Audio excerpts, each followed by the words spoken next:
November 2022 marked the culmination of a 3-year journey.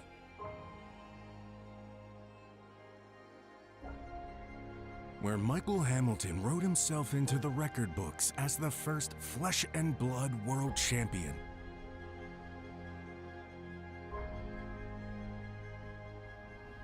In 2023, we knew we could do more, go bigger, bolder. And we're not done yet. Over 400 Road to Nationals qualifying events.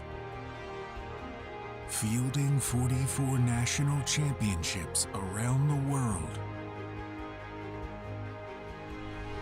All to get to this.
Welcome, Flesh and Blood fans. We are live in the beautiful city of Barcelona. Flake alongside my good friend, Brian Gottlieb. Brian, man, this is it. I am overwhelmed with emotion right now, Flake, after watching that awesome video, being reminded just how much is at stake here this weekend. This is what you play these games for. This is the pinnacle of TCG competition, the World Championships. There is nothing like saying you are the world champion of anything. I don't care if it's tiddlywinks. I don't care if it's, hanging out in your backyard throwing horseshoes, whatever it is. Being the world champion, it resonates around your community, around the world.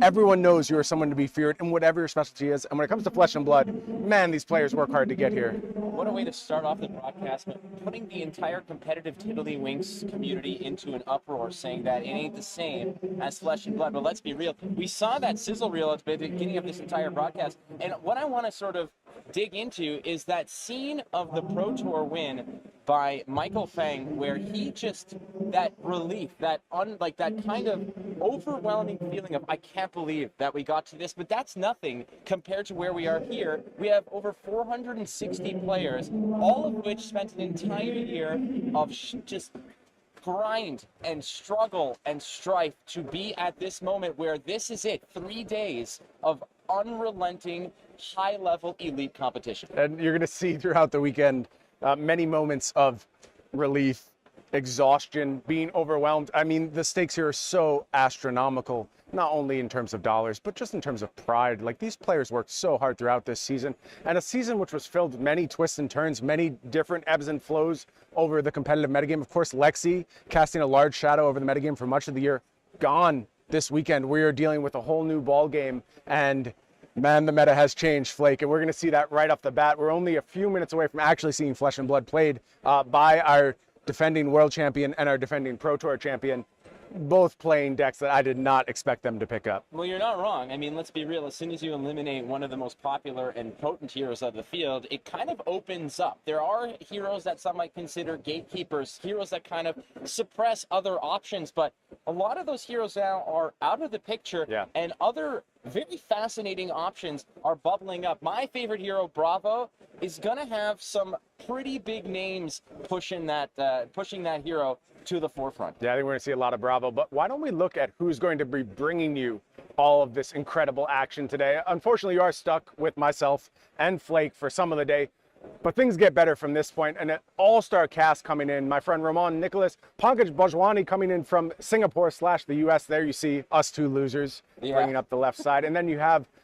Swedish superstar Eric Forsloff, my friend Noose and Zhang. We call him Noose in the business, just so you know. coming all the way from New Zealand to join us. And of course, the USA's own Brendan Patrick. The noose is loose. The noose is loose, at correct. The World Championship. Yep, Brendan Patrick there again. The only one other than Foulkes smiling. Incredible. Yeah. Very happy to be here. Always happy to be yeah. here. The then rest of us take things very seriously. Again, and then there's me, who is photoshopped to look thin, which is amazing. Very by the way. tiny there. Yes. It's fine. My picture is like 10 years old. So, you know, we all need a little bit of Photoshop and a little bit of touch up. I think you take it where you can get it. It's great because you've been on my podcast many times, and I always look for the most unflattering photo of you. Yeah. I'm sure there's 40 million of them, There's so beautiful not really a amounts struggle. there, but yeah, an incredible cast of, of just insight and enthusiasm that we're going to be bringing you this great game for 3 straight days in various formats too, which is going to be amazing. So let's take a look at what we have lined up. Again, it's not just about CC. We have a brand new set, Bright Lights, that shook the meta, shook just how we look at what a draft set could be. Yeah, you want to talk about a roller coaster of emotions and metagames. Not only did we see one in CC, but draft has changed dramatically since the release of Bright Lights. These players finding their footing, starting to understand, starting to unpack the level of depth that is latent in Bright Lights. And, you know, if you head to your local game store in week 1 and you've gotten fatigued by some Teklovossens and you're saying, wow, this seems like a real challenge to overcome, I bet a lot of these drafters here this weekend are going to have the tips for you and let you know how to succeed with Maxx Nitro, how to succeed with Dash.io. Dash.io looking to do things in the constructed rounds as well. I think we'll have to keep an eye on that hero over the course of our 8 rounds of constructed over the first 2 days. And of course, that star-studded top 8 where we will bring every single round of action to you. We will watch all of those top 8 classic constructed matches. Just looking from day to day over here, we're going to kick it off with 4 rounds of classic constructed. And when you were talking about the importance of draft, all you need to look at is national season,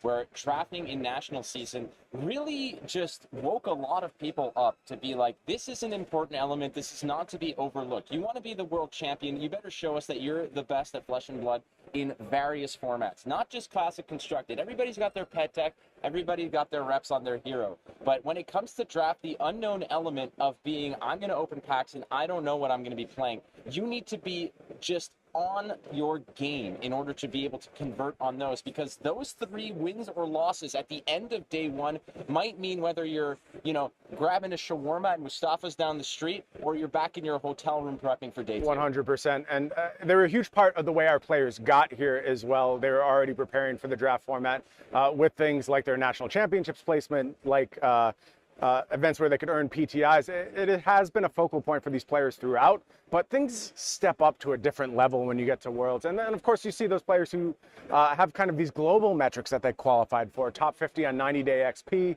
lifetime XP, constructed ELO, and limited ELO. I don't think it's a stretch to say, Flake, that the best of the best in Flesh and Blood are all going to be represented here this weekend. They're going to be here. It's not just about winning your national championship. It's about those who are dedicated to the craft of grinding through it. So if you think that you need to win a nationals to be able to, kick the tires around here at Worlds, you can just be like, hey, I have seen it all and done it all, and nothing scares me, as a lot of these players who have really put in the work are going to be here playing against players like the defending world champion, Michael Hamilton, the Pro Tour champion, Michael Fang. There are players out there who have, seen and tasted the sweetness of a big victory like that. But there are players out there who are hungry to take that away from them. Many players like that in the hall this weekend. You know what else they're hungry for, Flake? Money. We're all hungry for money. We want to get paid. We want to get those dollars. And of course, players playing for massive prizes this weekend. Would you say life-changing money? Is that fair to say, Flake? For me, yes, absolutely, because this is USD. I'm from Canada. We just go X2 on this, and nice. It feels yeah, great. You're rolling. Let's just go from the bottom of the pool there. Let's say you go from 33rd to 64th place, 1,500 bones in your pocket. Not bad. Not bad at all. Nice chunk of change for coming on to a beautiful Barcelona, getting a nice little vacation out of it, playing the best game in the world. I'd take that very happily. Tiddlywinks as a side option here, maybe, perhaps, again, I'm going to war with Tiddlywinks. If their competitive community wants to come after me, let's go. We've drawn the line in the sand. It's you, Tiddlywinks. We're coming after you. But 17th through 32nd, again, a nice feather in your cap, but you're walking away with not just some cash. You get PTI. It's big, man. You come back, you do this again next year, you go to the next Pro Tour. But you got to keep your eyes on the big prize, Flake. It's that 100K up top, as well as that gold foil legendary, the PTI, and that Champions prize card. We're issuing our 4th Champions prize card this weekend. And what hero is going to go ahead and take it? Well, Bravo. Maybe, because here you see what is a very preliminary look at our metagame. Now, I want to just be clear, these numbers could change. There are a few missing entries along this line, but I got to tell you, Flake, I saw these numbers this morning. My jaw dropped. I think those top 3 heroes were within the predictable range, and my top 3 were 100% split between Bravo, Dromai, and Iyslander. I would have flopped Bravo and Iyslander, though, and I would have thought players would be a little hesitant to pick up Iyslander again, but you're just seeing, again, the power of Ice shining in unknown metagames. Iyslander proven to be a world championship winning hero. There has been that Pro Tour prize card issue for Iyslander before in the hands of Michael Hamilton, of course, the defending world champion. However, not this weekend, man. No, he ain't on Iyslander this weekend. Let's go down the pile over here. Again, my boy Bravo at 59. A lot of players sort of were waffling on Bravo for a bit. And not anymore. Well, not anymore. I mean, a lot are trusting, you know, a lot of players from the Wolfpack are bringing Bravo. A lot of prominent teams are just settled on that hero. They're comfortable. Yeah. Have they found something that others have not? You know, a lot of the teams that I've discussed with, a lot of the teams that I've seen practice are not convinced, but others are absolutely dead set that this is the solution to this fascinating meta. And let's just go take a look at that one absolute hero who brought Riptide. What a legend. Love him, love him. Several one-ofs at the bottom of the ranks here. You do see Riptide, you see Teklovossen, you see Vincent, and you see Viserai. Those Runeblades, look, it's a little bit of a Runeblade timeout right now. Don't worry, Runeblades will be back. They'll have their moment in the sun once more. These folks are just chilling at the bottom of the metagame. I want to point out a few other interesting things going on in this metagame. On the top side, Dash, and not Dash.io. We'll have plenty to say about Dash.io over the weekend. OG, original Dash, very, very strong performance here. 57 players choosing to bring the original Dash, and I think really starting to get to the core of what Bright Lights offered to these heroes. We're seeing things like Red Backup Protocol, things like Firewall and defensive setups. There's also Twin Drive, allowing these boost dashes to do their thing a little bit better, and really being rewarded with a huge chunk of representation here. I will say we kind of skipped over Dromai, and going into this event, a lot of eyes on that hero as kind of the deck to beat. Didn't show up in the highest numbers, but there's a really interesting thing going on at the top of this metagame between these 3 heroes where Iyslander, look, everyone loves their hero. They believe they have good matchups. I don't think the Icelanders really want to play into Dromai all that often. I think that matchup is quite capable of snowballing on either side.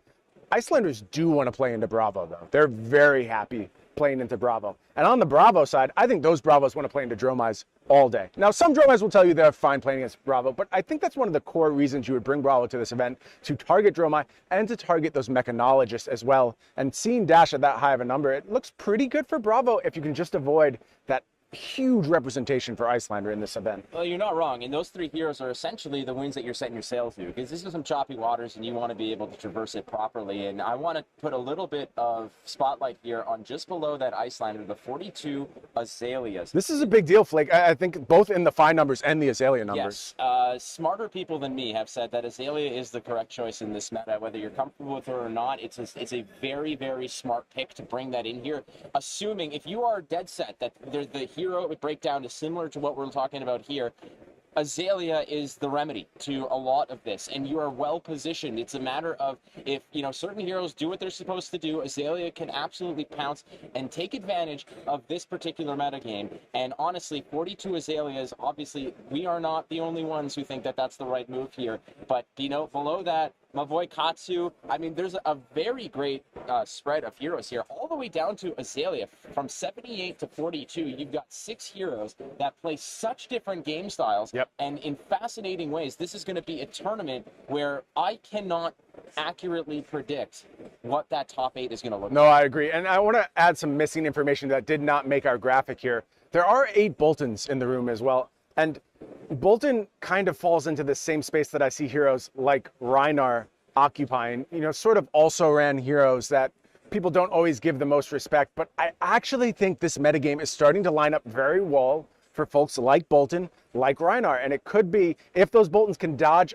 Iyslander at the top, I think that's really the wrench in everyone's plans here. Like, there's a lot of good intentions, and I think people would have expected that number to be a little bit lower. I know I did. I was surprised by that number. And a lot of these meta keys that can kind of unlock all these other matchups just get stuffed right back in their hole by Iyslander. So can the Boltyns dodge Iyslander effectively? It'll be a huge part of whether or not they succeed this weekend. A couple other heroes I want to highlight, Flake. Max Nitro. That's a real hero. And look, Dash.io got all the headlines coming out of Melbourne, and deservedly so. Thomas Dowling absolutely putting that hero on the map. Was not surprised at all to see a player put in the reps, do the work, and get an amazing result out of Dash.io. Incredibly powerful hero. There was also a Max Nitro in that top 8. And the setups you can do with Nitro Mechanoid and kind of combo-ish setups in a lot of way, again, I'm wondering if it's just the key to unlock this meta in a very special way. It's fascinating, again, like you said, Max Nitro. Jacob Bertrand, who actually cosplayed Max Nitro for the reveal, is here in the venue having a good time as well. There's a lot of, happy people out there just ready to go, and the players are frankly just, they are so, I don't know if it's a mix of nerves, but relief that we're finally at the point where the practice, everything that led up to where we are is now in the rear view. It's down and dirty. Let's get to business and let's play the game, Brian. Yeah, I mean, this is what you do it all for. And I do know those nerves are just sky high right now when you're waiting to sit down. And our players are about to sit down. We're only a few minutes away from having some action here from round 1 of the World Championships. But when you're in that moment where those final announcements are being made, you're taking your deck out of your box for the first time and just fanning through it, making sure everything's there for the 10 millionth time, your heart beating out of your chest. This is why I play TCGs, man. There's nothing like that feeling in the entire world, and I'm so excited to see our players run through that gamut of emotions here today at the World Championships. Dude, you're not wrong. Like, going to, even as something from the lower tier, like an RTN or a ProQuest, you walk in, you register your deck, that first time that you solidify it, you slide it in, you're like, okay, it's ready to go. And at that point onward, anything can happen. Yep. You have the visions of grandeur of playing at that final table, and you have the fears of just, going X3 and dropping and kind of having that disaster scenario. Everything's possible. Everything can happen at that point, and we are at that stage right now. There's 460 plus competitors, all of which can be the world champion, and every round that ticks by, that dwindles. That just starts to hone down to a select elite few, and we have no idea who that is. We don't have any idea what that hero is going to be, because last year it was Michael Hamilton, which wasn't a surprise from a person, like a person perspective, but bringing a deck like Iyslander, which blew everyone away, innovated the hero, was such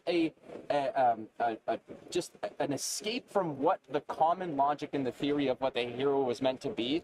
We might see that again this weekend. There are players who have been operating in complete secrecy. They might have the secret sauce. Yeah, I'll tell you what, though, we're not going to see it out of Michael Hamilton. Michael Hamilton's playing Bravo, and in just a few minutes, we are going to go down to that feature match area. We're going to take a brief break, get our players all suited up.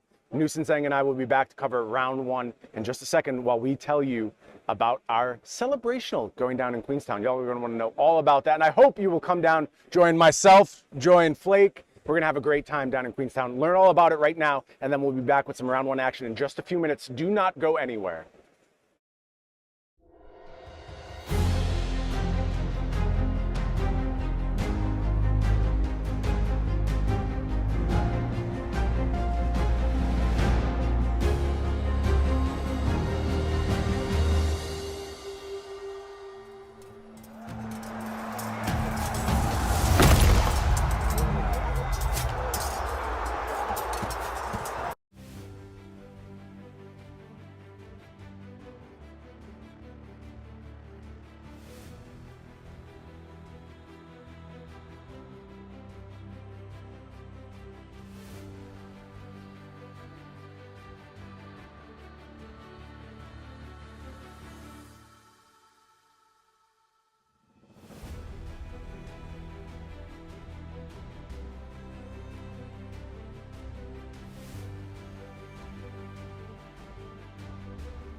Welcome back to the booth here at the World Championships. I am Brian Gottlieb, joined by my brother from another mother, Noose and Zhang. The noose is loose here at the World Championships. Thank you, my friend, for coming all the way from New Zealand. And we're going to start things off with a banger, man. It is a set of heroes from your time as a competitive Flesh and Blood player. You know this matchup well. We are going to be watching Michael Hamilton on Bravo, taking on a Dash, man. And this is a matchup we expect to see throughout the day, the third and fourth most represented hero. Newson, give me the keys to this matchup. What are we looking for on both sides from these players? So it kind of depends on what the Dash is packing. If the Dash is packing on more of the aggro boost side, then Bravo has a good chance of, just fatiguing them out. But if Dash is on more of the, I'm setting up my chambers, I'm setting up my plasma profiles, then the matchup becomes quite grindy. Every point of damage will matter because it will come to the end of the game. Yeah, and I think this Dash is a little bit more mid-range-ish. But for this matchup, I expect them to try and do the Purifier setup. But let's not talk about it. Let's be about it. Our players are down in the feature match area, ready to go. There you see on the left side, it is Vlastimil Martinek Jr. going to be taking on Michael Hamilton, our defending world champion. Going to do things a little bit differently this time. Packing Bravo. And if you're Vlastimil, what is your mindset right now, Newson? You've shown up at the World Champions. Vlastimil, no question, a very accomplished player in his own right, 100% ready to be here, ready to battle. But you start things off with the defending World Champion. That's got to be a little intimidating. Honestly, when you get to this kind of competition, it doesn't matter who you verse. Your mindset has to be, who's just another guy. I just have to play to my outs, play to my best, and then just hope I get there. Yeah, and I think you're exactly right. That is the mindset you have to have. And there we see the first clue from how Vlastimil is going to go ahead and play this matchup. It is Induction Chamber as the chosen item, and going to kick things off with a Spark of Genius turn one. Does it get any better than that, Newson? And it honestly doesn't. As the Dash player, you want to set up your items as soon as possible against Bravo. And the turn one Spark of Genius, so impactful. Yeah. You're only 2 steps closer to assembling your double chamber, triple purifier, where you can shoot for over 20 damage a turn. Yeah, and there is that first plasma purifier heading out there into the arena. Let's talk a little bit about the setups for these players. As we mentioned, Induction Chamber, the starting items for Dash. Pretty typical equipment suite over there. We see the new addition from Bright Lights. It is adaptive plating coming down into the arm slot, adding a little bit of defensive value, maybe stopping a key crush attack from Bravo at some point this game. On Michael Hamilton's side, also a big pickup. This one coming from around the table. Civic Steps down there in the legs slot. And I have to tell you, the difference in defense for these Bravos is immense, having gotten this card into the mix. And I just feel like it really was a game changer, and part of the reason why we're seeing such heavy representation from Bravo here at Worlds. 100%, an extra equipment that blocks for free. As well as if you see Michael's equipment, he's running Fendel's Spring Tunic, not the Tectonic Plating. So he's going with the, Tectonic Plating, Criticized Surge, Anapos, all that good stuff. But now that with the Civic Steps, you might be able to run Fendel's Spring Tunic because you have the extra equipment extra free defense that you never had in the past. Yeah, you get away with a little bit more, and that's why we're seeing, again, a resurgence of Bravos and a huge emphasis on these Civic Steps. And we missed the Starstruck. We did miss a Starstruck, but you know what? It was effectively blocked by Vlastimil. No on hit this go around from the crush effect, and it gave us a very clear idea of how Vlastimil is going to be playing this matchup. Time to block, set up, pitch a blue, get those counters out there. Going to be going for that long, grindy game. Let's see if Hamilton has the aggression to break through before the setup is complete. Considering defenses here on this Teklovossen plasma pistol attack. So most importantly, I think with the addition of Bright Lights, the adaptive plating, the ability to give your equipment that extra block for free is so important in Bravo. It can get you out of nasty dominated situations like the Minor Crushes, like the Crippling Crushes, like the Starstrucks, right? Here's a zealous belting from Hamilton, looking to get some aggression going in these early turns. Does have go again, pitched effectively for that effect. Let's see if there is a follow-up here from Hamilton. You need to get the damage down early. You need to disrupt. You need to make your Dash opponent uncomfortable. That's what's critical in these early stages. It is just going to be a Nothos as the follow-up, coming in for a big 6 swing. See another card from Vlastimil there from Bright Lights. It is the backup protocol red in hand, so ready to turn that into perhaps the most effective attack in the deck. probably in the late game. I don't know how early we want to go ahead and set this up. For now, it looks like we're just going to go ahead, charge up that plasma pistol one more time. Nice. Oh, and it is induction chamber. My mistake. That is a critical draw here from Vlastimil. That changes the entire complexion of this game, Newson. Honestly, seeing 2 items by turn 3, Massive. massive. If he's able to find, the second Purifier or the second Sparkle Genius, then he will be in a very comfortable position. Already comfortably sitting at 40 life. And I think they got the life totals wrong because... you are correct. Vlastimil Vlastimil blocked only 9 on the Starstruck that attacked for 10. So, and in last turn, he leaked for 5 damage, I believe. you are correct. We do have our life totals reversed. We will get that sorted out, make sure players have them on the right side. Hamilton going to continue to push that aggression, and Light and Strike coming in here. Expecting 5 go again as the mode on this one. Yeah, so Line Strike's never been really...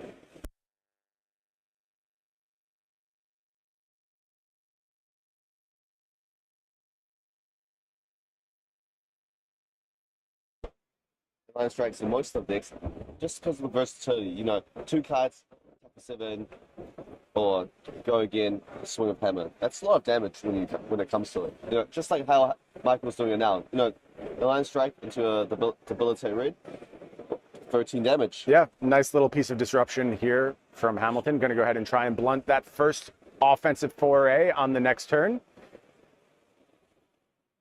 Life totals are sorted now, appropriately represented.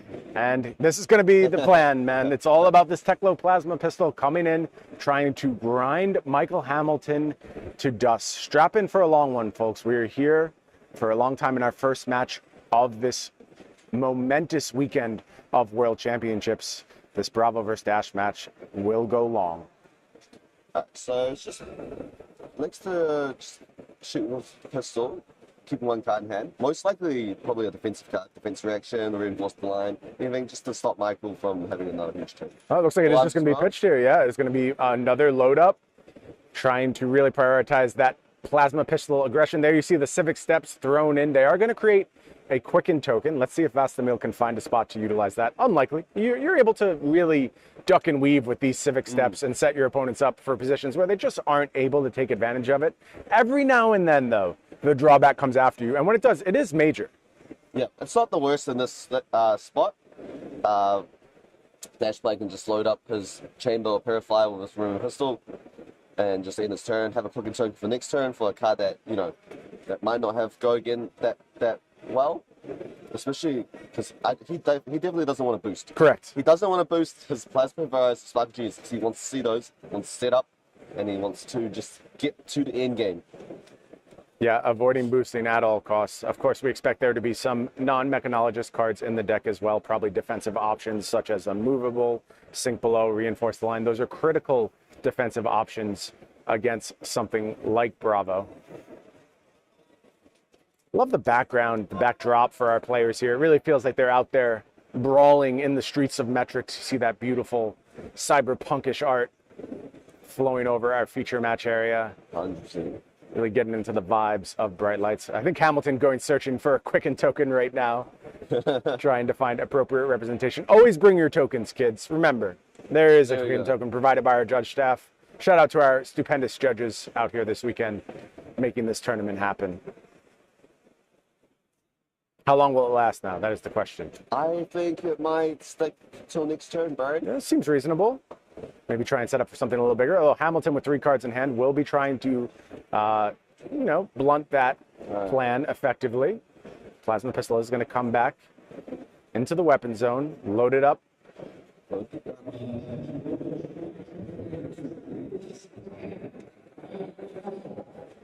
Players just doing their double checks across these. No, did he not use this? Oh, it is possible. Okay.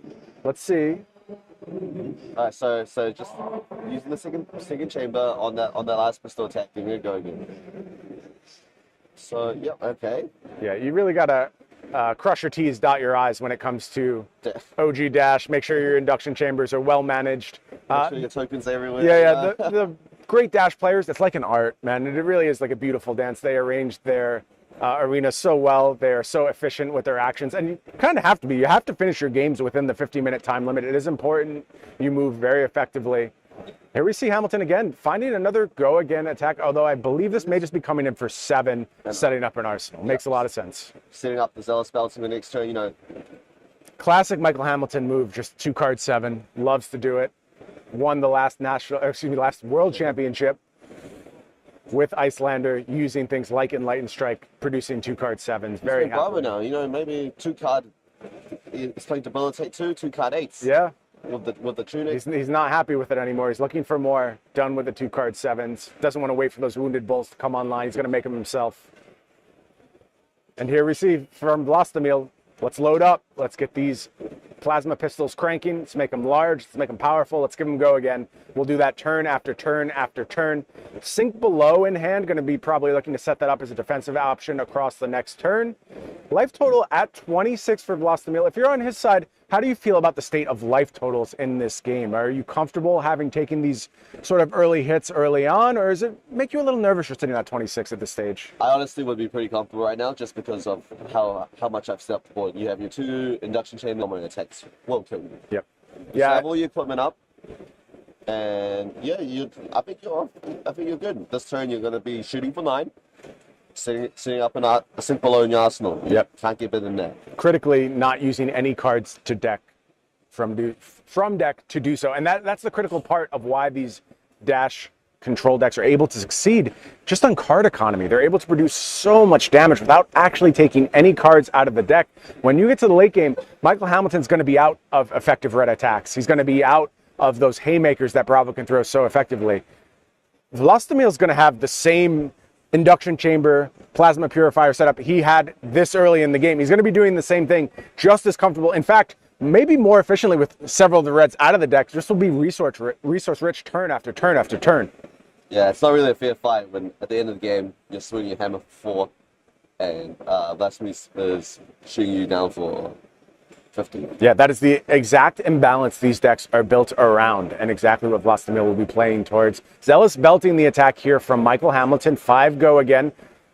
Is looking to lean aggressive in this matchup. Try and get that damage in. 2 more damage leaks. Each point of damage that leaks is a big deal, particularly in conjunction with that Bravo hero ability. But we're seeing Michael Hamilton be very conservative with cards in deck, setting up for that second cycle, looking to set up maybe some efficient pitch stacks as well. Starstruck and Thunderquake being pitched on this particular cycle. Yes, the things I see with Michael playing is so brilliantly. It's like, you know, he's setting up his next turn. He's set up his Zealous Belting this turn. He has Rouse with the Ancients in his hand now, ready to go in his ass. So next turn, he's going to go with another go again attack. Just keep pressuring the dash play. Yeah, finding the damage. And, you know, these 2 points here, these 2 points there, they don't seem like they're doing too much, but that leak matters. You get to the point where you're able to get that critical dominated attack. And let's be honest, Vlastimil is ready for that eventuality, does have that full equipment suite at the ready, has options like unmovable sink below. If you're Hamilton, you have to time it exactly right, but who better to do so than defending world champion? He has another sink below in his hand as well, ready to go in the arsenal again. So that might not be too great for Michael if he decides to just keep his whole hand. It depends. It depends if he's looking to burn those sink belows now, if he's able to do that effectively. Maybe he does feel like he's coming out ahead on these turn cycles. It would be fascinating to know how each of these players feels about their position right now, because this game is so far from decided. While Vlastimil had a great start, Hamilton's been in this position many times. He certainly practiced this matchup. I think Dash, both IO and Inventor Extraordinaire on everyone's mind coming into this event. Important to note, Michael has used 2 Enlightened Strikes and 2 Zealous Beltings.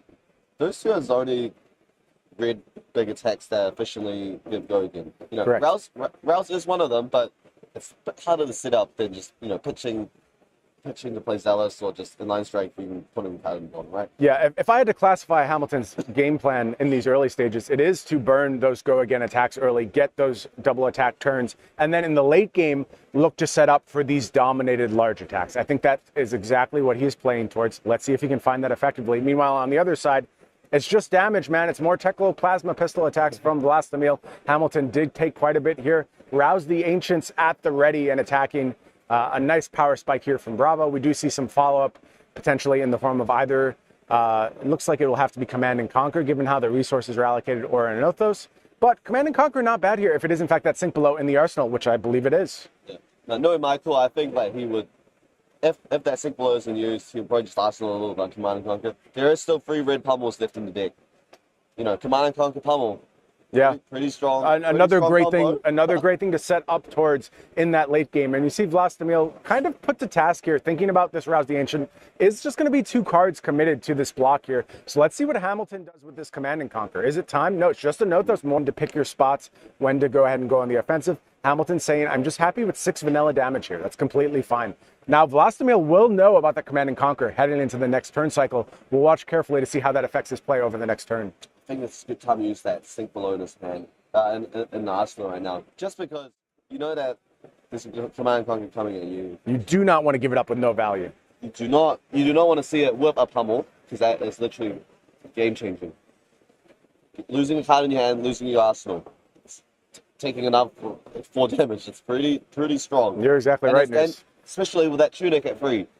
One blue fixes all that. Yeah, a scary spot to be in if you are Vlastimil, and we'll have to decide very carefully how to approach this turn. In the tank a bit, I believe, about the Xenothos attack, figuring out exactly how he wants to deal with it. It's pretty good for Vlastimil, because, you know, you just blocked the 2 red cards. You don't want to see those red cards in this match, right? No, that's true. You want to burn through Those are your defensive cards. Go for it and see your blues. You want to see your 4 blues at the end game. Just load, pistol, block 1 card. That is the game plan. And here is that sink below being committed, coming out of Arsenal. Just looking to blunt a little damage here. 2 gonna leak, and Vlastimil falls down to somewhat precarious life total. I mean, if I'm on Vlastimil's side, I am starting to think a little bit. Thinking about the cards I'm seeing, I'm thinking about the pummels, I'm thinking about the big attacks that haven't been thrown my way yet. Brian, is there some danger? He drew the best card to Command Conquer. He drew Reinforced the Line. Oh, fantastic. Oh, that could actually be game breaking. Yeah, that's a huge draw from Vlastimil. We're going to have the perfect counter ready for Command and Conquer. Of course, not a defense reaction. Hamilton, though, getting back to doing a great job of just producing go again on these turns. It's not easy for Guardians to go wide like this, but Hamilton is finding 2 attacks on what feels like every turn of this game. It's either 2 attacks or, slash trip 2. Yeah. He had a turn of E-Strike for 7, but just very consistent at getting wide. As you mentioned, Vlastimil does know what's up on this turn. Let's see if Hamilton can kind of show a little patience here, maybe find Vlastimil with a little bit more vulnerability in hand. Looks like an unmovable in hand at the ready. And the second Reinforced the Line. Yeah, so really set up for... Yeah, you only have a very limited window to apply those Reinforced the Lines. Looks like 2 blocking cards at the ready here. All right, so, yeah. Crown time, yeah. Going to go ahead and tuck that second Reinforce the Line, it looks like. Or is it a card from hand? It's probably better card in hand, not the Arsenal. I could see that. Because, it's Command Conquer. You want to bait it out, right? Yeah. Oh, but it is going to be the Arsenal move to the bottom here. Okay. Vlastimil going to refresh. 5-card hand now. Still searching for that access to the second Polarized Purify. That is when the game actually gets hard. You're not taking 3 anymore, you're taking 4. For Hamilton, though, I really like this spot. And it's one of the reasons why I think the decision whether or not to move the card from Arsenal with the Crown of Providence was a really hard one. Just because that Command and Conquer is still there. It's still at the ready. And this unmovable does pretty effective block here. Going to only leak a little bit of damage, so no debilitate crush effect going into the next turn. But if I'm Hamilton, I'm pretty happy to go through that turn cycle and still have that Command and Conquer and critically that Tunic resource at the ready. Vlastimil is just, same old strategy. Load out, pitch load. Seems totally fine. Card, Seems totally fine, and I expect we'll see that Reinforce the Line head to the Arsenal one more time. Again, potentially having a good counter in place for that Command and Conquer that we do know to be in Arsenal. Nice defensive options over on Hamilton's side as well still. Crater Fist untouched, Crown of Providence available. That can be really critical for when you have to just stomp on the gas one more time as Bravo. Take a turn off from defending these pistol attacks because Hamilton's life total right now feels okay. 25-ish is, a very safe spot. But that'll evaporate quickly as these plasma pistols just fire turn after turn. Brian, when he finds that second plasma provider, things move quick. This won't be happening. Every gun attack will be leaking 1 damage. Just can't throw a card down and be like, okay, my life total is still high. Yep. But in the interim, though, 3 cards to block 3 pistols. Yeah, in the interim, Hamilton happy to take these clean blocks when he can get them, just blocking through with 1 card from hand over and over. 15 the life total for Vlastimil now, and it is just a Nothos on this turn. Here it is. The Spark of Genius. Does have the Spark of Genius available. Critically, no disruption on this turn. Gonna commit it to defense here.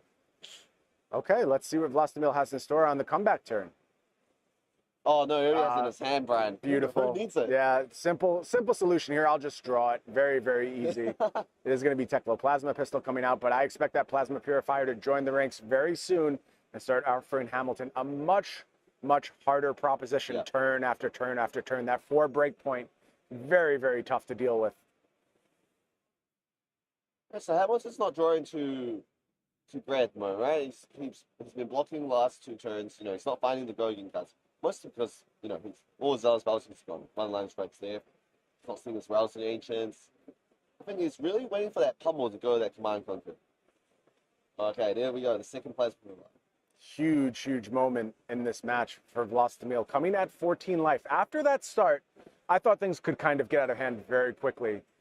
Things slowed down a bit, though. Couldn't find that second Plasma Purifier right away. And I think in the interim, Michael Hamilton has found some purchase into this game.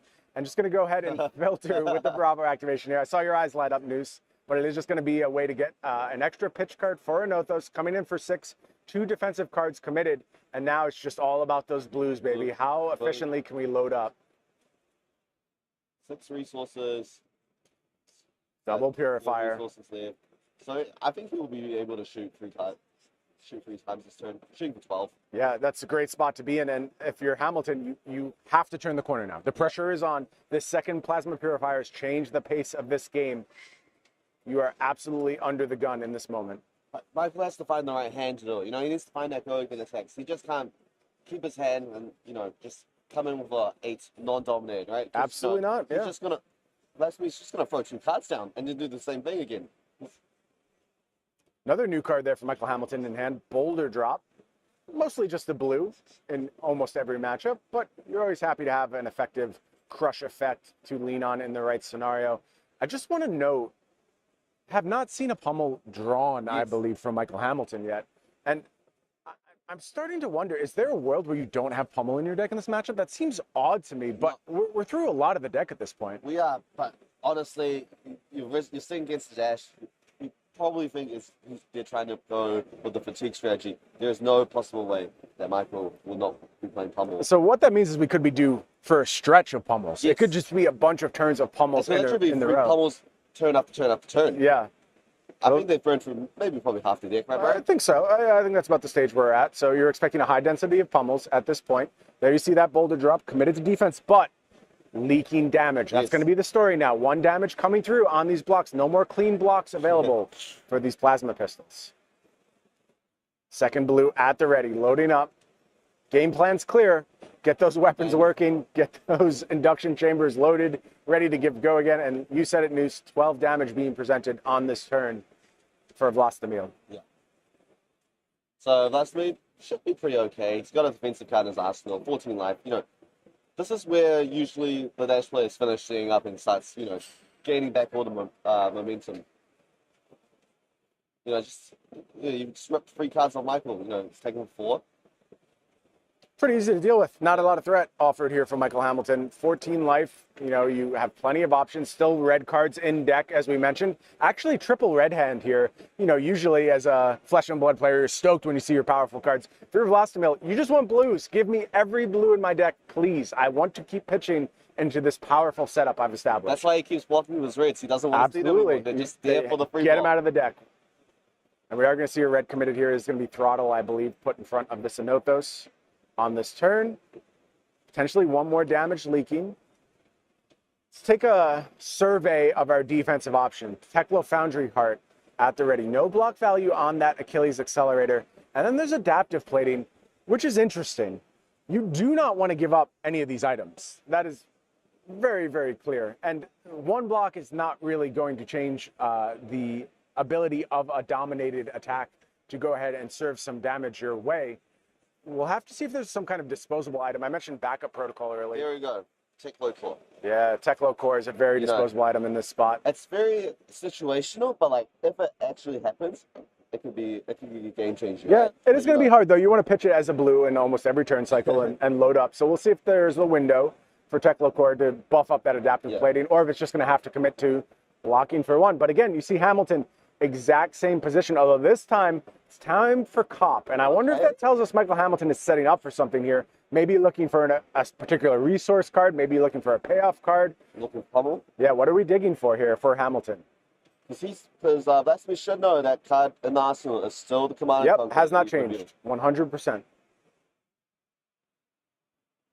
Again, plasma pistol for 4 coming through. Hamilton looking at the block. I see a crippling crush in hand. Possible 2 blue tunic resource crippling crush turn here. That could offer some slowdown for Hamilton. He kept the card in hand, so that is that red unmovable. Yeah. Okay. Yeah. Here's the crippling crush. Just throw Teklo hard, throw them unmovable, blocks the line. Not bad. Not bad at all. And I think that preserves a lot of blues in hand. Although again, this is a triple blue hand. No, and I wonder if we just see a huge block here. Although that unmovable is basically worthless. You really get no value from it whatsoever. I think you'll just put 3 cards down. You don't want to really waste unmovable. You block with your 3 reds, take 2. Yeah, this was a tough draw for Vlastimil, and you could see kind of a little bit of dismay creeping in. Why now, he says. I was not looking for these red cards, and this is going to take the foot off the gas a little bit with 3 red cards. Yeah. I think he should probably throw 3 red cards down. You're getting 3 reds out of your deck. You don't want to see them at the end, right? You want to see all your blues. Yeah, the problem is the tempo loss, because then you demand nothing from Hamilton. Will Michael Hamilton be able to put together an effective 5-card hand? And what does an effective 5-card hand look like at this point? Is it something like a double pummel turn, which is starting to be in the range of possibility, given how these turns have played out, assuming that the pummels are in the deck? Yeah. The good thing about when you're versing Bravo, their 5-card hands isn't usually like the worst. Yeah, you can get away with it sometimes. Yeah, you could. What I can think of is more like a dominant crippling crush or a thing. But Vlastimil does have the defensive cards for it. If he keeps that movable in his hand, he has reinforced the line in his arsenal. He can deal with these. It's not the end of the world. But honestly, you don't want to draw 4 reds when you have all the movements. Yeah, and we do see Vlastimil starting to move some cards around. I wonder if it's just time to clear out the arsenal as well. And get that unmovable in, but no. Oh, it's a blue combustible courier. Okay. Interesting. So still committing to defense here, trying to avoid that crush effect from the crippling crush, of course, is very critical. Could have used unmovable, but just going to go ahead and looks like keep that for another turn cycle here. Or does he want it in the deck? Do you just pitch? No, just passes and draws. So a very conservative line here from Vlastimil. Very much prioritizing having that unmovable on the next turn cycle. Does seem to have paid off with quite a few blues here. Last spark of genius available as well. And Hamilton finds a go again attack. This is a big deal. Enlightened Strike coming in for 5 go again. Looks like Rouse and Starstruck in hand. So potentially offering something like that Command and Conquer from Arsenal to close out the turn. And it is finally time for Command and Conquer paid for by Starstruck. But setting up Rouse on the next turn critically. And this is what I meant about why that turn was so bad for Vlastimil, because it just totally took the foot off the gas. And Hamilton had the perfect card, Enlightened Strike, to go ahead and get a little bit wide here and go ahead and offer some damage. And it's going to be followed up with a Rouse turn next go around. So, it's not the worst for Vlastimil. You can put its red unmovable in the arsenal, block state. That will deal with the Rouse. Yeah. And then maybe... Oh, no, sorry. That'll deal with the Rouse or another dominant attack that Micael needs to do. But he's just setting up loads of guns. 9 life is kind of 15. It feels a little iffy, man. And especially when you have not seen those pummels. Yep. There's still 3 pummels in that deck. That's the problem. Is at some point, and I think I see it. I think I see it. News. Finally, the first pummel of the game floats to Michael Hamilton's hand, and just going ahead and combining it with Command and Conquer. An absolutely brutal combination here. Oh, no. Oh, it is unmovable in his hand and in the arsenal. Oh, boy. This is a huge moment in this game for Hamilton. Showed the patience, finds a pummel in a key scenario, really catches Vlastimil at an uncomfortable moment. And so much. Yeah, and I think you have to. And this is like the pummel grinder, man. You can respect it here. Oh, he drew through. What do you do on the next turn? Again. Yeah, bad distribution here for Vlastimil. Look, Variance in Flesh and Blood is a unique beast. It manifests in very weird ways. It's not about, oh, I didn't get to play this game, I didn't get to participate in the game. You always have agency. But every now and then there's this clunkiness, this awkwardness that manifests in your hands. And Vlastimil very much feeling that over these last few turn cycles right now. Speaking of clunkiness, Micael has roused the ancients and pummeled, and he's roused the ancients in the arsenal. So if he doesn't pummel, he better hope he draws two cards that you can use your rouse. Really wants to clear that rouse, but it's just going to be patient here and go ahead. And I wonder if you could do something like just take the Anothos pummel line and be happy with that. I think Hamilton might be leaning towards that. Yeah, and I think that's completely fine. And we know Vlastimil, not much offense on this turn. So again, it's just a free 5-card hand for Micael Hamilton. I think kind of getting away with one here is Hamilton. And it is just going to be Anothos lined up here. And I expect some pummeling to happen here. You just need to use some cards in hand, unless Vlastimil commits a lot to offense. But if he doesn't, he's going to be in that pummel blender for the rest of the game, I think. All right, so that's pretty good. If he does like to pummel, there's unmovable in the arsenal. So you're just going to block with one card. If he pummels, you pitch to red unmovable, which blocks the whole team. Yep. And he does have Plasma Purifier in his hand. You know, his last setup card and a blue card. So it's not looking the worst for that Smeardor, but it's not looking like how it was before. I want to point out Hamilton here missed Tunic trigger. That's our world champion, and just shows how high these nerves are down in the feature match area. So stressful, man. Yeah, it's just an absolute grinder to be down there, to have your match focused on by the entire world, to have to play at this high level over the course of these next 3 days. It immediately takes a toll on you. And we see a misstep here from Hamilton. I wonder if this is going to be impactful for how this turn plays out. I think he's asking, is there still a window where I can go ahead and actually account for this trigger? We'll see how this gets resolved and whether it does tick up to 3. Yeah. Honestly, you can't. I think Micael knows, as a competitive player, you can't get tilted from this. You can't lose your cool, you can't lose anything. Noose, I think there's a really great example of this, and that points to why Micael Hamilton is the defending world champion. U.S. Nationals round 1, there's actually a similar misstep from Hamilton. I don't remember the exact order of operations and how it went down, but it basically missed something face up on board and had to come back from it afterwards. I think he actually forgot to activate his Snapdragon scalers on a key Lexi turn. Oh, really? Yeah, right in the beginning of the tournament. He went on to top 8 that tournament, by the way. So this guy can shake off mistakes. I'm not worried about his mental state going into things. And in fact, just put up a great article over on fabtcg.com talking about what it takes to be a champion and very much focused on the mental aspect of his game. And you're seeing good nature from Hamilton about having missed that trigger. He's still smiling. You have to, man. You're going to make these mistakes. All the best players in the world will make a litany of mistakes throughout this weekend. And it is what it is. You have to be able to rebound, come through it. So the current game state is it appears Hamilton has moved forward with Anothos, trying to figure out exactly if there is a chance for him to go ahead and reclaim this tunic. And it looks like there is. He is going to get the window. I guess nothing has happened thus far in the turn where he has fundamentally changed the information. So Judge Staff saying is able to tick up. Let's see if that resource is used on this turn. How critical was that? It is going to be pummel here as we expected, clearing out that rouse the Ancient. Should be 10, right? Yeah, I believe so. It looks like 2 high-cost cards pitch. Maybe just not having the 10 die, I believe, is what we're working with here. That's 10. Nope, there it is. There's the big 10 coming through on this pummel. And if there's nothing else here, we should be seeing them. This represents a lot of damage. How about a second pummel coming through, pushing this to 14, and Vlastimil thrilled about that unmovable. Oh, gosh. Red unmovable pulled out, able to prevent a huge chunk of this damage. Only 3 going to leak. Vlastimil falls to 6. As we said, Newson, we were telling you, these pummels were coming. They were lined up in deck. And if you're Vlastimil, you have to breathe a little sigh of relief there. Only probably 1 more red pummel to play around in the deck, and you really want to fade that one. As soon as you have that information, you can be much more risky with your defensive options. But while that pummel is out there, every single turn is going to put Vlastimil to the absolute test. One pummel to deal with. All the Lion Strike's gone, all the Zealous Pelting's gone.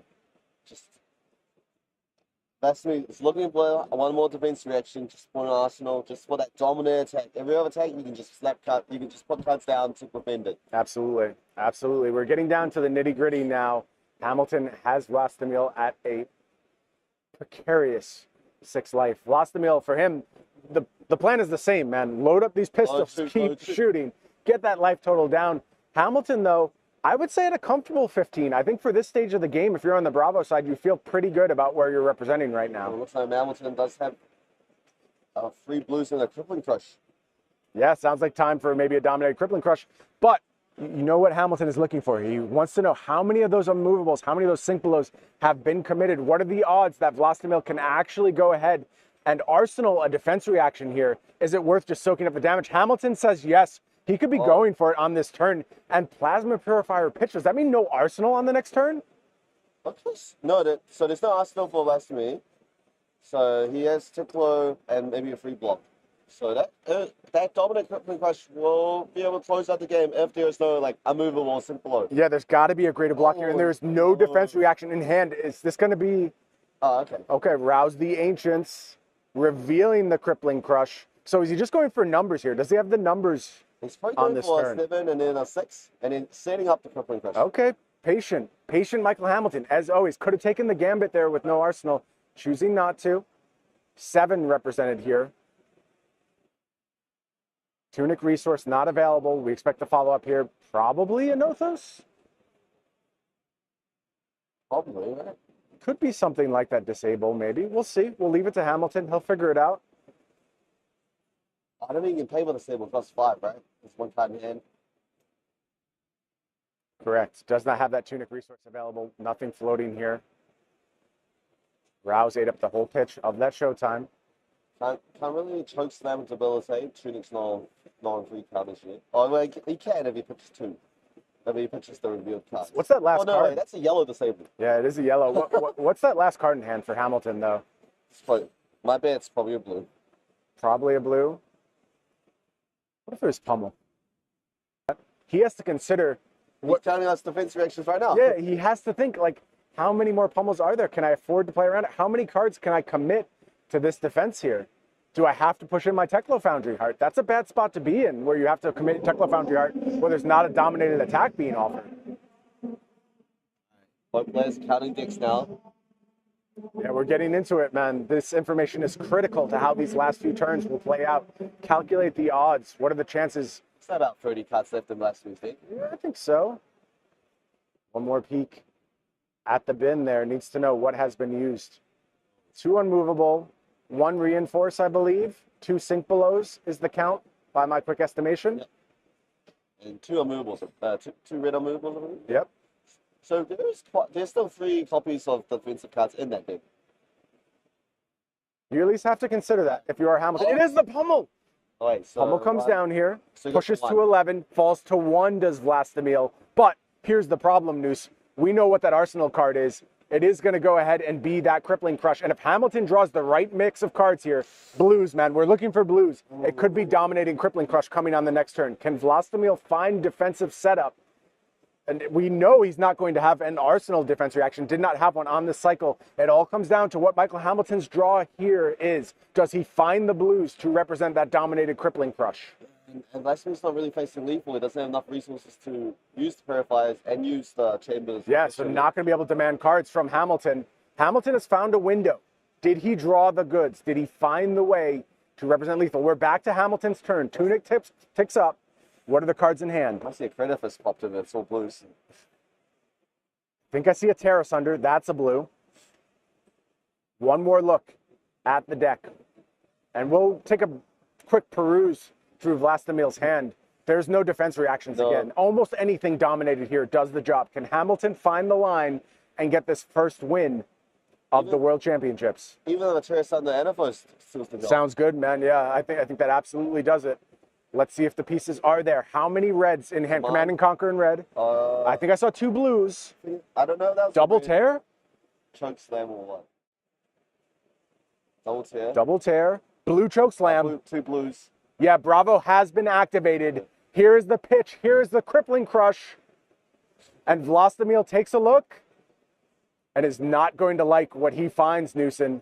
11 dominated damage coming through. Gets the fist bump. And Michael Hamilton, the defending world champion, takes down the very first feature match here in round 1 of the World Championships. Man, you can see, look, Newson, this is what I said when I was doing our intro with Flake.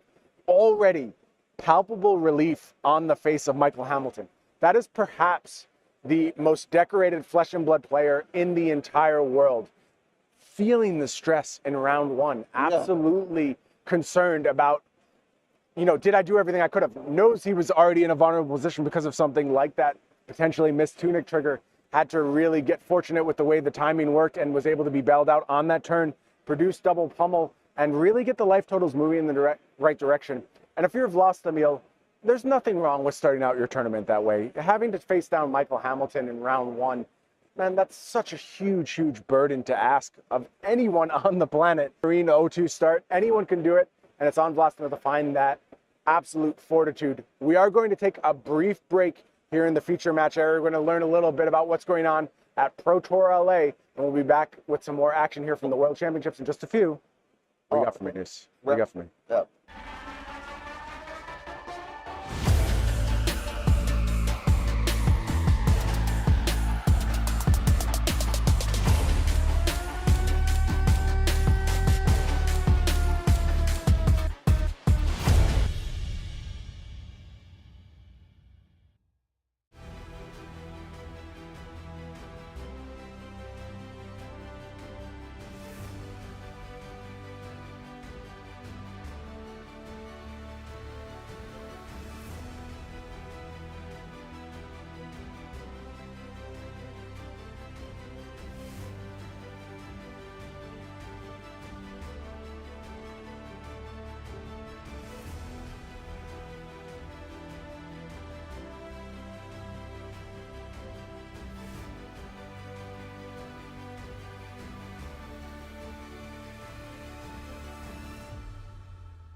Like you're alongside the reigning world champion, off to a good start, but possibly a little bit of a rocky start. There's a little bit of an instance there. I remember because I'm watching your match, and it's like the first few turns, and you look up and you look at me in the eye, and you give me kind of one of those like, is that because it was a dash matchup?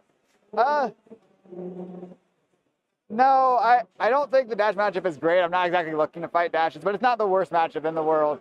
I'm worn out already, and the day's just started. Yeah. Well, I hate to break it to you. You got like another 6 rounds to go or something like that. But I asked you, I said, like, you're kind of like, I feel like you're going into like Dark Hamilton mode here. You seem a little bit more kind of like just razor focused and a little more angry. Do you have a little bit more angst in you on this one? Angry? I don't think so. I don't think I'm angry, but maybe. I'm trying to give you a little bit of an edge here when people rewatch this and be like, damn, like Hamilton's angry. Like he's unstoppable. Oh, man. yes. Just angry. dig into it, man. Okay. I'm very, very angry. Okay. So there's a lot of disagreement in terms of Bravo in this particular meta right now. I'm a big Bravo fan, obviously, and I've been trying to sort of beat that drum for a bit. Seeing players like yourself, seeing players like Michael Fang bringing Bravo to the tournament, what is the thought process behind settling on Bravo as your choice? So, really early on, our teammate John came up with this build that we really liked, and we've kind of like been tuning it for a while, and I basically locked in Bravo pretty early on. I was just like, yeah, this is the hero I'm going to play. I think we can get this list to a place that I'm happy with it, and we can at least have a reasonable matchup into all the matchups that are like really bad for Bravo. At least they're not like, none of them are unwinnable. None of them are old-time Prism. And then your good matchups are really good too. So I think Bravo's in a solid spot. I don't want to give away all our secrets though. No. And I'm not here to sort of squeeze all that juice out of you, but a lot of like I'm just saying that this has been a point of contention amongst a lot of the teams that are out there. It's either Bravo's the truth or Bravo's a trap, and there's almost no middle ground here. So we're gonna find out as the day goes on. But your first matchup here, and again, off to a little bit of a rocky start. You missed the tunic trigger. Is that one of many? You think? What is that? That doesn't seem like a Hamilton thing to do.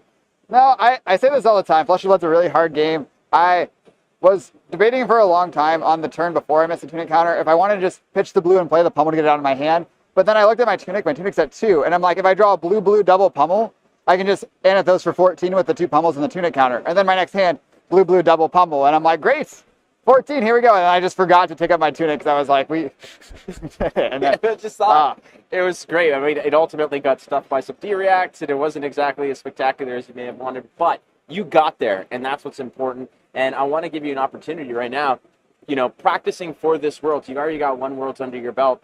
Was the process the same preparing for this? Were there any changes in terms of how you approached this World Championships?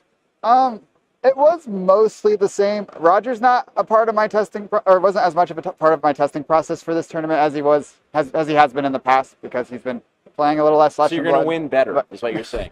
I'm joking, Roger. I love you, buddy. And then we just have a bigger team now, so it was a lot easier to get like online drafts going because we just have so many people that we just got to draft a lot more leading into this. And then Blitz not being part of the format meant there was 1 hole less format to prepare for, so it was less stress and less scrambly, only preparing for 2 formats instead of 3. Beauty. All right, one last thing. Any shout-outs before you go off to your round 2? Shout out to my wife at home, Casey. She's great. Always a smart move. All right, we're going to be back real soon with round 2 here at the World Championships of Flesh and Blood. Don't go too far.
Welcome back to the World Championships here in Barcelona. I'm Brendan Patrick, joined by Erica Forschloff. And yeah, we just saw an amazing match between previous world champion Michael Hamilton going up against Dash. Not really a great matchup for Bravo. Traditionally, I talked to Michael post-interview and I was like, Michael, how do you feel about the Dromai matchup? He goes, that's why we brought the deck. I was like, Iyslander is the most played deck. He was like, that is not why we brought the deck. No. Erica, we're about to head into an Iyslander matchup in the form of Matthew Foulkes, previous Pro Tour champion as well, against Tang here on Bravo. What has been your experience with the Iyslander v Bravo matchup? Iyslander is a hero that I've been practicing a lot. It was a hero I played myself in the Swedish Nationals lately, where I made some eight, so she's very close to my heart. And I think the Bravo matchup is very favored to her, and that's why I brought it, because Swedish meta is very Bravo favored, and there's a lot of good Bravo players there, so I would be very comfortable with Matthew Foulkes' shoes right now. Yeah, Matthew Foulkes on a somewhat standard Iyslander list, but we do have a pretty interesting card making its way in here in the form of Barraging Braunhide, a Welcome to the Wraith common, a draft common at that. I think the thesis behind this card is as an additional popper versus Dromai, and just sort of leaning more into that attack action game plan where they're doing, block with 2 cards, then 2 card 8, 2 card 7, etc. Exactly, because it's one of those editions where you get extra value from playing cards at a 2 card 8, possibly, because Bra is coming in for 7, and if it's blocked by next 2 attack actions, then it will come in for another additional 1. So great value there for combating and coming in aggressively against decks that might expect more arcane-heavy Icelandists. Yeah, and speaking from the Bravo perspective, what does the Bravo have to do in order to win this matchup? Do they simply have to go aggressive? Are they trying to avoid certain cards? What is the strategy from the Bravo perspective? So I think the Bravo needs to come out hot. He needs to go placing and try to be as aggressive as possible. He has this little slight life lead with the 4 extra life compared to Icelanders. He has that for him. And if he gets to start, I think he's up to a great start with the dominated stuff that he can throw out there to force some damage through. And we see a lot of aggressive plays running the E-strikes, running the sellers, running the house. So that is going to help very much in this matchup. Yeah, absolutely. That turn 0 equity from Bravo, potentially being able to dominate a crippling crush or something like that, getting a ton of damage. One thing I want to ask you about is the equipment setup for the Bravo player here. They are on Null Rune 1. I know that is sort of the more popular thinking at this point as you play Null Rune 1 into Iyslander, but still you will see some Bravos opt to add more Null Rune, try to block a little bit more. But I think the idea behind the Null Rune 1 is you pitch 1 for something like that Aether Ice Vein, and then you simply pay the additional 2 on top of that. Yeah, I've also seen some of our local Bravos running the AV3 with its unit and to be able to combat with more, but I think this Skirmishes is a bit more lenient to also help out with blocking whenever Icelanders going to send those physical attacks at you, so you get some extra for blocking with those rallies. All right, well, with that, let's head down to the match, and let's join Matthew Foulkes and Tang here. We have Bravo versus Iyslander. Again, Matthew Foulkes, previous Pro Tour champion, Pro Tour Lille, won that tournament on Briar, has since living legend. I think Iyslander might be soon behind that. But Bravo here, a very popular pick for the tournament, and kind of a contentious pick, right? Players are very, very split on Bravo, whether it is well positioned or poorly positioned into the meta. The biggest question regarding Bravo was more of the Bravo v Dromai question. That being said, I'm pretty sure almost every single Bravo in this room was hoping to avoid Iyslander. Yeah, I don't think anyone expected to see this many Icelanders here today. I think Dromai was the favorite pick going into this, and Bravo slightly different afterwards because he's a great matchup into Dromai as well. Yeah, it's going to be a great game. There you go. We see that turn 0 Macho Grande getting that dominate. Macho Grande Red, a very unusual addition to the list, but going to be able to leak some damage in on Matthew Foulkes here for turn 0. It's only going to be able to have 3 there because we dominate the type that Macho Grande has naturally going for, so you need extra Bravo capability to add on top of that. Not seeing any card that we're able to sink in because we send everything into be able to send with Macho Grande. Macho Grande Red coming in the starting territory is the big start. How do you feel about Jack not being able to have an Arsenal move playing that Macho Grande? So I think it doesn't really affect that much because I think what is looking to Arsenal in this matchup is basically just the pummels or the houses or the sellers to be able to set up those big go wide turns. So if he doesn't like that, then I think it's Absolutely. In my previous experience with this matchup, it does feel like resolving a pummel as the Bravo player is very, very key to pulling ahead in this matchup. Ooh, an early block with the Crown of Providence here on the Scar for a Scar. Yeah, he's going to be able to filter his hand and see if he can keep chugging forward with the attacks on his turn again. And I think those Bravo players, they tend to block with their equipment a bit earlier in this matchup than usually in other matchups, because Iyslander, while it does have attack actions, it doesn't have a ton. You want to get the value while you can. Exactly, and I think Matteo Foulkes is going to try to capitalize a lot more on his arcane damage, seeing that Bravo is only running null rune 1. It's going to be much more efficient to come in with those arcane attacks, knowing that those are going to pull through and not allow Bravo to capitalize on his armor here.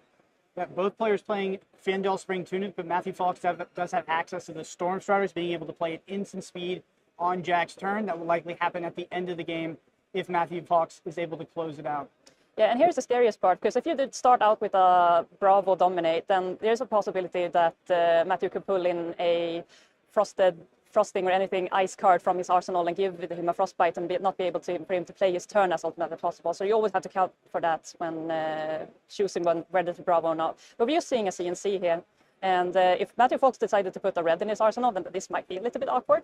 So we'll see if it's going to move out there. CNC a bit less powerful versus Iyslander because they are able to play at instant speed out of that arsenal. That being said, Icelanders with these attack actions tend to actually arsenal things like Wounded Bull, things like Barrage and Braunhide. So this could be actually disruptive.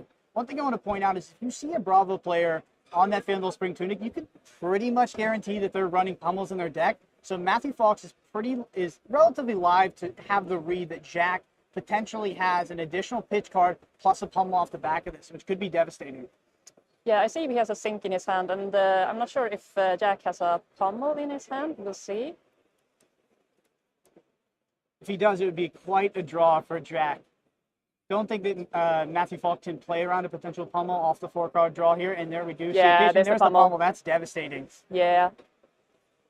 Drawing into the natural command and conquer pummel is one of the strongest turns the Bravo player can have. It's so disruptive, and you can't defend it with the defense reactions because of the ability on command and conquer. So it's super. Oh, it was a sink. That's devastating. Matteo Foulkes is probably going to pass the turn here. Yep. Go ahead and arsenal and pass for Matteo Foulkes back over to Trang. We're starting to see the Bravo get the head start that they need to have in order to be able to pull ahead in this matchup. Yeah, we see the Rouse there as well. I think we see another pummel. So the question is if we have enough resources to pull that Rouse off. Absolutely. I mean, even putting another pummel in the arsenal with the Tunic on 3 here, because pummel is a card you traditionally will play via Tunic, not through pitching another card like we saw Jack play on the previous turn. So it sets up Jack really nicely for these next couple turn cycles to potentially blow Matteo Foulkes out again. Yeah, the downside here with the Anatos running not without the tectonic plating is that you can't reinforce the Anatos with the extra pitch in your zone thanks to the tectonic plating. So this Anatos is only going to come in for 4, which is not the most amazing turn cycle, but he's going to set up for another big turn if he arsenals the pummel. He might actually pummel this and come in for 10 if he really thinks that he has to race in order to win. True. If he pummels this and pitches another card, Anatos' attack goes up to 6. It's 10 damage. That's not the best use case of pummel because you don't get the discard. But if you have a redundant card in hand, why not pummel it and go ahead and arsenal that Rouse the Ancients? He does it, and there's the sink below from Matteo Foulkes. He's going to take a little bit of damage here, but not too worrisome. Not too bad. I think Jack's hand was a little bit forced there because he would have been potentially, like pseudo IP penaltied if he had not pummeled. Would have had the redundant card. And Rouse the Ancients is also, Rouse the Ancients is relatively powerful against Iyslander. It's kind of at risk of a Frostbite. Unlike Zealous does really well into a Frostbite. Rouse the Ancients, on the other hand, can have the full turn shut down. Yeah, since you need to pitch 3 for the Rouse the Ancients, then you don't really have the leeway to have that extra pitch left over in case there is a Frostbite coming away. We haven't seen any big, shifts from, Matteo Foulkes mostly been on the defensive end, right? No big Aether Ice Veins. This Wounded Bull is sort of the pivot point for Matteo Foulkes, but the real disruption comes in the form of those Aether Ice Veins when Matteo Foulkes is able to draw them to disrupt Trang and stop him from being able to play these 4-card hands into him every single turn. Yeah, I think Jack is in a bit of a pickle here because I think I see 3 reds in his hand at least. It's not really what you see as Bravo because you're so pitch heavy, so you really want to need those blues in order to get those optimal turns out. Looks like he has drawn the Command and Conquer as well again. With the pummel, I think. No, the Cellus, right? There's a Cellus and a Command and Conquer.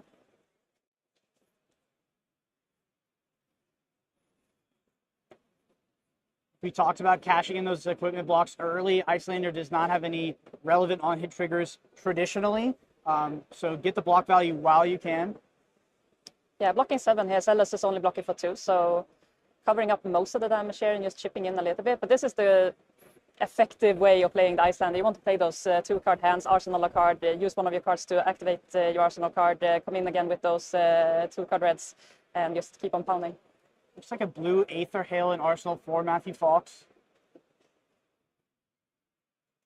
There could be a potential pummel here if Matthew Foulkes can spot that out, because the tunic is at 3, he has 1 resource remaining, and this is basically like the alarms clock go wide for a pummel scare. Absolutely. Is showing pummel, but Matthew Foulkes also seen 2 pummels already as we get into turn 4, turn 5 here. So it is relatively unlikely. I still expect to see Matthew Foulkes at least sort of play around it. The pummel's not as devastating here because he does have the Aetherized Vein in arsenal. Exactly. Oh yeah, so he can always play that out in case he needs to. So I wouldn't be too scared about the pummel at this point. As you mentioned, he's already seen 2 of them. So seeing a third one this early in the game is highly unlikely. We see Matthew leaving the table. So if you're a Bravo player coming to this tournament, you see the meta breakdown. Are you feeling happy? Or are you feeling a bit concerned at this point? I wouldn't be super happy. I would probably expect a lot more draw mice on the table than what we see today here, with Iyslander being the most played hero in this tournament. I believe all the Bravo players were betting on those draw mice cashing in at this World Championship. It's also a brand new meta, as Lexi just left the meta game just a couple of weeks ago, and we only saw 1 battle harden coming through, which gave us some indication on how the meta is going to look like. So yeah, the field was wide open coming into this, and it's super fun to see the turnout. We do actually see it was an Ice Bolt, not that Aether Hail I talked about, but Ice Bolt works perfectly with that Tunic. It's going to be able to Tunic and Waning Moon coming in for 3 here. Yeah, super powerful clapback, and we only have the Null Rune 1 and only 1 floating, so we can only cover 1 of those to pitch some more damage into the Bravo hand. But Matthew Foulkes is only going to have 1 card left on his turn. It's absolutely fine to use Arsenal at this point, I think. We don't have the healthiest life position here as the Iyslander player, but he has 2 cards. Yeah, it looks like 1 might be a Winter's Bite as well. That is such a good card. Against Bravo, definitely. Yeah, especially so he does have access to Tunic, which we will activate in order to dodge this. But that is still good. That is still good for Matthew Foulkes. Matthew Foulkes, as an Iyslander player, if that was not a Winter's Bite, could have been left with 2 redundant cards in hand. But instead is able to actually play it out and get some value out of that Winter's Bite, taking that Tunic counter away from Jack Chang, and also reducing the risk of pummel in the future, because that Tunic counter is so critical to resolving a pummel. Yeah. Terrace under here. Ooh, are we going to see a Terrace under Anatos maybe? No. But he must have that in second hand, I think. It's like Matthew Foulkes has a response, potentially going to give him the Frostbite here, and there is the Cold Snap. Who has to pitch 1 to not get his good arsenal locked. Yeah. So he decides to not pay for it. Arsenal is frozen. I'm curious to see what the follow-up is going to be on this Iyslander. It's going to get Dominate and +1, and on hit, discard 2 cards. And you get to choose which cards you discard, which is really nice compared to the Crippling Crush, where you just discard 2 random cards, and you never know what you're going to end up with. At least with Iyslander, you can make some headway in terms of what you want to pitch out. And I do want to remind everybody that I think we know Jack Chang's arsenal at this point is a Rouse the Ancients. So he's just waiting for that perfect hand to follow up that Rouse with something big. But this Iyslander is going to definitely force some damage through. And the disruption is also the icing on the cake. Assume no chance we're going to see any equipment block here, because it'd be very hard to get up to 7 at that. Yeah, he has to commit the Tunic and everything in order to get up to that 7. So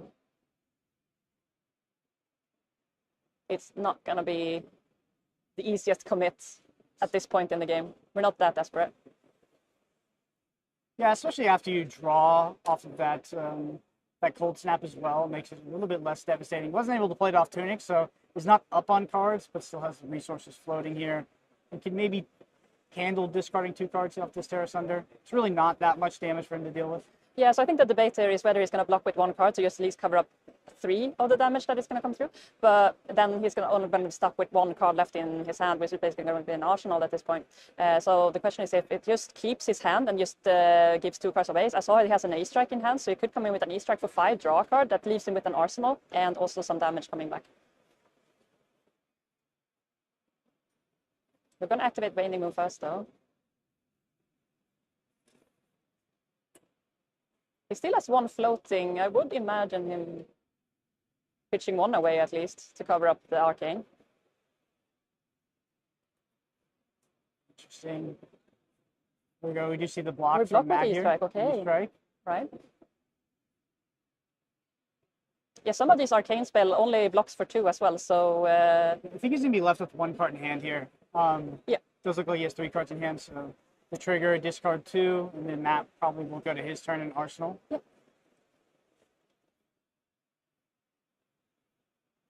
It's an Aether, Ice Vein Yellow, and a Scar for a Scar. Yeah, so that would have been a great turn for Matthew Foulkes if he was allowed to keep that, but unfortunately no.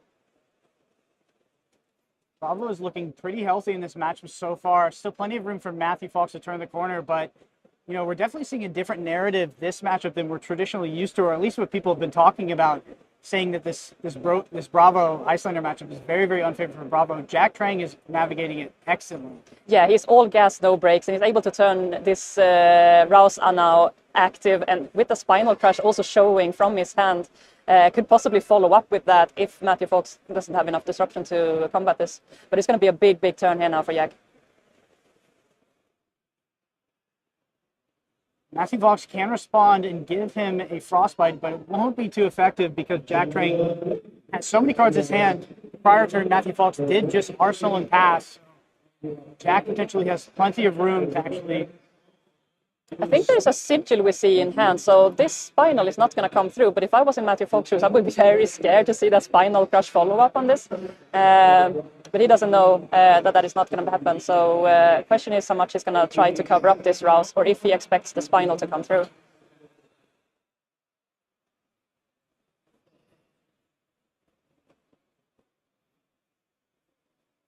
Wonder what Matthew Foulkes is thinking about in terms of what might be the follow-up after this route with the Ancients. Potentially, if he had arsenaled something that wasn't a ice spell, could be something like a defense reaction, is worried about a Command and Conquer coming down.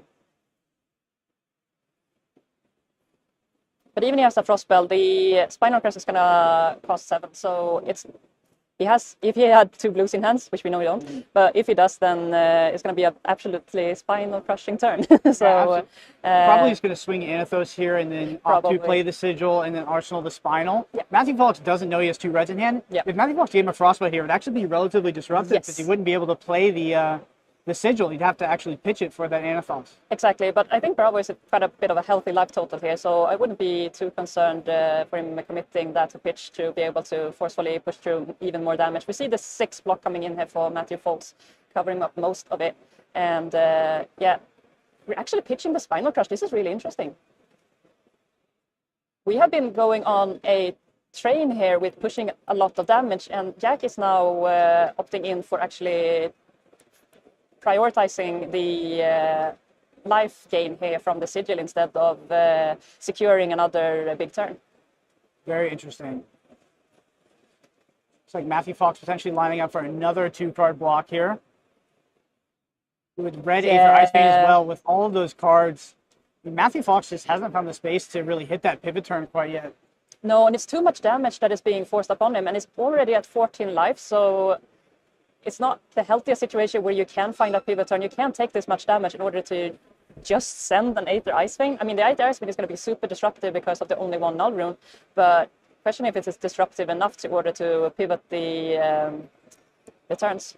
Yeah, very interesting arsenal from Jack Trang, considering he really was the beatdown in this matchup up until now. That being said, Matthew Foulkes has not seen a Sigil, I don't believe. No. So maybe Jack Trang values somewhat being able to blow him out with that, because, you know, if Iyslander does commit the boots, does go all in, and you are able to sort of blow them out with Sigil, it can be very bad. Yeah, and being the Iyslander player and not being able to have those clapbacks whenever you take damage to come back with something, you are giving Bravo this whole space to use his full hand to just continue ramping up. And Jack is just pulling all guns blazing here with another Rouse coming out, probably following up with another Anatos for 13 damage this turn as well. I have to ask you, Erica, what do you think is in Matthew Foulkes' arsenal at this point? I would expect to see a defense reaction because he didn't pull off anything last turn, but he also had a really good blocking hand because all of his cards blocks for 3, and he realized that he couldn't keep enough cards to have that disruptive effect on his Aether Ice Flame, so it could possibly be that. But we could also see a ice spell that he wants to time weather in order to cover up more damage here.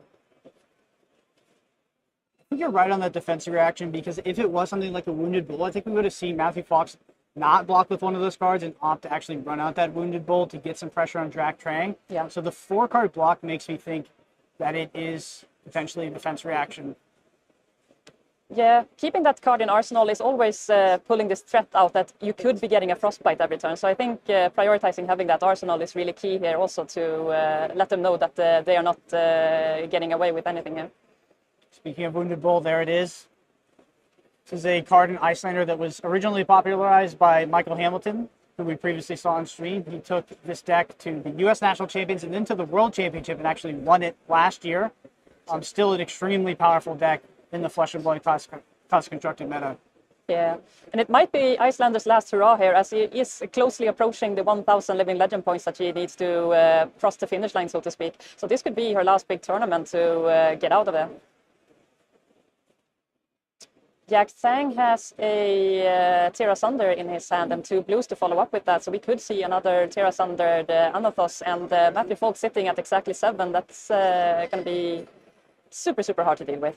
I wonder if Jack Trang has the read that Matthew Foulkes potentially doesn't have the ice spell in the arsenal, and as a result does not, is going to map out a turn where he does not play around a Frostbite. Mm-hmm. But he also has the Tunic on 3, so in case of a Frostbite, he could activate the Tunic in response to that, so he has that extra floating in order to be able to send this Anathos across with those 2 blues. Jack Trang looking to be in a very, very good position and at an extremely healthy life total. Yeah, so we need to pass priority here and see what Matthew Foulkes does. If he decides to respond, if he's able to, if he has that ice card blue in his arsenal, that he's able to at least try to get some disruption across the table to hopefully not get that out. But he also sees that Jack has this Tunic counter on 3.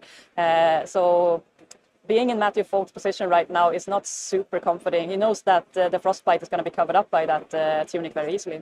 Yeah, I think you're absolutely right. Matthew Foulkes will recognize that the Tunic is on 3 and will understand that Frostbite in and of itself will not be disrupted to this turn. So I would be surprised to see it run out.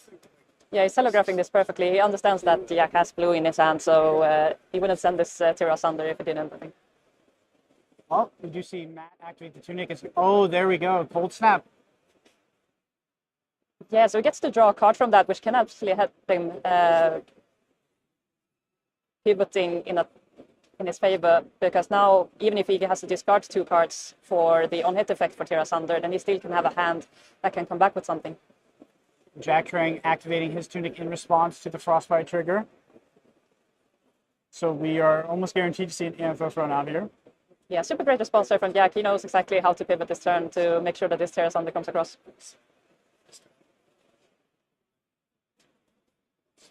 We see a Fiendals and we see E-Strikes. We see 3 blues to follow that up. It might be a yellow. No, it's a suggestion. Okay, so 3 blues, the E-Strikes and the Fiendals, but we need to commit some armor here to keep our life totals a bit healthier to be able to pivot back. But Bravo's still at 21 life. It's going to be an uphill battle from here. Yeah, everything. Tunic is gone now. Yep.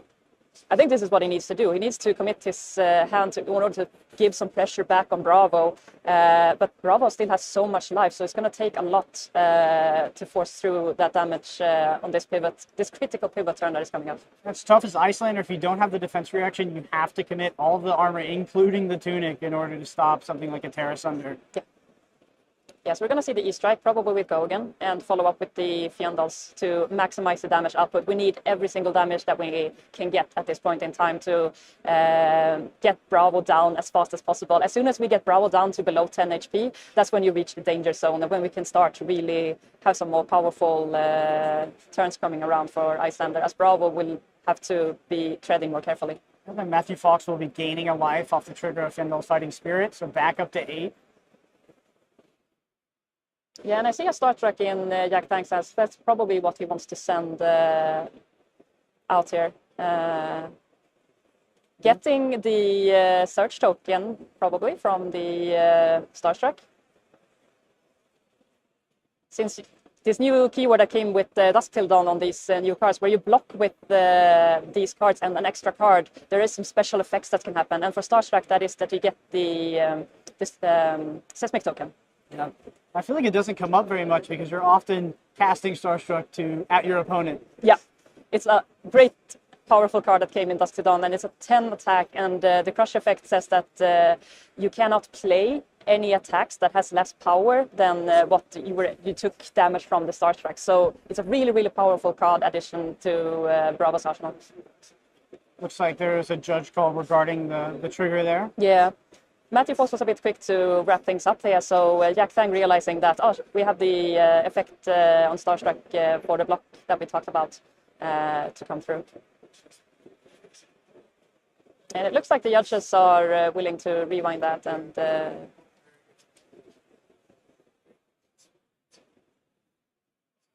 possibly. Or it could be that they let Matthew Fox decide if he lets it or not.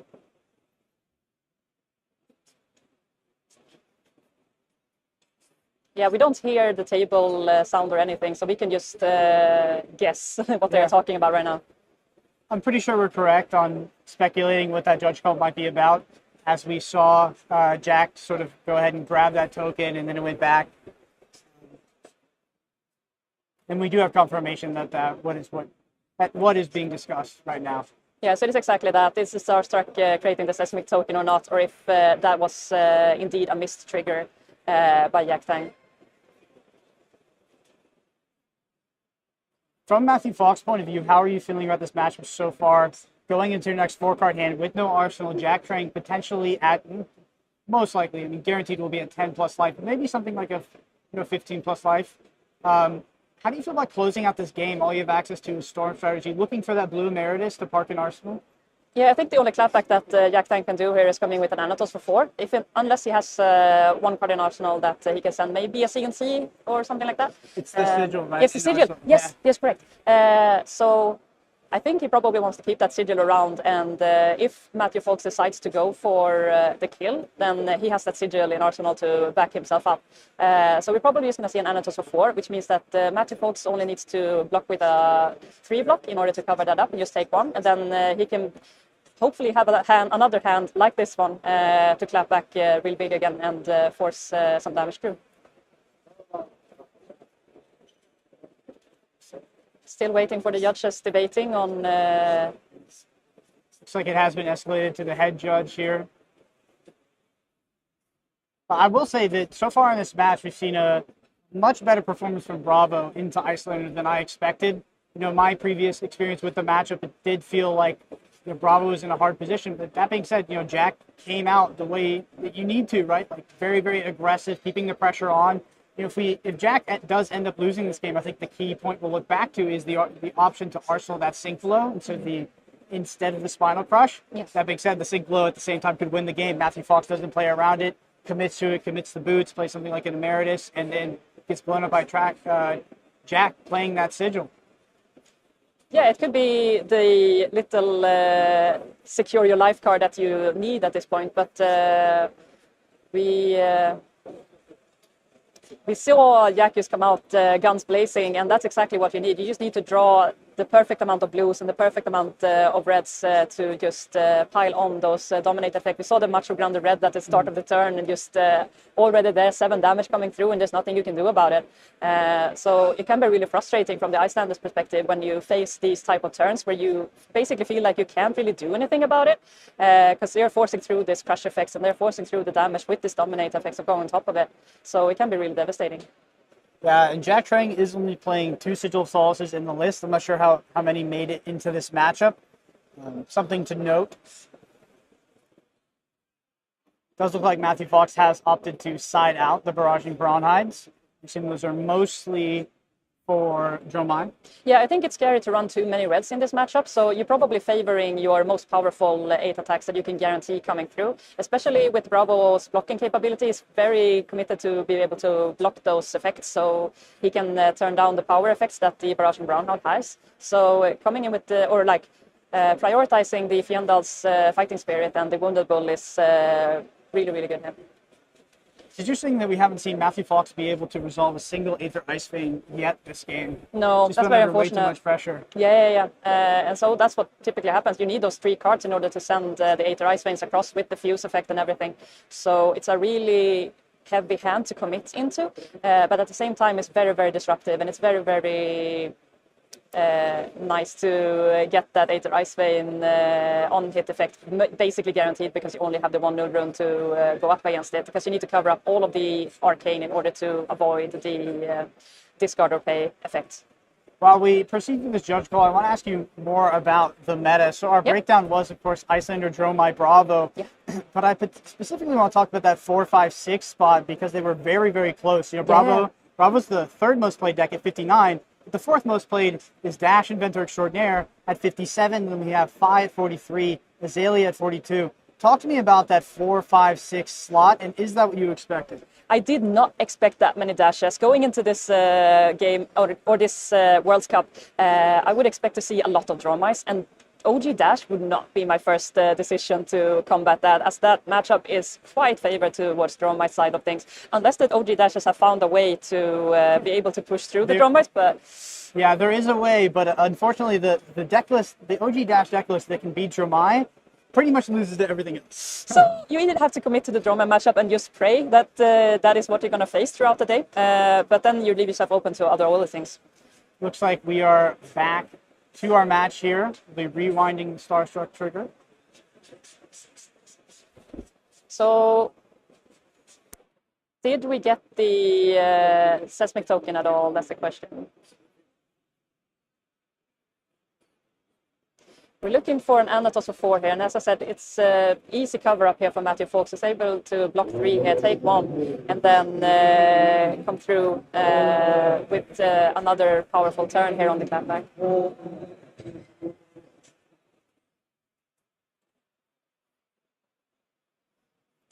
Okay, it looks like Matthew Foulkes is getting a bit of space here.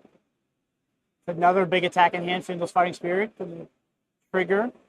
Back up a life, so going back up to 8. This is exactly what Matthew Foulkes needs. He needs those big red attacks to come through and force Bravo to either block or come through with more disruptions. Deciding to block 3 here, taking 4. Now Bravo is closer and closer, getting down to that below 10 life point that we spoke about earlier, where he is now in the danger zone for that Storm Strider range to not being able to cover up as much arcane damage. I think he is looking to keep himself above 10 life for as long as humanly possible, but still he needs to be able to commit the damage through to push Icelander's hands here and get those blocks out. You got to remember, Jack is effectively at 17 life because that sigil. Zella's belting so good here because it is absolutely resistant to that frostbite. The sneaky thing about the Zealous is that they are also targetable by pummel. So sometimes you could expect that, I'm just going to see an Anatos for 6 coming through here. But sometimes you can just get those surprise pummels on these type of turns as well. So I wonder if Matthew can even play around it, right? Because, of course, he would lose in that case, but... Yeah, you can't really block 3 cards on this. There's no way. There's no way you could cover up the pummel like that, just the threat of it. Oh, gaining a life off the defense. There's going to be a trigger here. So we're going to go up to 9, and then we're going to take 3. So down to 6. Oh, okay, we're actually going to cover double block 5, here. yeah, so that covers everything. And Anathos for 6 here. Yes. Matt does have that Wounded Bull in hand, so would not be surprised to see him take the entire attack here. Yeah, it's going down to really low, but if you have this type of hand and you know that the Wounded Bull is going to come in for 8, then that is going to put a lot of pressure on Jack in terms of how he's going to be able to block this and still be able to come back with something to threaten Matthew's life. Wow, Erica, I really think that this match is going to come down to that sink below. You can just see us mounting towards a game state where Matt is going to need to commit into Jack Trang, has not seen a sink below, and there is one sitting in Arsenal and could miss lethal off of Jack activating that or casting that sigil instant speed. Yeah. Super interesting. So Matthew Foulkes doesn't know the decklist of his opponent. Like none of the opponents know the decklist of their opponents, of course, at this point in time. So Matthew Foulkes, knowing that this arsenal has been there for quite some time, he could probably suspect that it could potentially be an Oasis Respite or even a sigil that we know.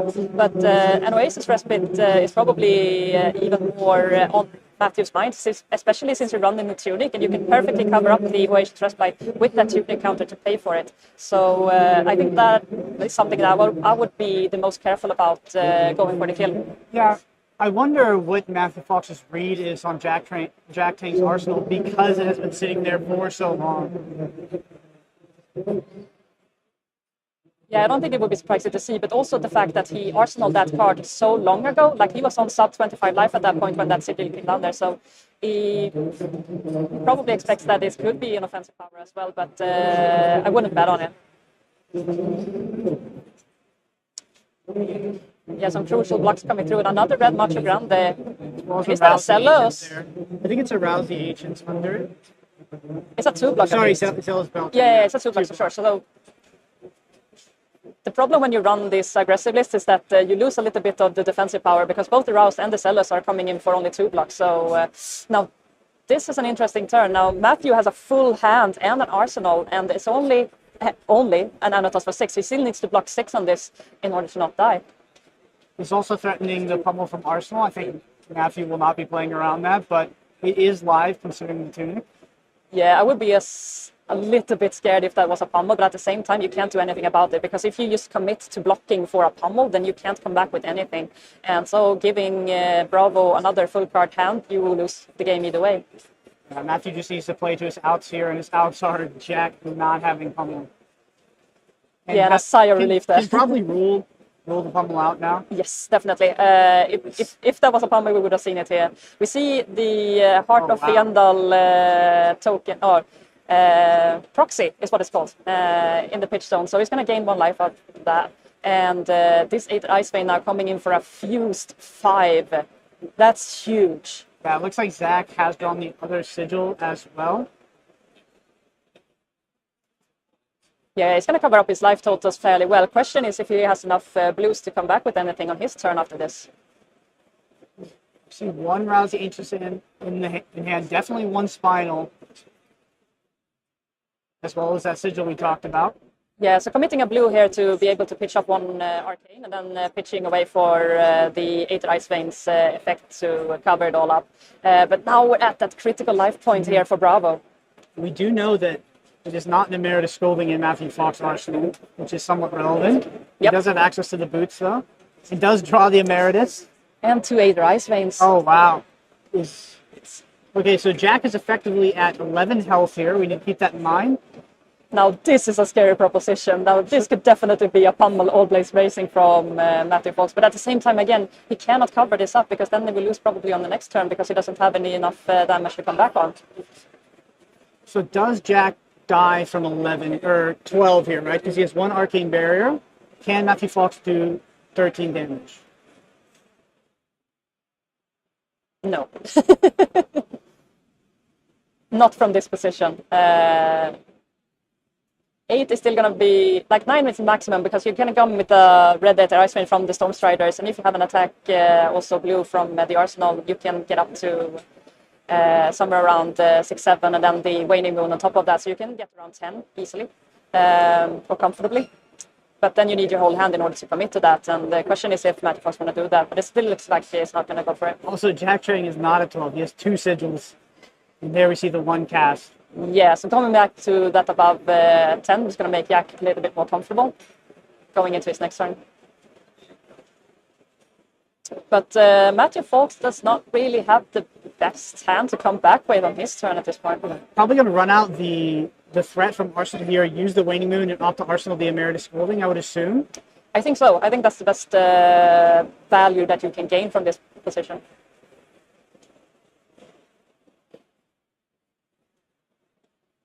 With only 1 null rune is at least going to be able to force through 4.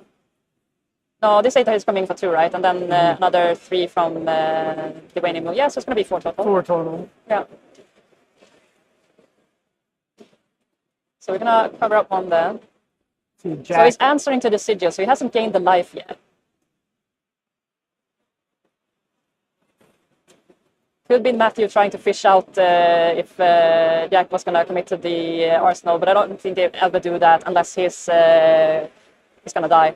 How good is Sigil for Jack Trang because Matthew Foulkes can just respond to it and stack more arcane damage on the stack? I think that's pretty crucial because if you don't have enough life to cover up in between the sigil trigger and every other arcane damage spell that is coming through on top of that Matthew can present, then that is a really, really scary proposition. So that is something that you need to take into consideration when you commit to using that sigil, and it's very, very time crucial, absolutely. Wow, the Terrace under here, that really asked the question. This is a 7, and Matthew Foulkes is at 4. This is committing his whole life, but he does have that sync blow in He does hand. have the sync blow. What a draw. That is huge. So Sigil is the lifesaver at this point in time, but what else do we have to work with? Yeah, he's going to try to pitch for some damage here from committing that arsenal now. I would assume. No, he's thinking about it. Jack still has that one card in hand, and so if he does play the Sigil Souls onto this, does take 3 damage, discard 2 cards, he's simply passing his next turn. I think that's what Matthew Foulkes is weighing up right now, is does he have to put in damage now? Because to get breathing room, yeah. Yeah, he just gets to tempo it out if he does only block with that Sigil potentially. Definitely. But Matthew Foulkes is considering this very, very carefully. Like, this is the point of the game where every decision counts. It's very, very crucial that you do things in the right order and with the right timings. And it's on both sides of the table. Like, Matthew doesn't know if Jack is sitting on that crucial Oasis or if it's just a sigil. He possibly cannot know, and that's the poker face gambling that we are working with right now. We're getting to the state of the game where Matthew Foulkes only play around so many cards, and Sigil is one of those cards where probably cannot. Yeah, without the tunic, this Armories Scolding is a little bit awkward because now you have to commit another card from hand in order to get that Waning Moon across. But starting out with this Armories Scolding is going to send 4 Arcane across. So it's going to ask Jack the question, do you have anything to help cover you up? Yeah, so Matthew Foulkes is going to cover up with the Sigil after this. Going to pitch another card for Waning Moon, only discard 1 card. We're going to his turn with no arsenal, but we'll have access to those boosts to try and close out the game. That being said, Zach does have the Sigil in arsenal. We're going to commit to stories. We're committing to stories, are we?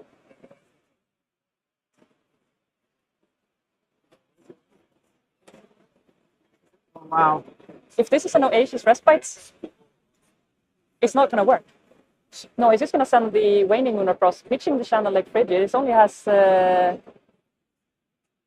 I don't remember what he had in hand for... Well, what he has in hand right now... Sync. Yeah, the Sync, and then I'm not sure what the other card is. No.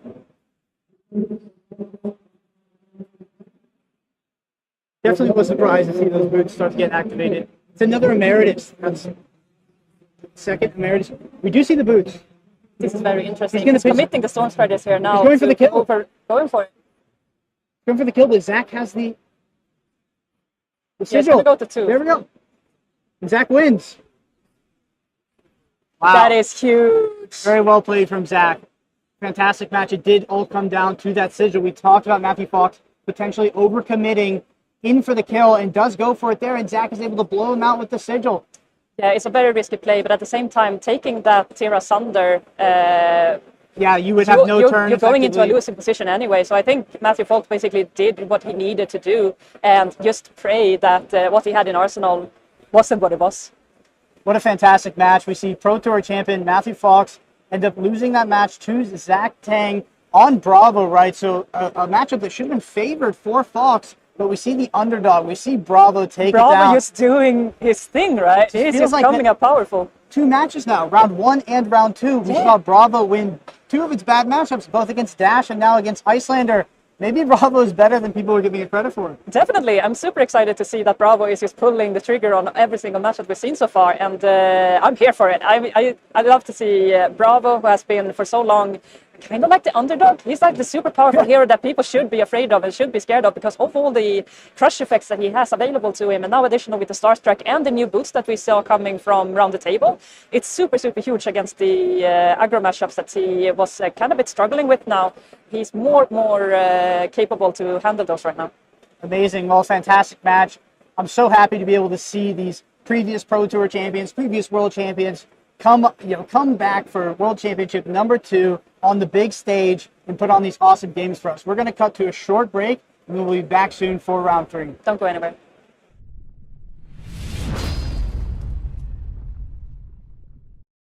Hey there, my Flesh and Blood friends. Andrew here from Dice Commando, wishing everyone at the Flesh and Blood Worlds event in Barcelona all the best. Whether you're in the main event or grinding those side events, those sweet, sweet side events, it's going to be an awesome time.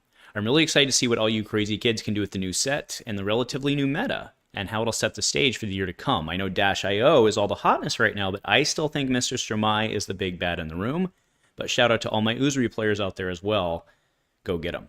Best of luck to all of you, and more importantly, have a ton of fun. And of course, go Commando. Hello Barcelona, my name is Out from Out Games and I'm the developer of Fable, the Flesh and Blood card quiz. So sadly I couldn't make it out to Barcelona myself this year, but I really want to wish everyone there the best of luck during their games. And there's 2 players in particular that I want to give a shout out to. So the first one is a local player here, Malik. He's an expert Dromai player. I think he'll take her very far into the tournament. And the second one is Bradley. Otherwise known as the salt collector, because he likes to collect buckets of salt. He surprised everyone by bringing Boltyn to the Dutch National Championship and actually winning the whole tournament with him. And I like playing Boltyn myself, so I would love for Bradley to show the whole world what the Breaker of Dawn can do. Let me just wrap up by saying once again, good luck to everyone. Enjoy the amazing games of Flesh and Blood that you are sure to have, and see you at the next one. Out. Hi, my name is Dane Celestia. I'm an artist on the internet, and sometimes I open packs and boxes of Flesh and Blood TCG. And I'm here to tell you what I think about the World Championship. It's the most prestigious event. What else can you say? The best of the best, playing their hearts out for the crown, for the most prestigious thing in this card game. I can't be there. I'm not good enough to be there. I think I'd just die if I was there. I'd just sit on the table and I'm just dead. I can't do it. But I'm happy enough to be here on the sidelines watching and cheering. And of course, as a Filipino, I hope that a Pinoy or a Pinay gets the dub. I know you guys deserve it. I've seen one of the most passionate and most skilled players in this community. You deserve it. And I hope that when you get there on that world stage, that you can show everybody what you can do and what you're made of. Have fun and good luck.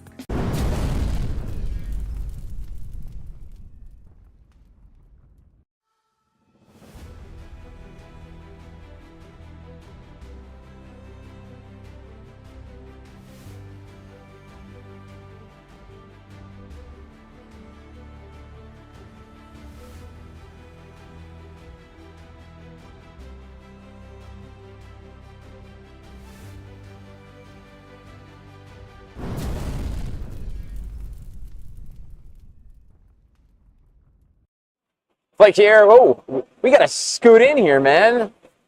So much wind that we couldn't even fit into the frame. It's Flake alongside the winner of round 2 here, Jack Tang. Congratulations on your match, my friend. It got a little dicey towards the end over there. It's always a dangerous endeavor to go up against an Iyslander when you're in that like single-digit life range. Yeah, it's threatening. It is very threatening. Yeah. Now, I gotta ask you, because I am over the moon. Bravo is my favorite hero. Seeing Bravo. Really? Oh, yeah. Love to hear this. Exactly. Are you the same way? Yeah, I'm a Guardian and a Blood player for like my entire life in my Flesh and Blood in these 3 years. So I used to play Odin first, and then I moved to Bravo and Rhinar. Yeah. Classy people we are. Yep. That's the way it goes. So I want to ask you, because there's a lot of debate about Bravo into this tournament, and I'm going to ask you, like I asked Michael Hamilton, who's also on Bravo, what was the? I mean, obviously it's your favorite class, and you've played it a lot. But beyond that, why Bravo into this tournament? I have a team, so my team is anticipating a lot of Icelanders, a lot of Bromides, and maybe the third most anticipated class is Bravo. So I'm quite confident in playing against Bromide and the mirrors. So I'm quite experienced in playing Bravo. So I would just bring Bravo to the Worlds. Makes sense to me, and as you can see, it has been a success for you as well in this second round. But I want to talk real quick about those late games against Icelanders, because Icelanders, sometimes they'll say it's just a free win against Bravo. You just have to deal with a few crippling crushes and then you'll get there. A pivotal moment when you get Iyslander to a position where they don't have an arsenal. It's a completely different game. How do you approach that matchup from then on?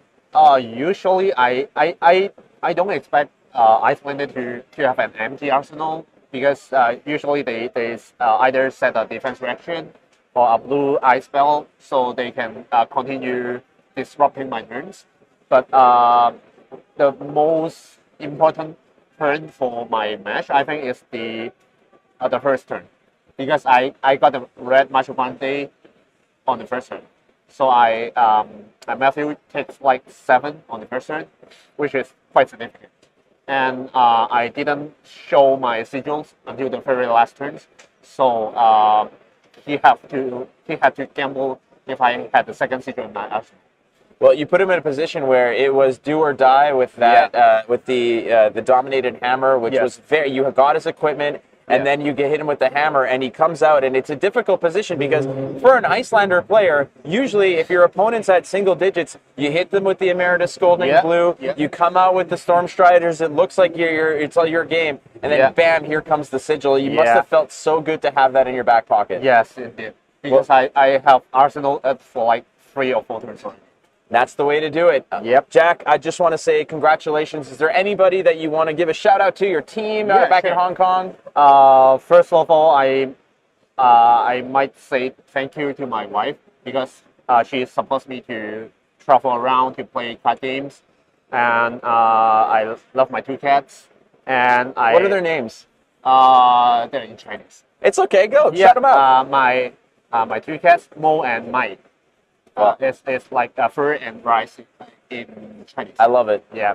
And I really appreciate my team, because I'm the weakest of my team, and they spend a lot of time to practice with me, and we try to get some good results in this world. I love it. I just want to point out as well, that's 2 Bravos that won and 2 Bravos that shout out their wives first before anything. So that's awesome, Jack. Thank you. Congratulations. Good luck in round number 3. We've got more Flesh and Blood action here in Barcelona. We'll be right back after this.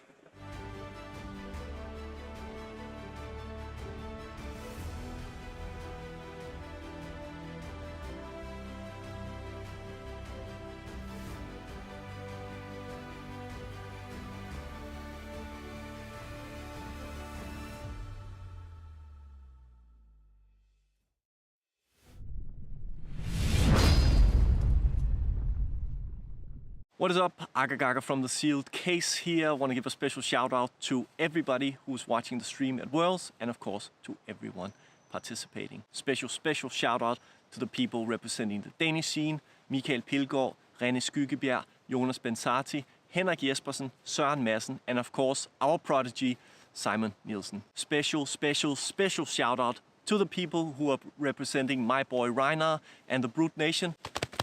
Let's go. Hi, I'm Kearney Moons. I run an online league for the Melee format, which uses commons and rares exclusively. I also stream commoner matches on YouTube, give draft tips, and make the worst memes and thumbnails you've ever seen in your life. I'm so excited for Kevin Breyer to take down Worlds on Vin's set, and I'm looking forward to another American World Champion. Hello everyone, my name is Pablo Francisco Toledano Benito, and I'm a player from Madrid, Spain. I've been lucky enough to be at every Pro Tour and Worlds last year. My biggest accomplishment in Fab is making top 32 in Baltimore, and I also won a Battle Hardened in Madrid. And here I am at Worlds, trying to improve even further that and hopefully make top 8. Let's see how it goes. I'm also a content creator. You can see it. This is my channel right here, Flesh and Blog. It's basically in Spanish, and we make gameplay, analysis, tier lists, and whatever it comes to mind, really. And it's the biggest channel in Spanish in terms of number of subscribers, with almost 300. Looking forward to pass that mark soon. And yeah, that's where I am. I hope to see you all in Barcelona and have a good time. I also have the dubious honor of being beaten by a Levia that played Titanium Bubble in stream in the Pro Tour.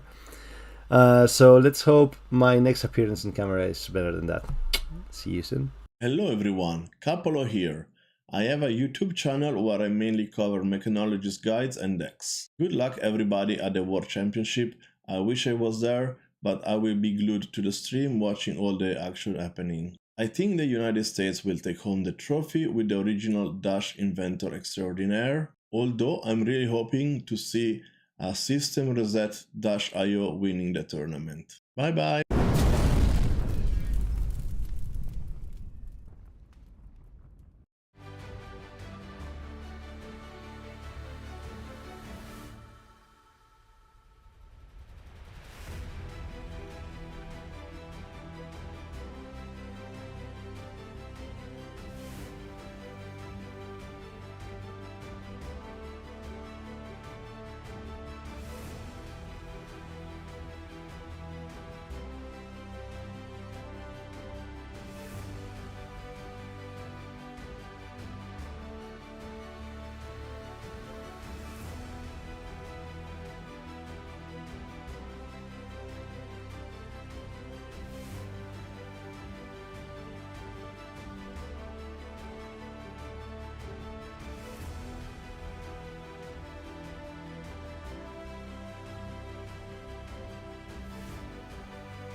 Welcome back to the World Championships here in Barcelona. We are not quite at round 3, but we're going to take a look at our metagame breakdown, see what the players have brought to the Flesh and Blood World Championships. So we see the #1 most played deck is Iyslander. A lot of people coming to this tournament probably expected the top 3 decks, and this played out how we anticipated, right? With Bravo, Iyslander, and Jermai, but not necessarily in this order. I think most people would have put Iyslander as the 3rd most played deck, and maybe Bravo, Jermai splitting. Not what happened. What are your opinions on Iyslander making it to be the #1 most played deck of 79 players? So I have 2 theories. One of them is that Iyslander is closely approaching the LL timeline for when she's going to exit the classic constructed metagame. She's sitting at around 900 something LL points, and 300 living ladder points is going to be exceeded for the winning hero this tournament.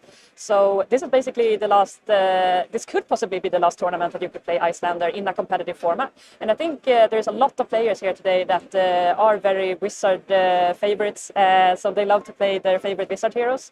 So we have a lot of that, and also because of the LL situation that we have going on, a lot of people is capitalizing on that, but also realizing that they might think that they have a good matchup going into the top 3 decks that they would expect to see here today. But as you mentioned, Iyslander being the top dog here is not what most of us expected. If you had asked me yesterday what I thought the deck to beat was, I would have 100% said Dromai, because most players that I was talking to in lead up to this event via testing were ending up in Dromai as the most powerful deck in the format, and it just doesn't seem to have materialized in the metagame quite yet. We'll see what the day 2 conversion is, but very surprised at how this 1, 2, 3 actually sort of delineated in the end. That being said, let's look at 4, 5, 6, because this tells a way better story. We have Dash, Inventor Extraordinaire, Phi, and Azalea. What do you think about these picks? So I really love to see Azalea being this strong in this current meta. She has been the ongoing underdog since forever, it feels like. But she made a really strong commit here with Justin Koo pulling out the calling win there. So he has brought a lot of attention to this hero, making that win and also beating Dromai along the way, which is not really a favorable matchup at all. So a really strong pickup here for Azalea. Yeah, and what about this Phi pick? I assume people pick Phi as a way to sort of beat up on Dromai. It is seen as a traditionally Phi favored matchup. I have a little bit of disagreements with that, but with how the metagame actually broke down, with Iyslander being the most played deck and then Bravo shortly behind that, I can't imagine Phi is in a super favorable position today. No, as a Phi player, I would not love to see a Bravo or an Iyslander, but I would love to see a lot of Dromai. So I believe the Phis here are capitalizing on what they believed that Dromai was going to be the strongest pick going into this tournament, and that's what they were hoping to see the most of. I mean, Dromai is still quite high up there with 76 players on the hero. So if they can do the gem accountability correct, because that is also a big play in it. Like what you face in the first turn is completely random. So what you face in the first turn can definitely make or break your tournament streak. Yeah, and this metagame is actually quite spread out, to be honest, from what we've seen in the past. Like, these numbers are very, very close, so you could really face anything in this top 6. I just want to also point out Katsu here at 7. It fills a similar role to Phi. That Dash.io went quite a tear at the previous calling in Melbourne. Thomas Dowling taking that to a 14-0. So we see 18 players bring that. I think the reason we don't see more Dash.io is particularly because it has a bad matchup in the Bravo and sort of a neutral, not great matchup in the Iyslander, so not a fantastic meta call potentially, if not a traditional version of the deck for today's tournament. And then we get to Rhinar. So these Rhinars are here for one reason. They're here to beat up on Dromais. I think if the people playing Rhinar today expected Dromai to be a bit more represented. Yeah, and also punish the Bravo that's also going to pick up on the Dromai train and try to capitalize on that. I think Rhinar is a really, really strong pick going into this tournament, because expecting to see a lot of Dromais and a lot of Bravos. I mean, the Iyslander matchup isn't that bad either for Rhinar. He's running a lot of blues and a lot of high power attacks. They could be really crushing for Iyslander to deal with, as he has to be able to come back with something, can't block that much. And also the intimidate factor that he can just take any card out of your hand and you're not able to use that one for blocking, and that could really make it awkward for you. So Rhinar is a really interesting pick going into this one. Yeah, absolutely. And I think that Rhinar also, people who brought Rhinar probably didn't anticipate 45 Phis in the field as well. Definitely. Looking at some of these other decks, the Maxx Nitro, there's 6 Maxx Nitro. I don't know if all the decks are like this, but definitely a significant portion of them are that Nitro Mechanoid combo. We did see that at Melbourne as well. I know Matt Rogers is playing that list. Christopher Ayali, previous finalist at the World Championship, is also playing Max Nitro. As we go down, we see Levia. There is a 2-0 Levia in the form of Sant. So currently 2-0, surely beating up on Dromais as well. We see Uzuri won a calling very recently, but did lose its most favorable matchup in the format in the form of Lexi because of Living Legend. So not surprised to see that at 5. But we also have Teklovossen and Riptide here at 1.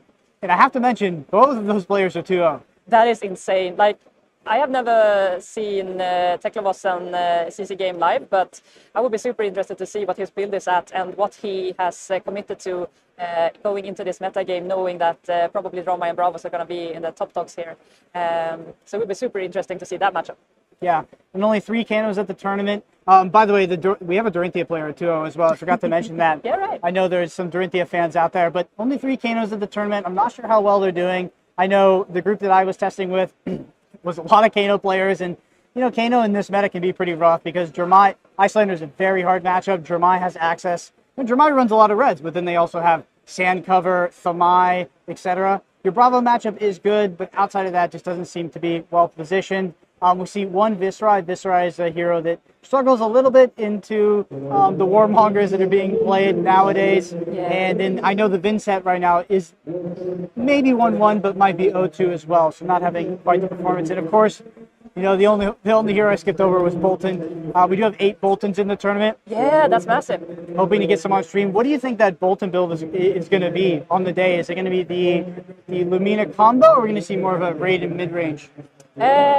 Great question. I think we're going to see a lot of both, because I think it's more about what comfortable build you are most comfortable with running as the Boltyn player. It's a very niche hero in all terms and aspects, that you can run both the Centauri Sabers and the Renegade builds. And with the Lumina Ascension being a super powerful breakback turn, as soon as you get enough soul, then you can just go all guns blazing with those Lumina Ascension turns and really pivot a game completely 360 and break it back with some really good attack reactions. So I would be really scared to face a Boltyn. I don't think that is the hero that people playtest a lot against. So it can be really surprising factor here if you go up against that. I have one last question for you. Looking at this metagame breakdown, if you could rewind time, 12 hours and enter the tournament and play in the World Championship, having all this knowledge, what hero would you bring? Man, I mean, I'm a very big favor of the Iyslander, so knowing that I'm going to face a lot of Iyslander, and depending on how comfortable I feel about the Iyslander versus Iyslander matchup, I probably would go for that. Seeing a lot of Dromais in this matchup is not really what I would like to see as an Iyslander, though, so it's a really tough call. I think I'm a really high favor of the high-rolling heroes, so Dash.io has also been on my radar for... you can have so big turns, and if everything just coincides, then you can have some very powerful turns, and you can just overrun your opponents, and they can't really do anything about it. So it's a really fun hero to play. So depending how much power I want and how much I want to gamble, basically, because there's a lot of the turns that you can be determined by what you draw and what you don't draw, or what you don't see on the top. So it's a very scary hero to play, but it's a very fun hero to play. Right, and with that, we're going to wrap up our metagame breakdown. We'll be back after a short break for round 3 of the Flesh and Blood World Championships here in Barcelona.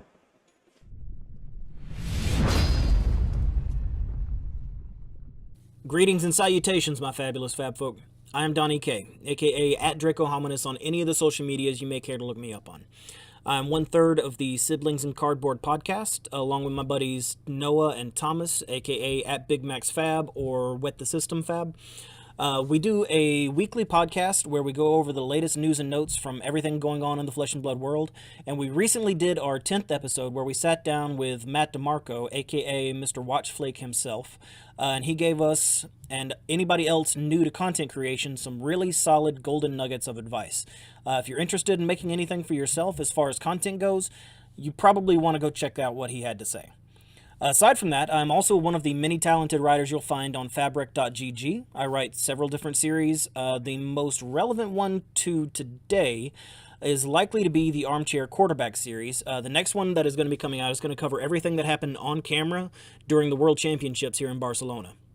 there in Barcelona, because it's an armchair quarterback series, meaning I'm in my armchair at my house. I wasn't able to travel like that.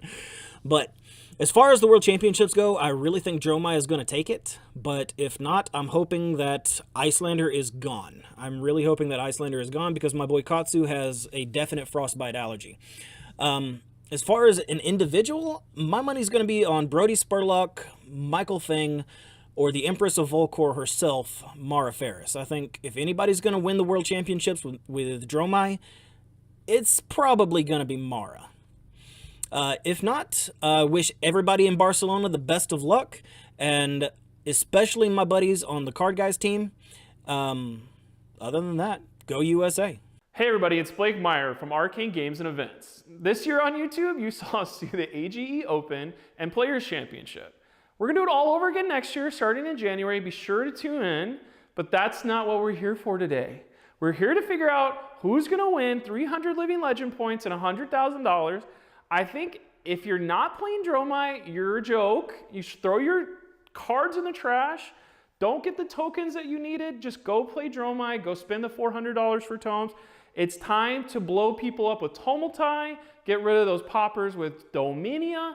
I think somebody that I'm very impressed with these days is Matthew Vore on that deck. We've seen him play in our locals, and he's been crushing people. He got a top 8 finish in Dallas. I think he's going to put it all together, maybe with some help from his brother, but I'm expecting Matthew Vore on Dromai to take it down for 2023 World Champion. For 2024, I can't wait. Hopefully Heavy Hitters has some good blue 6s for Rhinar. But until then, good luck, everybody.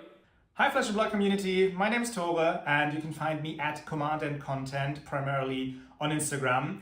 And I am so excited that Flesh and Blood Worlds is happening in Europe, in Barcelona this time. I personally will be there, so come and say hi if you see me anywhere running around. I'll be playing the Calling, I'll be playing the Battle Hardened, some fun side events, and obviously cheering on everyone that is participating and crushing it at Fab Worlds. I believe that Pablo Pintor will use his home field advantage and keep the Fab Worlds title for 2023 in Europe. See you around.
Welcome back to the Flesh and Blood World Championships here in Barcelona. We have a very interesting match coming up here for round 3. Both players are 2-0. We have Matthew McInnes on Dash, Inventor Extraordinaire.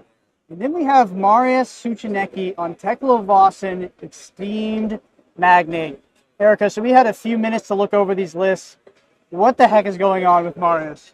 So we're going with a full steam mech versus mech here, and it's two completely different lists that we're looking at. We are seeing a very boost-heavy dash game plan. So we're not going to see the typical pistol plan here on the dash side of things against a Teklovossen that is running a full fatigue strat, as it seems. So this match is going to be super, super interesting to watch. And Matthew not running the pistol plan might be making this life difficult for him. Yeah, Matthew McInnes, only one induction chamber in the list, so probably a bit more subject to fatigue than the previous dash list we had on the feature match. And like you said, this list from Mariusz looks to be very heavy in the fatigue direction. We have 3 Oasis, we have 3 Red Firewall, we have 3 Red Fate Foreseen. I mean, Mariusz's plan looks decently clear based off this deck list. That being said, I don't think either of us have too much experience on Teklovossen. Definitely not, and that makes it so much more interesting to see because anything can happen. We're starting off strong with this new Evo Steel soul equipment that is going to come in for 3 block and temper. That is a really good start here for Mariusz, who is going to capitalize a lot on that block going forward. And it does look like Mariusz's game plan is to cast Singularity and transform into that Teklovossen, I don't even know what you would call it. Is it a demo here? Mechanoid? It's a Mechanoid? Okay. I think so. So that is going to turn things around if he managed to get there. The thing here is that Dash on this boost plan will try to capitalize as much damage as possible and try to push his opponent's life totals down to 0 as fast as possible. We do see a sink below on the Technical Plasma Pistol, immediately followed up by a 0 to 60, boosting a Twin Drive away. Twin Drive, a key card that came out in Bright Lights, helps you cast those not those high octanes, those maximum velocities much easier. Definitely. The double boost on one single card is so powerful, and the maximum velocity only requiring 3 boosts. Twin Drive is unlocking that really gracefully. Backup Protocol, very popular draft card here in Bright Lights. It's going to allow Matthew McInnes to recur a red card back from the graveyard to hand. Yeah, it's going to be really helpful if he manages to draw into a double blue, for example, then he can 2 to 1 of those blues to go fetch a red instead and have a much more powerful turn. Pistol for Teklovossen here. Yeah, and you can't forget about the Teklovossen ability where he can pay 3 to... Oh, we're seeing an Imperial Warhorn? Okay. I thought that matchup was for Iyslander. Same. But it can destroy an item, so it could potentially destroy this backup red protocol. Not that I think it would, but that you could also be destroying the induction chamber, that thing. Yeah, I think the induction chamber is the target. Yep. Wow, that is very threatening for Matthew McInnes right now. That could be quite the counter comes off. Because then you can do the double pistol attack for 4, which is very convenient when you have the extra blues in hand. Starting up with a T-bone is really, really strong because you have to commit an equipment for this. And since the only equipment with block value is that Evil Steel Tower, then that is what has to go. Not what you want block on a yellow T-bone that's only coming in for 2, but it is what it is. You see Expedite coming out here, boosting away at Teklo Core.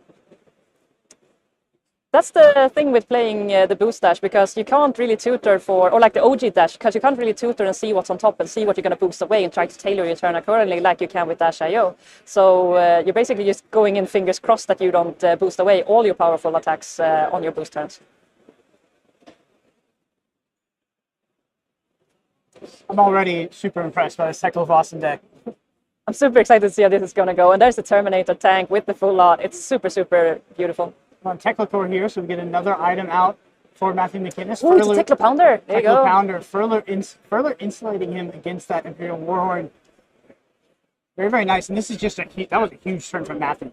Yeah, so the question is if he's going to just activate the Imperial Warhorn here and try to get one of those items out to minimize the value that Matteo can get out of it. Yeah, I don't think he'll activate it because it would hit the backup protocol here more than likely. That being said, Matthew McInnes, because Matteo is the one who chooses, right, by the way. Matthew McInnes is setting up for a huge turn here, but at the same time, Mariusz's deck is built to deal with anything Matthew's ready to throw at him. And this is probably one of the most destructive attacks that Mariusz can present and has available to him. And it's going to require those 2 blocks. This is not what Matteo wants to do. He wants to use those attacks offensively and try to push as much damage as possible. So before the turn ends, he's going to activate the red protocol. It's back at 0 to 60, 0 for 4 boost. Important that it's being done on your opponent's turn, because if you go into your turn, that will lose its last counter, and if it does, then it will be removed from the plan. So really crucial. 0 to 60 coming in for 6 here.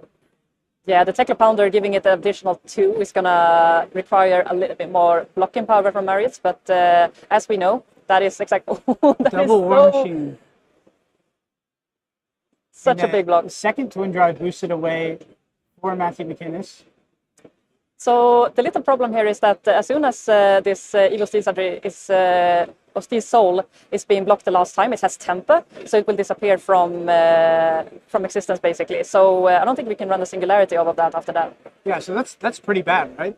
Yeah, since we can't go into that plan, but at the same time, I think Mariusz's plan from this point forward is just to cover up as much damage as possible, bring some few attacks across that can potentially cover up some blocks from Matteo, so he doesn't have that offensive power. But as long as he doesn't have any on-hit effects, I don't think Matteo is going to block anything. So do you think Mariusz's game plan is less to transform via singularity and more to just literally fatigue Matteo McInnes? Yeah, I think that's a valuable plan, because he understands that Matteo is going for the boost plan, so he doesn't really need to worry about the pistol game plan that could potentially fatigue him back if he gets the power off of everything when he does. Couple high octane turn here. Oh, huge turn here. He's going to be able to get double action points whenever he boosts now. Wow, with a twin drive in Arsenal. That's the last twin drive, by the way. We did have 2 boosted away. There was a maximum velocity also hitting that boost bin. It's unfortunate to see these power houses of cards being boosted away, but at the same time, it is what it is. You can't really do much about it, but it's not what you want to see, really.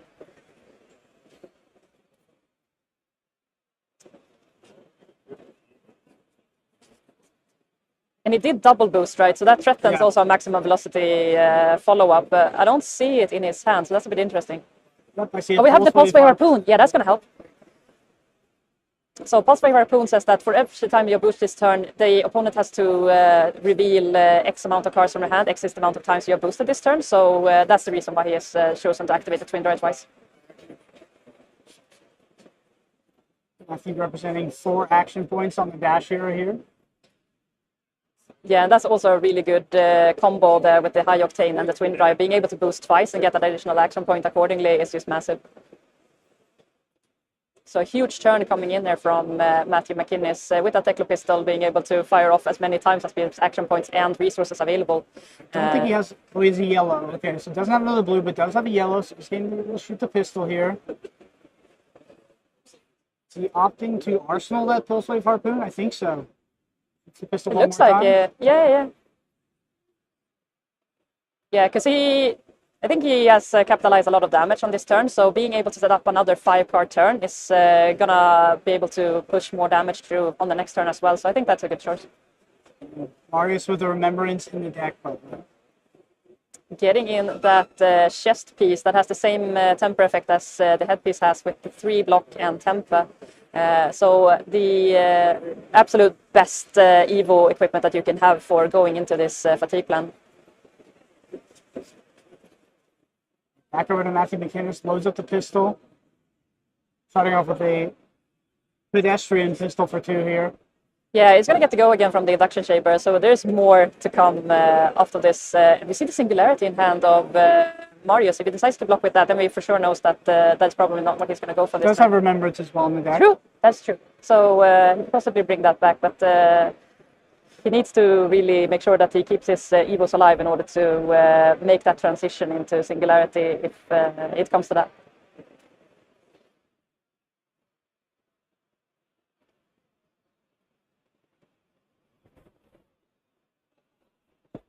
Rocket from Matteo McInnes. Some of these new Bright Lights cards making their way into the dash deck. So yeah, the Firewall has an interesting ability where you display the top card of your deck, and if it is an Evo, it stays on top, so you know that that is what is coming. But if it's not, it's going to go to the bottom. So it's basically a little sync effect that is on there. So now the Pulse-Ray Harpoon is gonna require 2 cards to be displayed here, and Matteo can choose if a card has to be committed to block or not. If it's an attack action card. Not able to get the singularity there. Nope. The payload with Dominate. It's 6 damage, and you're not going to be able to cover it up unless you commit your chess piece on there, but... I mean, Mariusz is definitely the defensive deck, does look to be on a fatigue game plan, but is already at almost half life. Yeah, I mean, the boost dash has this super offensive capability. You shouldn't ever underestimate a good dash player to be able to come in full force with all of this damage potential. And also this dominate effects helps a lot to push those damage through. And with the Teklo Pounder, of course, there's so many things that can help dash push damage across. So it can be really, really intimidating. Mariusz is considering the block with the singularity here. Yeah, I'm curious to see how he decides to do his block, because how he decides to do his block will effectively tell us more about what his game plan is. Because if he commits the singularity and the Evo Steel Soul Processor to cover up all of this 6 damage, then he needs to think about all the upcoming T-bones that is going to come his way, so he doesn't accidentally lose one of his crucial items, if that is his game plan. But if he's just trying to stay alive and be running towards that singularity endgame, then he really needs to make sure to keep those Evo Steel Souls alive. I do think that Mariusz's game plan is probably going to be more along the lines of just fatiguing Matthew McInnes out completely rather than transforming into singularity. So I don't think the pressure from Matthew McInnes is going to let up anytime soon. He opts to block the Evo here. Keep 2 cards in hand. Interesting, so he keeps his card in hand, yeah. So he does not want to give that singularity away, basically. So activates Imperial Warhorn. Yeah, this is the Induction in to chamber get hit. that induction chamber. Yeah, That's very, very strong. definitely. Particularly good against Matthew McInnes' deck because he does not run other items outside of this Teklo Pounder, Teklo Core, which are items that go away, right? They are going to leave after a few turns. Exactly. Doesn't run any more of those static Permanent, items yeah. that exist on board. Exactly. So we see him blocking with this Evo Steel Soul Processor from hand, which means he's going to end up in his graveyard. He can run these scrap cards to commit those equipments back into Banish and then be able to play those out with the Teklovossen ability. So that is really, really helpful for this fatigue plan because you can capitalize on the block from hand and also get them back into your equipment zone using the Teklovossen ability and the scrap ability to basically just cycle those equipment around. Have a little bit of an odd focusing situation going on here, excuse for that. But there is this payload coming in for Dominate again. See Matthew McInnes touch the Achilles Accelerator. I would be surprised to see that played this turn. That Induction Chamber kill really pivots this entire matchup. Yeah, question is if he ended up with 2 cards that doesn't have boost on them. Payload is one of the few cards that doesn't have boost on them, so it's basically a finisher and the maximum velocity, of course. So no, I'm not going to commit to that. Up to Arsenal for Matthew McInnes, back over to Mariusz. So we see if Mariusz has any... Yeah, we Scrap see the Scrap Trader. Trader. Yeah, we see the legs going into the Banish zone, probably. Scrap Trader is able to double scrap as well. Ah, right. Gains resources off of doing that, if that's relevant. Might be able to play one of these at instant speed now, via Teklovossen's ability. And gain resources accordingly. This card is great. A somewhat common play in Bright Light's draft. Not something we've seen a lot of. But it's a really super interesting build, and I think that all the cards that he's running is really, really effective towards the game plan of Fatigue, and all of these Evo bases being able to do this recursion is so powerful towards that game plan, so super fun to see that in practice. I really didn't think we would see Mariusz potentially transform via Singularity. But After about 2 turns, it does feel like that is very likely to happen. He has a singularity in Arsenal right now, so Matthew knows about it because he saw it on the Pulse Wave harpoon, so he knows that the power is coming, and he needs to just keep on pushing in order to get Teklovossen down before that happens now. But Matthew McInnes does have a 5-card hand here, so we should see a big turn. Teklo Pounder boosted away. Yeah, unfortunate, but if he doesn't have enough T-bones to basically make Mariusz commit his last Evo Stole head that he only has 1 block left on and temper, then his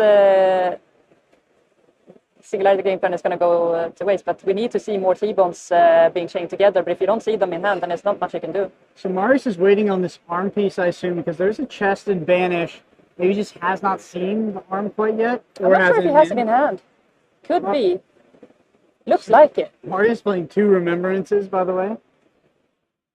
So just in case, he has the capability to get things back. Definitely not 9 counters. No.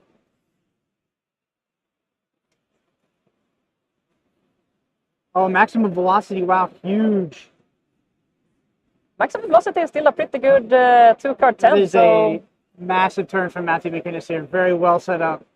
Yeah, and he commits it is the arms that we There's see the there. arm So piece. it's the last piece of the puzzle that we need in order to turn this train around. So we'll need to get enough room in order to play a scrap card and scrap it unless he's able to draw it once again. But this is looking good for Matt McInnes because Mariusz is just going to have to pass. Matt's going back into a 4-card hand, and Mariusz, despite blocking with armor in every single card hand, is down at 13.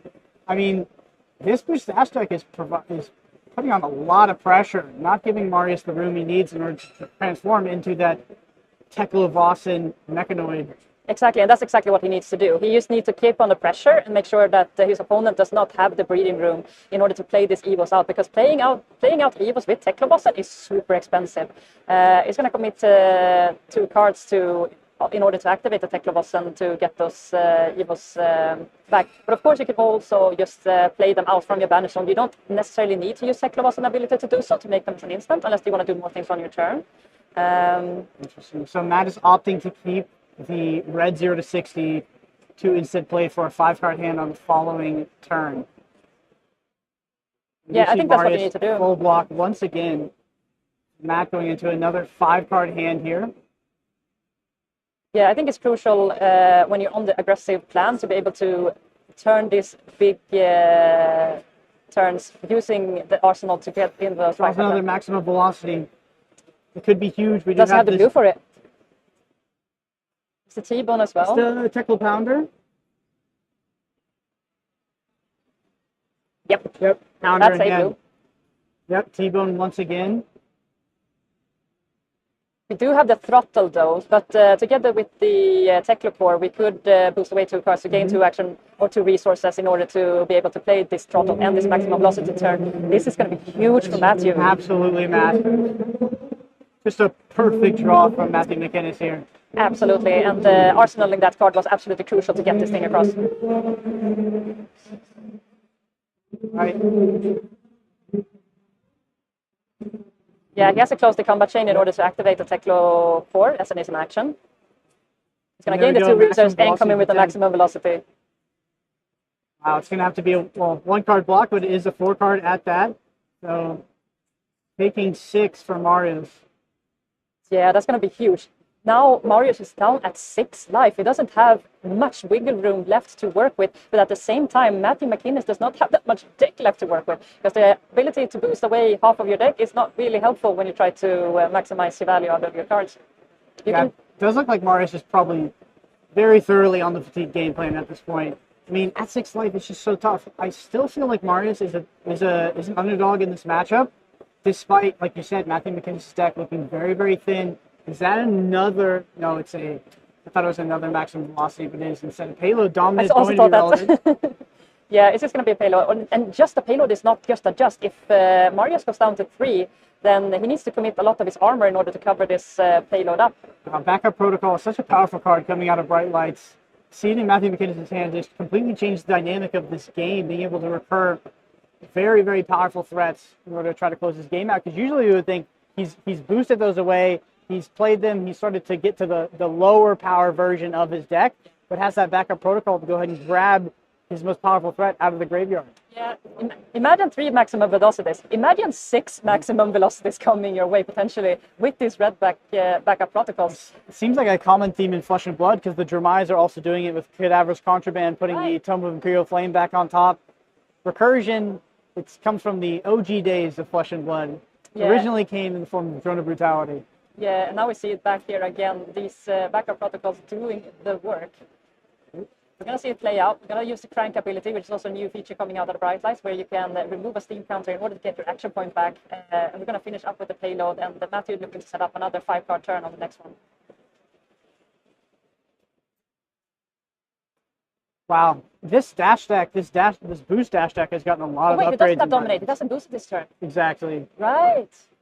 But this dash deck has gotten a lot of... Easily. It is a Remembrance Command, so... Oh, it could have been a big opening for Matthew McInnes.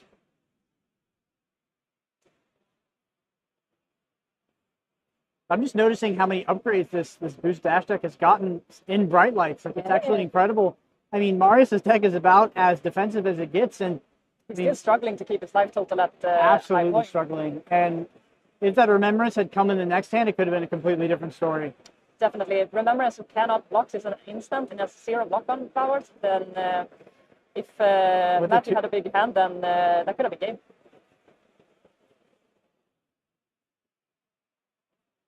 Yeah, activating that background approach goal, and this is not looking great for Mariusz. Getting that maximum velocity back in his hand for this turn, it could be absolutely brutal.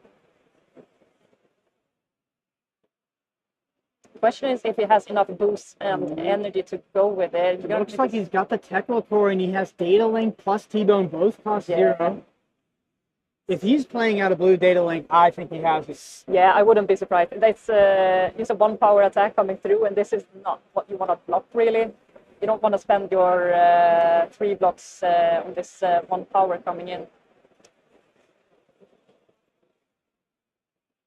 Okay, so we're actually going to lose the headpiece here.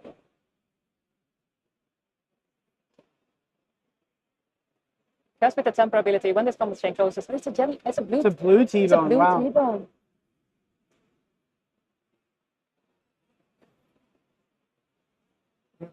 He has a sink in hand, though. He could be able to survive this turn, possibly. I do think he will survive this turn. All the block power on his armor is coming in clutch here. So Matthew McInnes could choose one of the Terminate tag or the Junkyard Dog.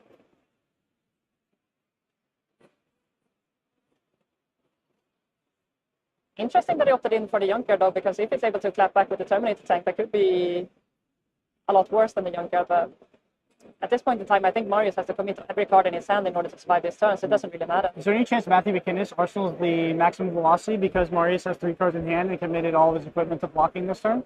Does off to play it out, coming in for 10? Yeah, I think he needs to just keep on putting up the pressure, because giving Mariusz some breathing room is not gonna help his game plan at all. So what Matthew needs to do now is take another turn where he needs to set up that another 5-card hand. The question is if he has enough deck for it. Looks something like 8 to 10 cards left in deck for Matthew McInnes. So not looking great, to be honest. Yeah, 2 seconds ago it didn't look great for Mariusz looking at that maximum velocity turn, but now it doesn't look good for Matthew. This is a really, really swinging game back and forth. I really love to see it. The mechs battling it out. Yeah, not the mechs I expected to see battling it out this weekend. It's the Worlds, no, and it's absolutely cool to see.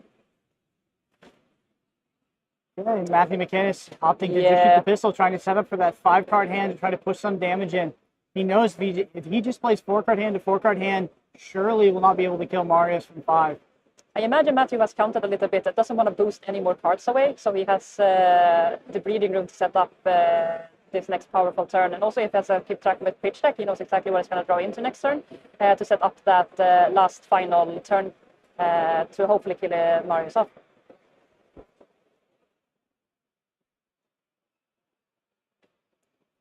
Not super familiar with this one. Pulsewave Protocol. Oh yeah, it's an Evo upgrade. 6-power attack. So forced to add them as defending cards. That is not. That is not happening for Matthew. You do not want to lose your cards to this. It's 2 Evos, so they'd have to have 2 or less defense. So I think because... But he only has 2 Evos, right? Yeah, so because Mariusz only has 2 Evos, it's not going to be as impactful. Still has to reveal the 2 cards, Exactly. which is what we saw. Yeah. But doesn't So he doesn't actually have to commit them. So that's a sigh of relief from Matthew. I think Matthew just takes it all day. Yeah. No reason to block here. He's at 31 life, and he just needs to find that big final turn to be able to push it over the finish line.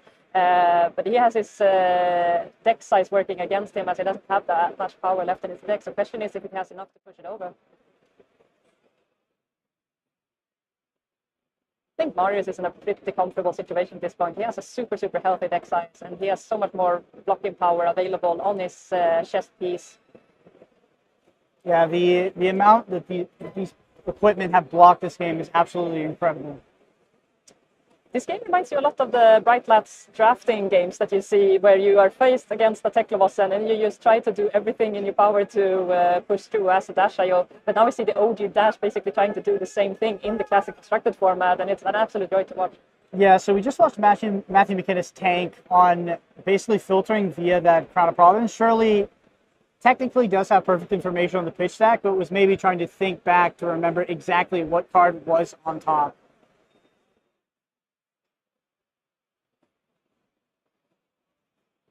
Here we go, we see a Teklo Pounder run out here. So it's another setup turn that we see here. I think that's his only option, just setting up Blue's data link. I mean, it's going to be tough. It's definitely going to be tough. The Teklo Pounder is definitely going to help, but the question is it enough? We see the blue Teklo core in hand is going to be helpful to still have that singularity in Arsenal.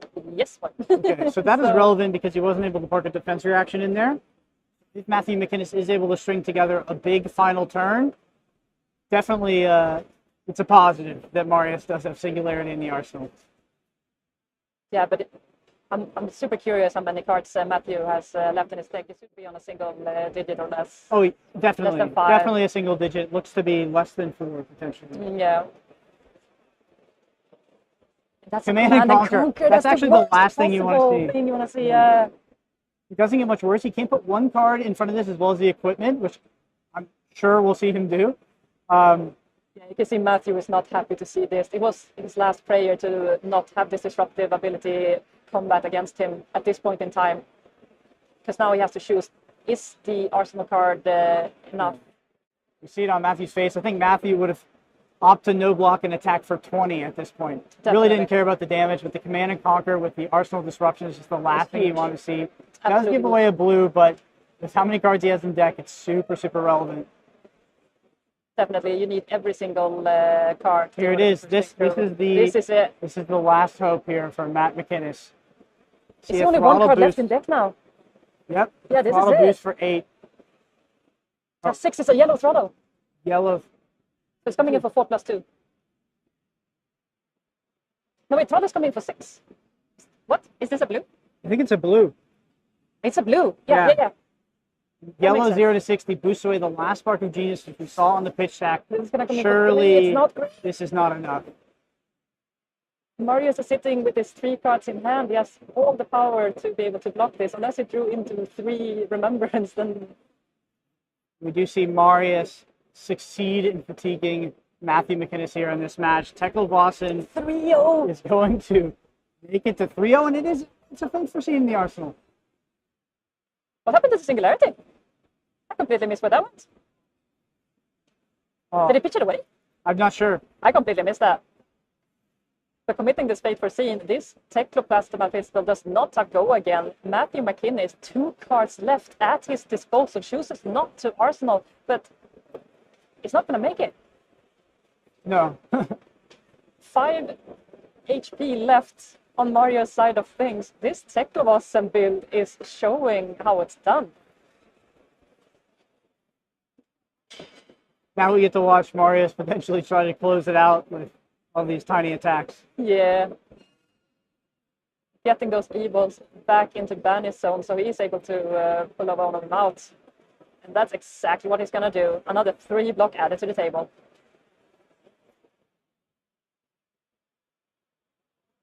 And It's a blue data link. It is last. Yeah, there we go. action There's the card. fist bump. Huge showing here from the Teklovossen side of things. I'm super excited to see how far he can go with this build. What an experience to be the solo Teklovossen at the World Championship and be 3-0 so far in the constructed rounds. Absolutely insane. Honestly, the last thing I had on my bingo card this weekend was a Teklovossen undefeated.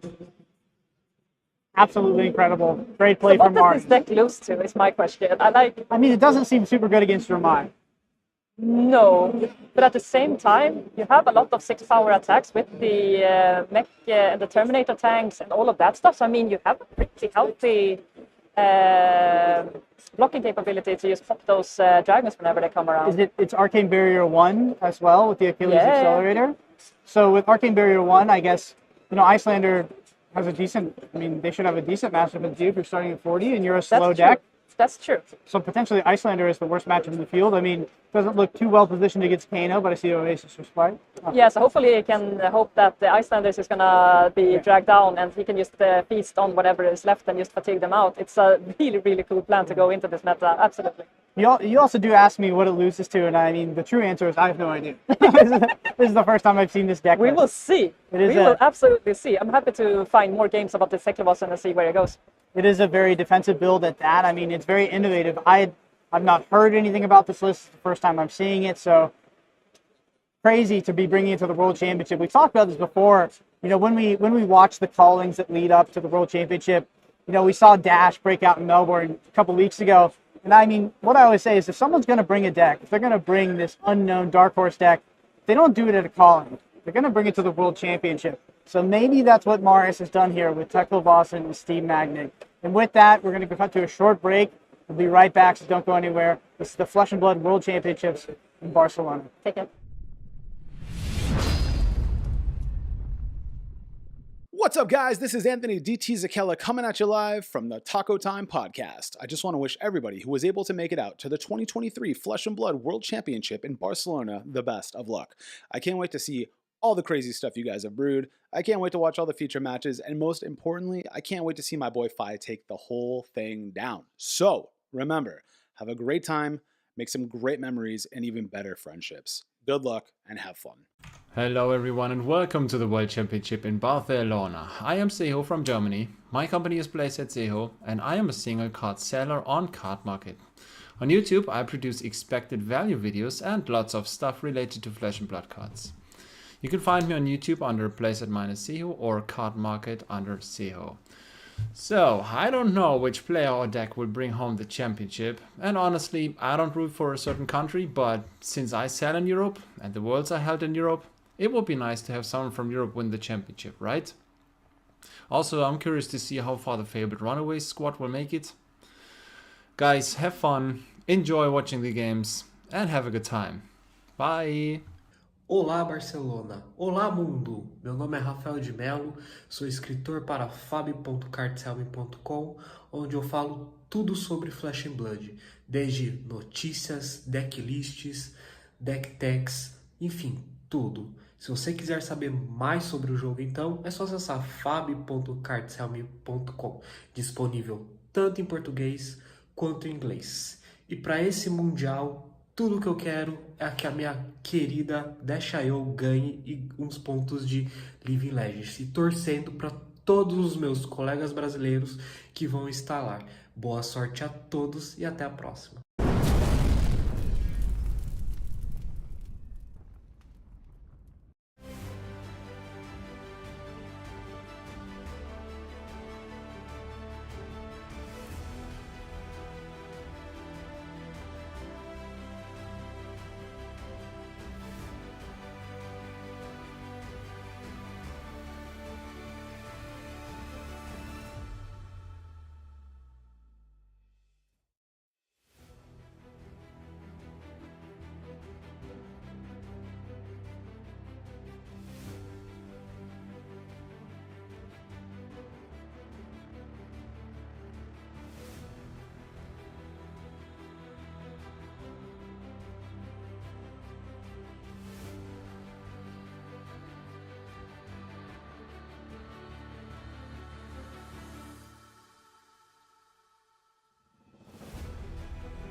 Welcome back to the World Championships here in Barcelona. I'm joined by Mariusz, Suchanecki, Teklovossen, Extreme Magnate.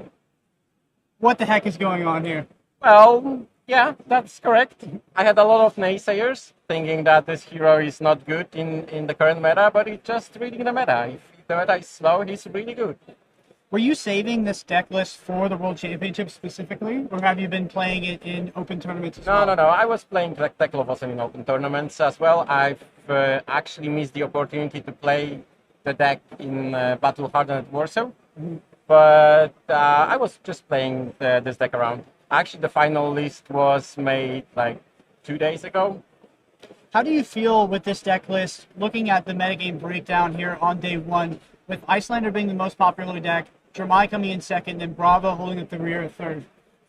There's also quite a few Dash players that we've seen back in previous ones. So I think like 2 matchups are the easy matchups. So Bravo and Dash is a really not the easy matchup, but like in favor.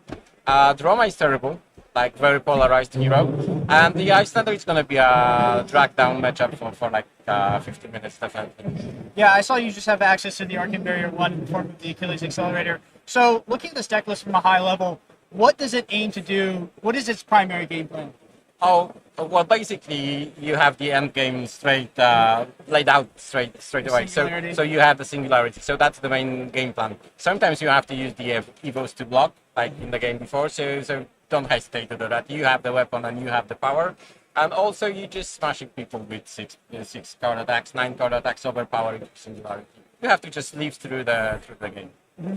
And is your game plan against Dash primarily to fatigue them, or are you also setting up the singularity a lot of times? Like it depends. Like you have to find out on the go if that's the pistol plan or the aggro plan. If that's the aggro plan, you just destroy the chamber and you just finish the game. That Imperial Warhorn looked pretty nice that matchup because I mean Matthew McInnes also had he had 1 Plasma Purifier, which he didn't bring in, I don't think. But hitting the single induction chamber really sort of slowed down the output of that deck. Yeah, I mean, just incredible. You're the 1 Teklovossen, you're 3-0 currently in the tournament. I mean, it's incredible to see. I wish you the best in the rest. How are you feeling, if you do end up in that 4-0 bracket, in that 4-0 pod, how do you feel about draft? Oh, well, I'm going to probably just, roll with it. I haven't played many drafts, so we'll find out. Yep. Maybe going with Teklovossen there. Probably, as well. yes. At least I know the cards. Yeah, for sure. Well, Mariusz, congratulations. Fantastic match we got to see on camera. First time I'm seeing this deck list. I was impressed. Definitely want to pick it up and give it a try myself. And good luck in your last round of Class Constructed. Thank you. And then good luck in day 1 with the draft. So Thank you. I'll see you in the finals. Thank you. Cut to a short break. We'll be right back.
And we are back at the World Championship in beautiful Barcelona, Spain. I'm with my friend Tang over here.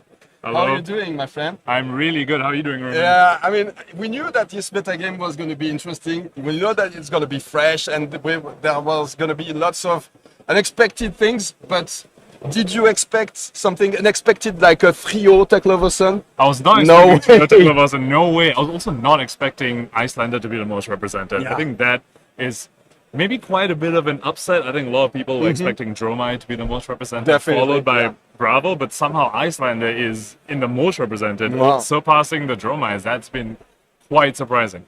Yeah, and we have another surprise coming next, so maybe we can talk a little bit about it, because, I mean, the guy picking the feature, I won't name him, but he gave me a nice surprise, and it's a little gift for me, because we're going to see some Boltyn action soon, and it's going to be versus a Rhinar, so that's a pretty exciting matchup also, a pretty good matchup for Boltyn. You know that I'm a very big fan of Boltyn, so I won't hide it, and I'm definitely taking sides in this matchup, but yeah, we are trying to decide and to estimate the strengths of the decks.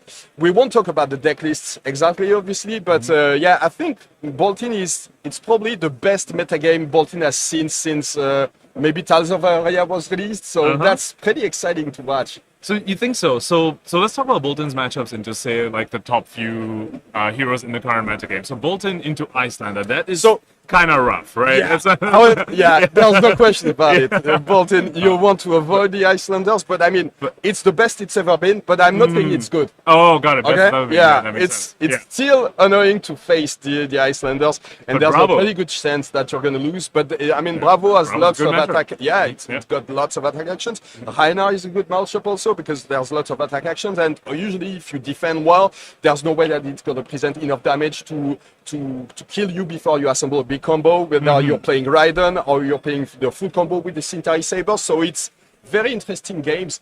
And yeah, Dash is a good matchup also. Definitely the two worst matchups are Dromai and Iyslander. And as we can see, we saw the metagame breakdown. There's lots of Dromais, lots of Icelanders. So if you can just dodge them, or maybe win a couple of those games and not just face them all the time, you're going to have a nice path into day 2 at least, and maybe a top 8. I mean, I want to believe. We have to believe. I mean, it's a 3-0 Boltyn, so clearly something's going right, or maybe they even have found some spice for the Dromai or the Icelanders, as you were talking about. I mean, there's not much spice to find now, you know. There's a couple of cards that came recently that help some of the matchups, and you definitely definitely Barret of Protection is a good card into Icelanders, and you also have the Warband of Boltyn that helps into some matchups, so you can almost never pick like some of the cards sometimes that you won't be able to charge a card into your soul, and at that point it becomes very hard to come back from a hand like that, but now it almost never happens thanks to Warband of Boltyn. So yeah, some of these cards make the matchup the hard matchups a little bit easier, but it's not definitely not solved, and that we still need a lot of help. Of course, and we can't forget Soulbound Resolve as well. That has definitely helped Iyslander matchup a lot for the Boltyn side. So I'm excited to see what he's gonna bring to the table. So Matteo, look, he's on the right. I met him yesterday on the streets in Barcelona. He was doing some sightseeing, and he broke his hand biking. Oh no! Yeah, so he's a bit handicapped, but you know, he's very experienced. He knows the matchup like by heart. And I'm pretty sure he knows how to handle it. And on the left, you see he's a Frenchman. He's one of the very best French players. He started playing very recently, but he's very experienced. He usually plays Uzuri. And he went to top 4 at the French Nationals with Uzuri. But now he picked Rhinar.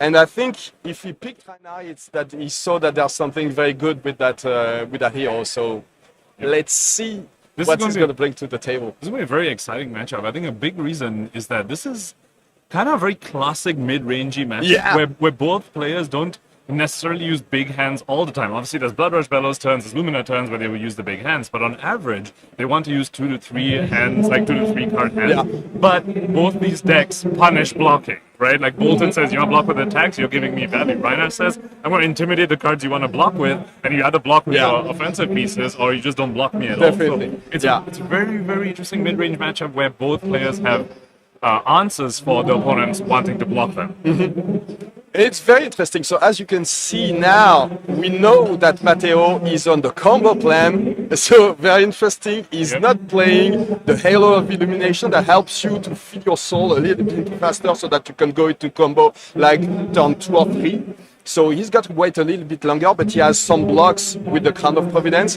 And yeah, he has to be able to assemble some soul as early as possible. So with 2 card hands usually, and try to have some defense reaction in the arsenal, because if you get slaughtered, if your hand gets slaughtered by the intimidates, you won't be able to block anything. So that's where the putting defense reaction in arsenal, actually, I think that's kind of something that Matteo will need to play around. And it can be a little awkward, because when you're playing the combo Boltyn, you're playing Sabers, you're playing the Gallantry Gold Purge of Brainhold, you really want to put your combo pieces in your arsenal, right? You want to put your Lumina in there, or you want to put your Beacon of Victory that we see being pitched right now. You want to put that there, but Rhinar kind of wants you to put defense reactions in your arsenal, so it can be pretty awkward for Matteo, and let's see whether he's able to navigate that. The main thing he has to get rid of as soon as possible is, you can see it right behind the logo for Flesh and Blood on the top of the screen. It's the Scowling Flashback, because if you want to combo off and then he decides to activate the Scowling Flashback and the card that you wanted to use gets intimidated, it's awful for you. It's the end of your combo turn, and it starts to be very difficult to come back from it. So usually the way you play around it is to play Spirit of Irena, so that you can play as an instant, you can play the Lumina Ascensions as an instant to play around it. Definitely, or if your Lumina's in your arsenal as well, the Beacon of Victory is in your arsenal, definitely helps with that.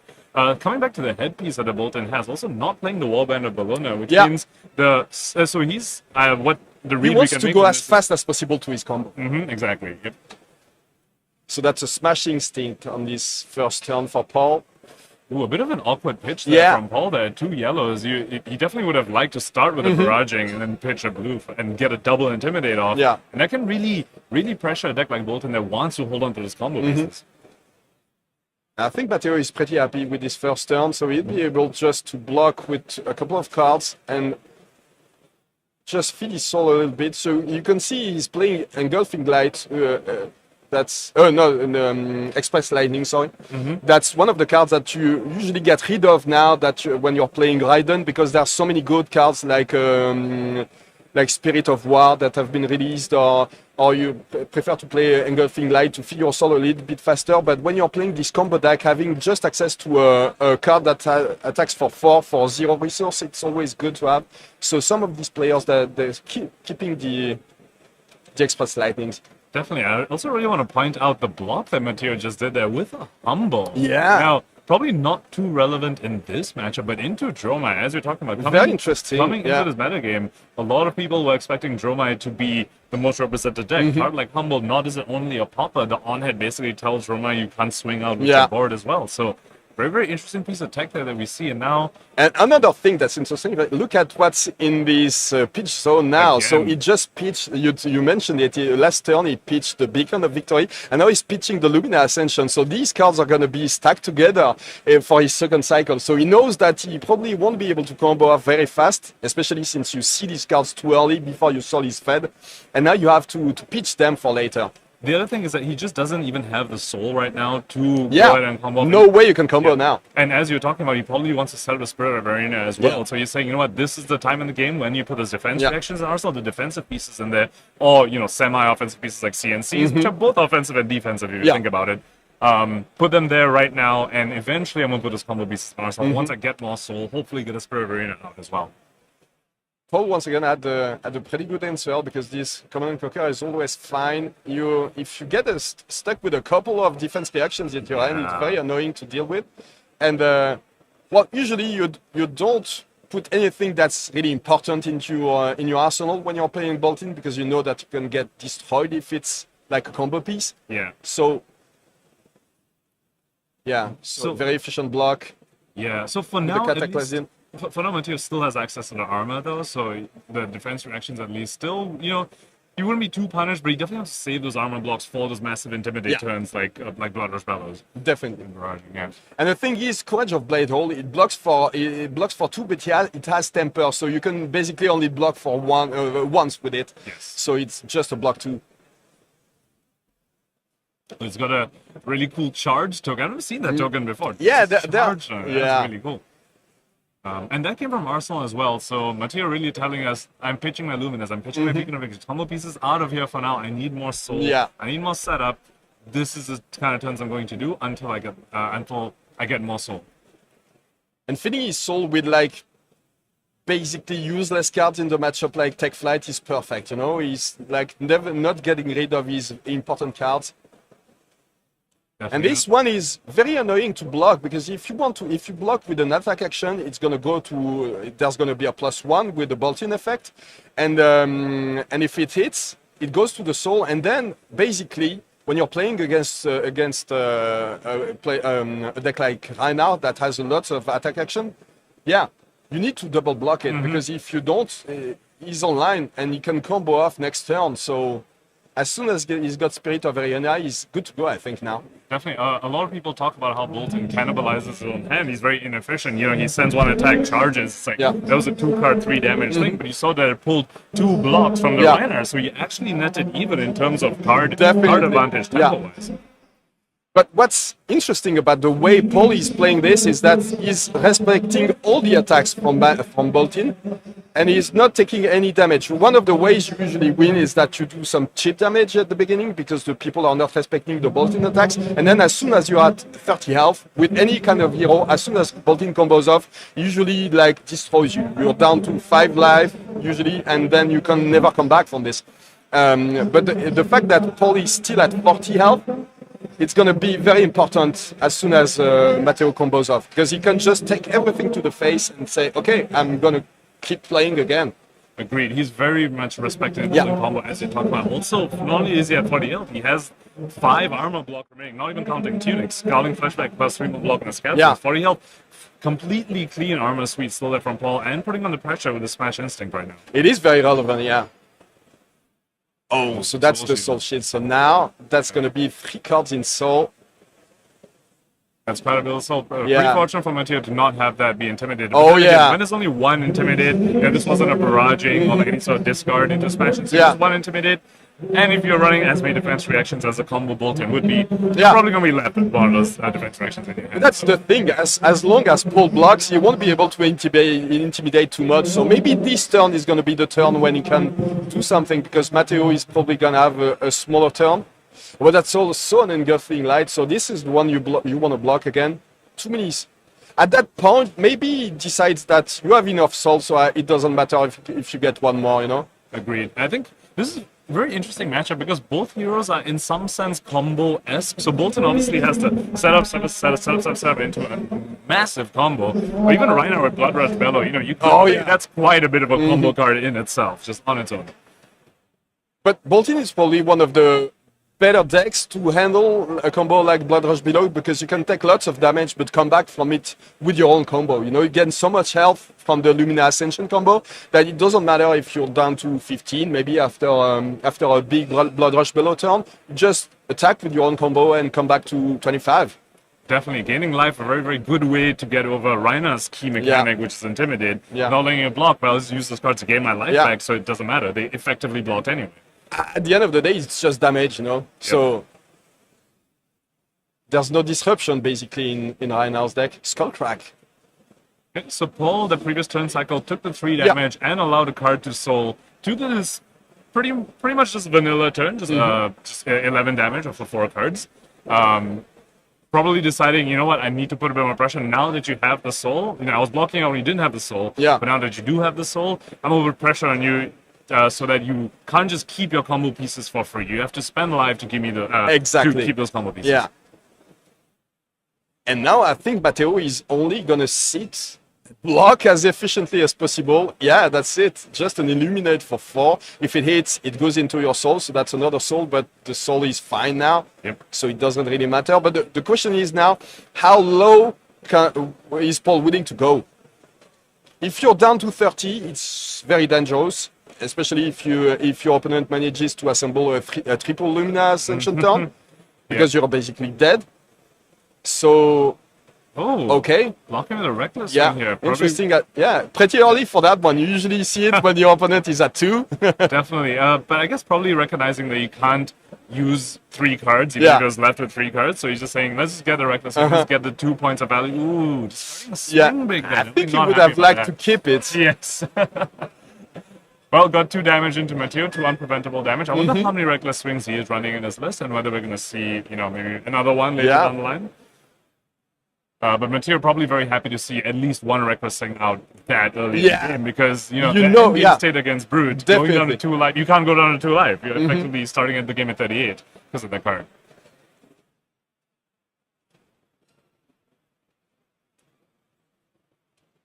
It's a Paul with 2 cards remaining. I think this is the. He's thinking about it because it's. Oh, is it? Is he feeling okay?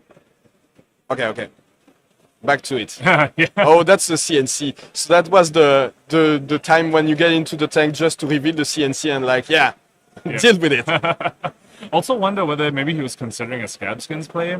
Maybe that's how he was tanking. So he does have tuning up, so if he hits on a Scab Skin, he gets to do a claw as along the CNC, and just keep up the pressure as you're talking about, because the Boltyn's clearly almost set up for the combo. They don't need the Spirit of Arena. It'll be great, but they don't need it. 5 cards in soul is enough. So maybe you say, I need to put more pressure. Can I risk a Scab Skins roll? Maybe that's potentially what he was considering. Yeah, definitely makes sense. But it's so efficient to block when you're playing Boltyn. Like, all your cards block for 3 at least. So there's no pressure with these 6 attack turns. He needs to find a way to assemble something. He needs to find the Blood Rush below very fast now if he wants to do something. A Blood Rush, or even multiple barrages, even like a barraging an Alpha Rampage or something. Oh yeah. Trick. Stuff like pulping potentially, although we don't. That arsenal on Matteo's side has been there, I think, for 2 turns at this point. Yeah. Could be a defense reaction. Could be one of those combo pieces that we were talking about. It might be a beacon, because if you lose a beacon, it's not as bad as losing, for example, a Lumina Ascension. That's a very crucial piece to a combo, but the beacon is just a way to get the actual piece. So one thing that we haven't really touched on, we talked about how Boltyn punishes blocks from your opponent, but right now we see Paul does have those non-attacks that block 3. Very, very good cards into Boltyn typically, because you get to have the full block 3, say on an Engulfing Light, and it doesn't even buff it up. So barraging beatdown, both good on offense and defense in this match. But once again, it's a barraging beatdown that's not going to be used on offense, and you see cards like this Hands on Me in the pitch zone for Paul that's pretty much useless now. Yeah, you want to say that's a decent card on the combo turn, because Boltyn attacks 6 times, but you don't control when you get it, so it's exactly. And also they can just draw the extra card and just pass to you, and then say they're holding 5 cards in a row. Now you have to put pressure on them the following turn. So this round's definitely an interesting card. I wonder if it's maybe a little more for Dromai in the list. Yeah, I assume so, because but when you're not used to, and when you don't have a definite sideboard against Boltyn, you're like, maybe this card is gonna help. Well, non-attack and at block least 3. it's a blue. Yeah, that's it. Non-attack block 3 doesn't buff up the save. It's never bad. Exactly, doesn't buff up any charge from Boltyn's ability. Still a decent card. And never amazing, but never bad. Yep. Okay, so only blocking for 3, it's a bit puzzling, because usually you want to block with everything, but maybe he has some combo pieces in the hand, and that's definitely what you were talking about earlier. So that sometimes the cards that you want to block with are intimidating, and you. We see the Humble now attacking for 6. So if it hits, the hero loses all abilities until the end of their next turn.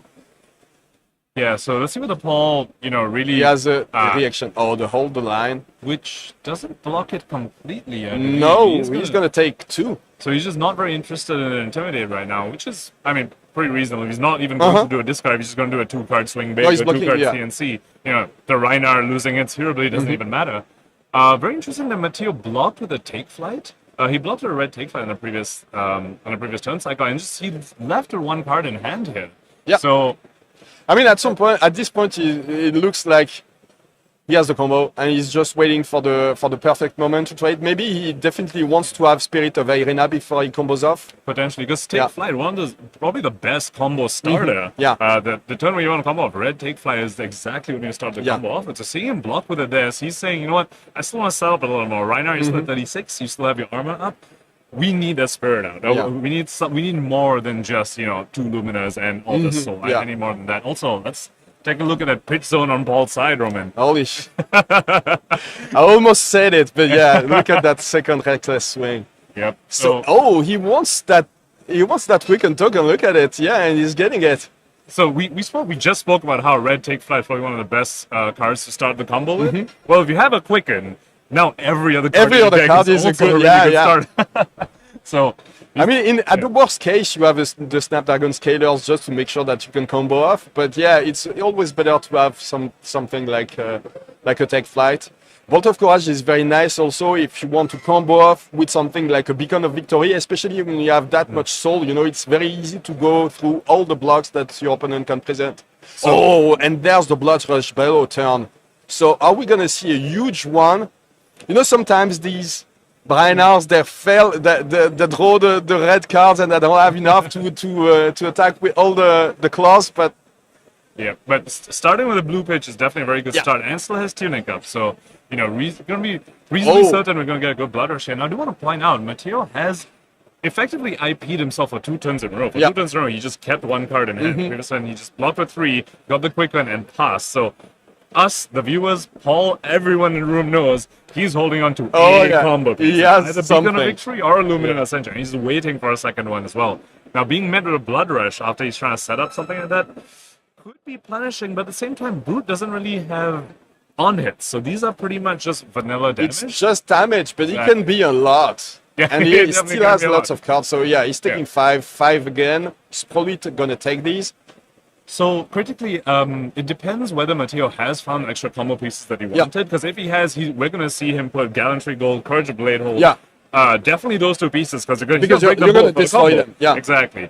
And he has a quicken, so he's pretty set up. If he has found the other combo piece, that's and him blocking his equipment pieces will tell us exactly. Yeah. Although he hasn't blocked these claws at all, so that probably tells us already that he's not that he is set up to go combo off on the following turn.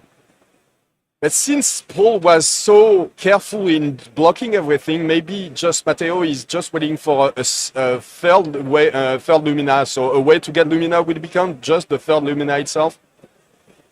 And he just wants to wait until he has everything and he's like sure 100% that he's gonna win this one.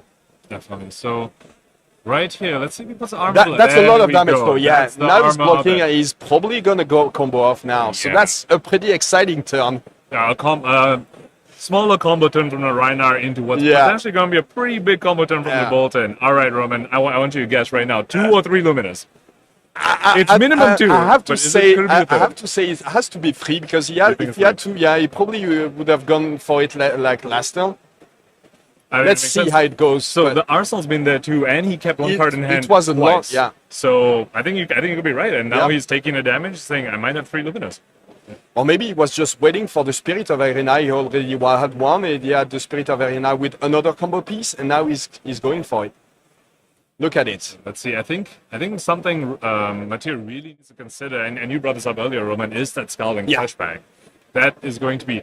He needs to craft this turn in a way that potentially plays around at Scalding Flashback, but he doesn't have the Spirit of Arena. Or maybe he actually has 3 combo pieces, and he knows that he's going to lose 1 to the Scalding Flashback, and he's waiting. He was waiting for that third one just to be able to do it. Definitely. And now Paul, I mean, he saw Matteo keep that 1 card in hand for 2 turns in a row. Let's see what he puts. What's happening. Definitely want to commend Matteo's patience over there. He hasn't popped his equipment pieces. He's definitely represented that he wants to pop them this turn, but he hasn't yet. Saying, are you going to put Scalding Flashback in front of us? If you do, maybe I don't combo off this turn. Maybe I'll just hold for another turn after you've gotten rid of that, because I haven't popped my equipment yet. So let's see what he chooses to do here. And the answer is that he's popping the Scalding Flashback now. So, I mean, Matteo knew about it. At some point it was going to come. So that's...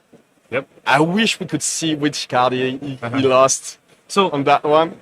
So Matteo could potentially just not combo off this turn. Now that Scalding Flashback is gone, he still has Snapdragons up. Oh, and there you go. So it's coming. Okay, so he is choosing to combo off. So definitely there was another combo piece in the arsenal, and he's going for it now. So that's the double Lumina Ascension turn, guys.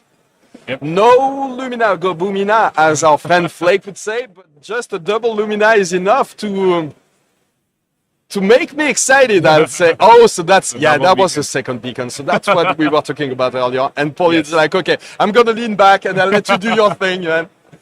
Yeah, and well, so we know that the last combo piece that got intimidated away by the Scalding Flashback is going to go into Arsenal at the end of this turn. So, you know, it's going to be double Lumina this turn into a single Lumina next turn, which is still a very, very strong, you know, two-turn sort of combo. I mean, it may even not, maybe it's not another combo piece, and it was just another card to get rid of for the, but it would have been very dangerous because you know that the Scalding Flashback doesn't, you don't choose the card that gets intimidated, so. But at that point, you know that your opponent is at 36, so you're never going to kill him. So you need to assemble a strong turn to be able to put him low enough that you're going to threaten lethal in the next few turns. But you can't give away too much of your pieces. You definitely don't want to see some of the very good cards for the end game, like Celestial Cataclysm, go to your soul now. So that's very interesting to watch what's going to go into the cell now, and if it's going to keep the strong pieces for the end game. So now, maybe we can talk about the combo for the people that don't know how it works. But you break the blade, the bolt, the courage of blade hold that says that your Cintari Saber attack for 0 now. I mean, they cost 0, and and then you usually break the Gallantry Gold to get an additional +1, but he doesn't have the resource because it was intimidated. Yes, and that's also one of the things why starting at the combo turn is something I take flight is also pretty good, because you have those resources floating, they can't get intimidated away from you, and then you can probably Gallantry Gold. So here we're going to see these sabers coming for 4, but we spoke about this earlier. Rhinar, a lot of their blocking cards are attacks, and if you block this saber on the first one, it's going to be buffed for the rest of this turn. So Paul over here can really only block the final saber, and each saber is going to come in 3 times. Yeah. So you only really block each saber once at the end. Yeah. So basically, that's just, if you don't block anything, that's 24 damage. And if you, and of course, there's an on-hit effect that says that he's going to get as much health as a light card he revealed from top of his deck and put into his soul. So that can be a very big life discrepancy at the end of this turn. But Paul could definitely choose not to block anything this turn and just try to pump. So one non-life card, we put to the bottom of the deck, so 1 less life gain, but still 1 card like back in the deck, which is something important, because once you have played 3 Luminas in a game, sometimes Boltyn can just run out of cards because their soul's like 20 soul big. And you're not that unhappy to see a card not go into the soul. That's another card that you can use. And you don't need the soul anyway because you're already stacked. He has 5 cards in soul. He's getting another one with the Engulfing Light. These are so far pretty good hits for him. These aren't really those power cards you're talking about, Roman. Like the blue Engulfing Light, you're very happy to see it go into the soul. You definitely don't need it for the rest of this game. So the cards he wants to keep now are the Celestial Cataclysm, that attacks for 7 go again. The only cost is that you're gonna get rid of 3 cards from your soul, which he definitely has. And maybe the Bolting Blade that attacks for 7, just and that's No, Valiant Thrust is the one that attacks, and it's 4 attack for 7, and it's reduced by the number of cards that you put into that charge your soul. Yep. So now I believe this is the 3rd saber. Yeah. The third time this one saber is attacking. It could block this one if he wants. So this is the one that Paul might go ahead and block over here, and just get the buff once, unless he's got those non-attack block 3s in the form of the barraging beatdowns. In Blood Rush Bellow, technically a non-attack of the block 3, but you really don't want to put that. No, that's not the one you are going to use.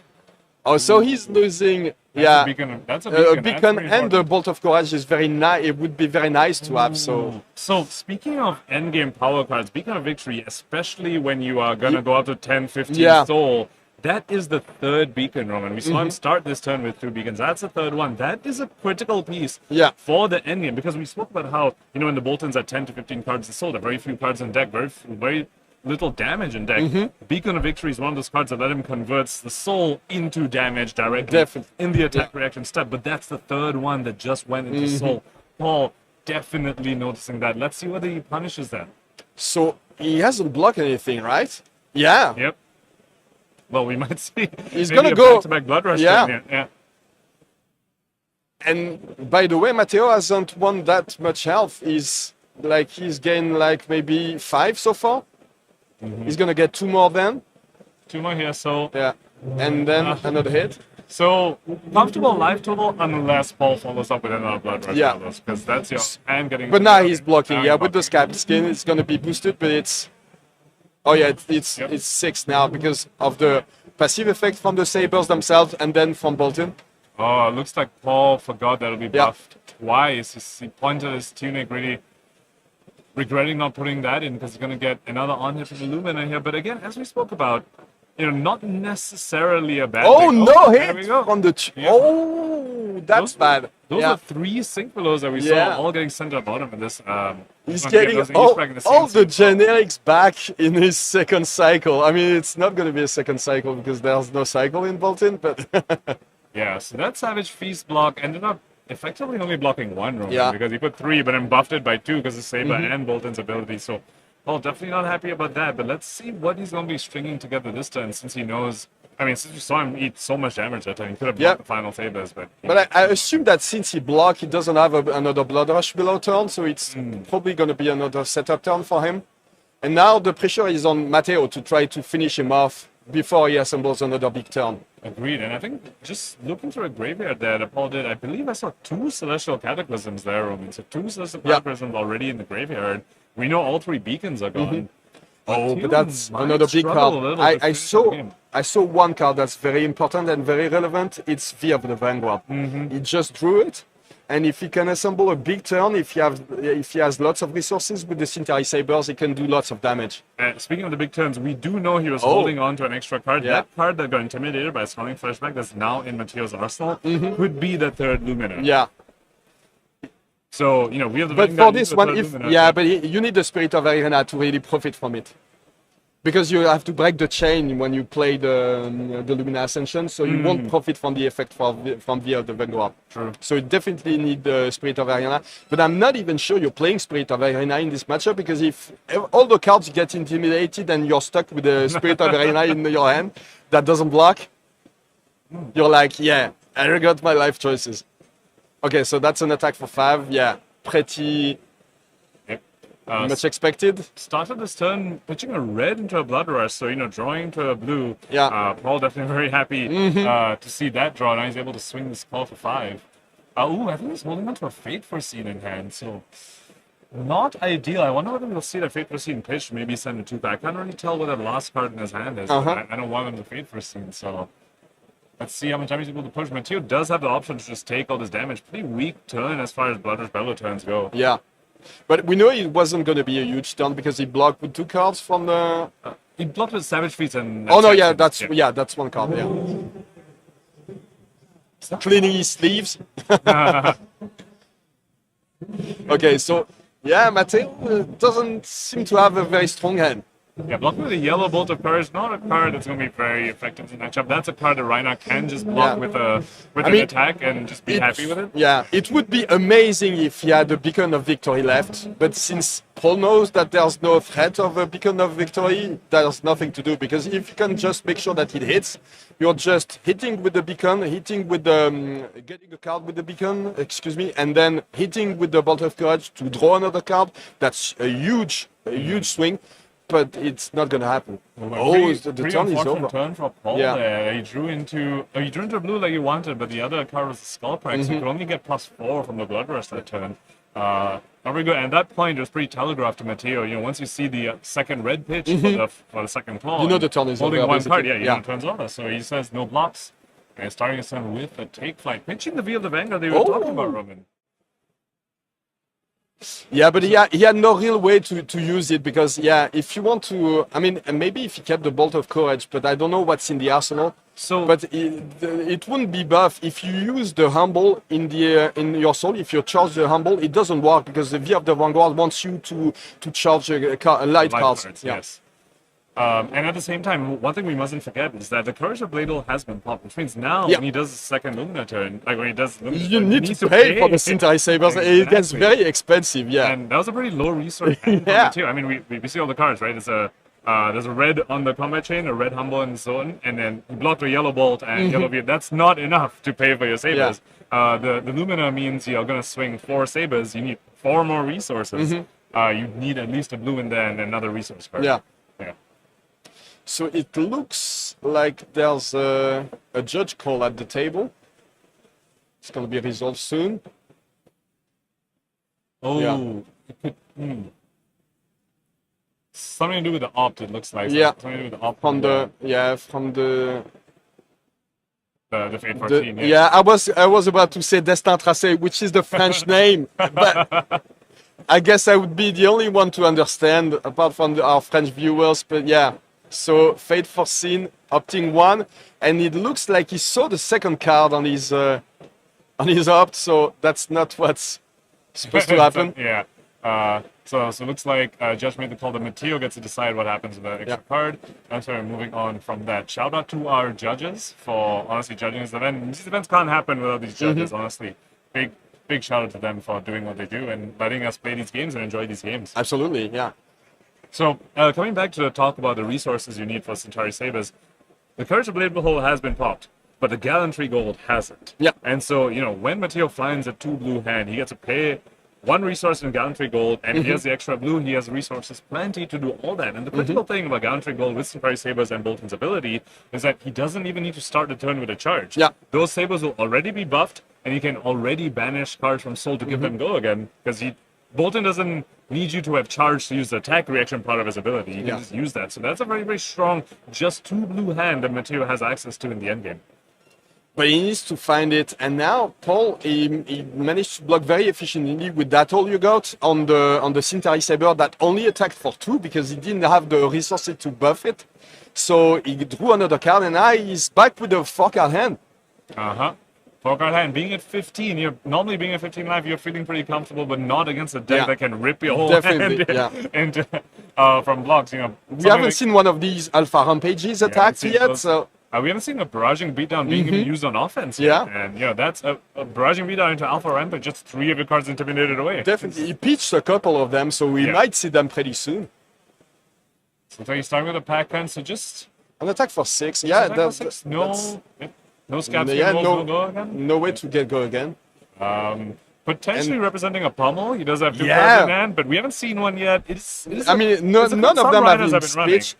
But when we looked at Michael Hamilton's game earlier today, and he hadn't revealed any pummel from the beginning of the game, and at the end of the game, he had like 3 of them in like 3 or 4 turns. So that happens sometimes. Definitely. And plus, at this level, at the World Championships out here, these players know how to hide cards like their pummels. And that's going to show them to their opponent. They know how to hide it, and you know that anything can happen, so you need to play around it regardless of what you've seen. Look at all these souls, so he needs to find the cataclysms now to do something, because it's... I think... You mentioned that he lost one, and there might be another one that he got into his soul, but that's... He at least has one? He had 2 in his graveyard. Okay.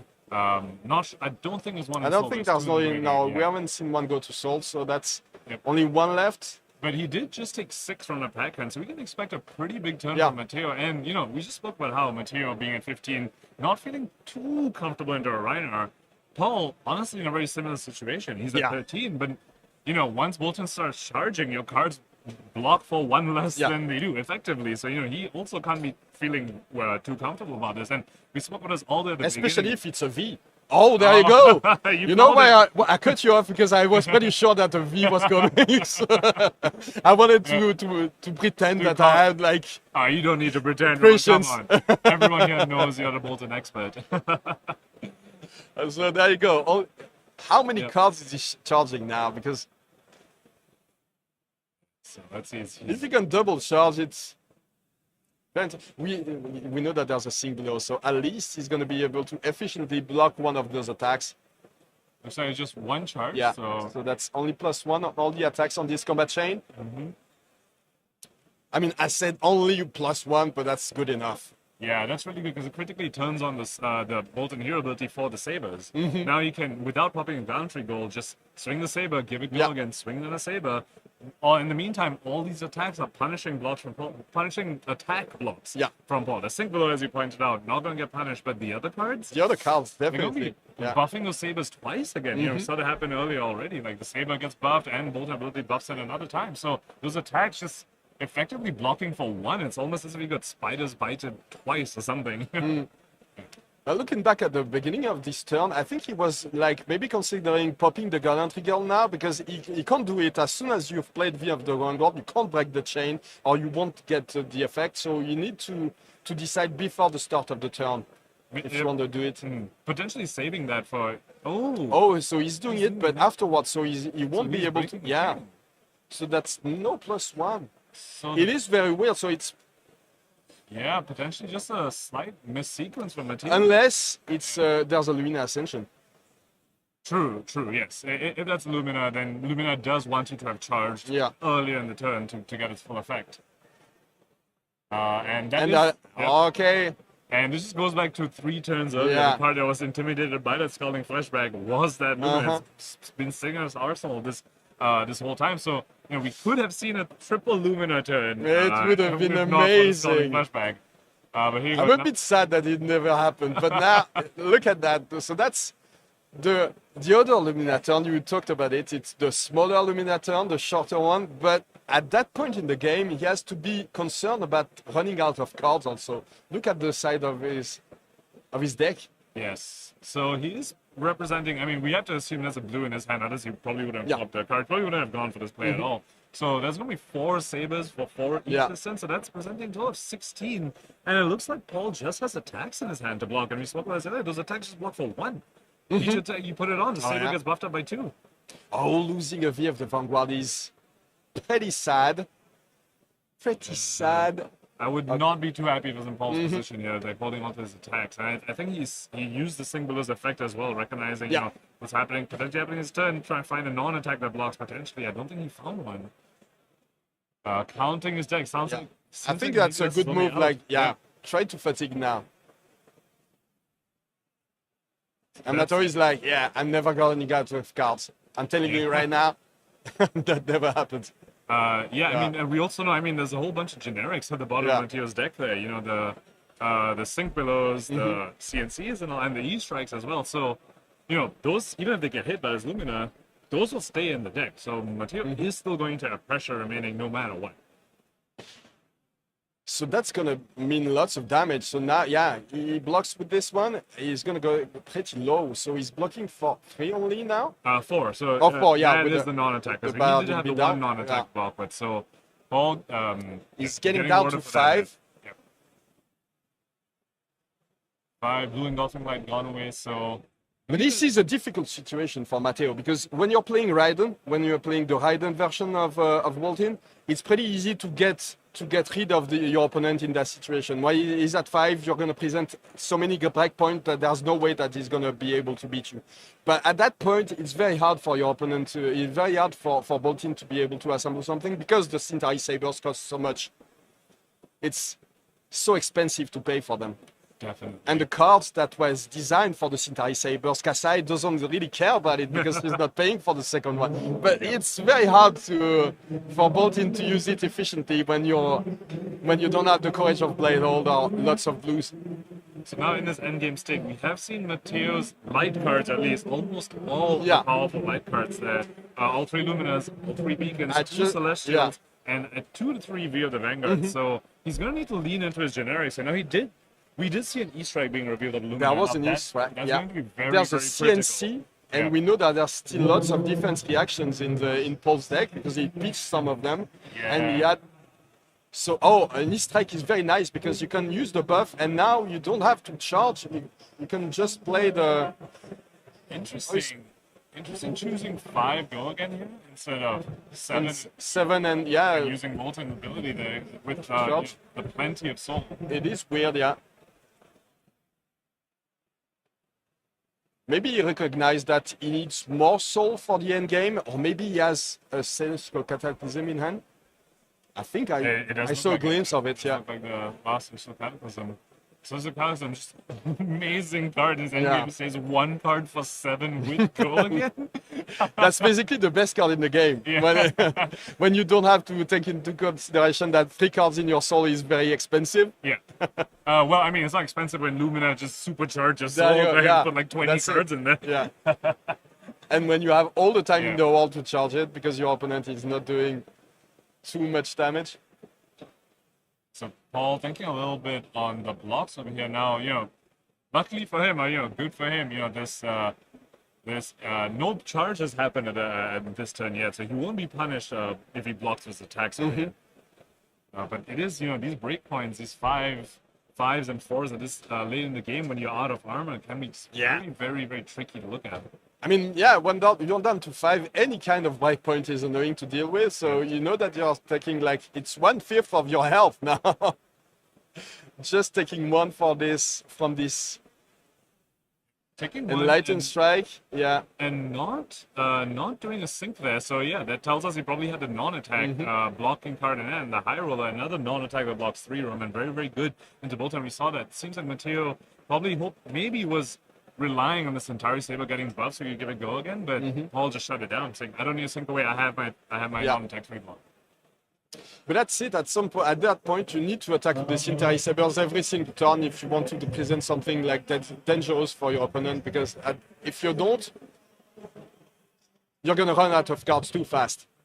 And here we see the final Blood Rush Bellow from Paul over here. This time pitching a blue for it, Roman. He's pitching a blue over here. He's set up to double claw. He needs at least 1 blue and 1 strong attack to... There's been not many swing bigs coming out from Paul offensively. We saw one get discarded to the reckless swing all the time ago. Speaking of reckless swing, there's 1 more reckless swing left in the deck. So, Paul, Matteo looks like he's at 11. He's actually functionally at 2. So, functionally at 9. Look at that. That's the Alpha Rampage with the Barrage beatdown. Yeah, so let's see. Well, he's unable to actually play the Alpha Rampage on this turn because Alpha Rampage does require you to discard a 6, so, he'll only be able to attack to the claws. Yeah, but Matteo doesn't know that. You might be able to arsenal the Alpha Rampage, but that's a tricky card to arsenal. Yeah, that's a minimum you have to hold. You can be stuck into your hand into your arsenal for a long time, and blocking your arsenal is always bad. So Paul definitely actually quite happy that Matteo's putting some blocks in here, and that's potentially maybe something to allow him to use the Alpha Rampage on the following turns. Let's see Matteo blocks again over here. Matteo also no stranger to the fact that Paul does have that reckless swing left in deck. He's also worried about his own life. Yeah. You have to protect at least some of your health now, and you know that there hasn't been a single Alpha Rampage attack, so you expect some at some point.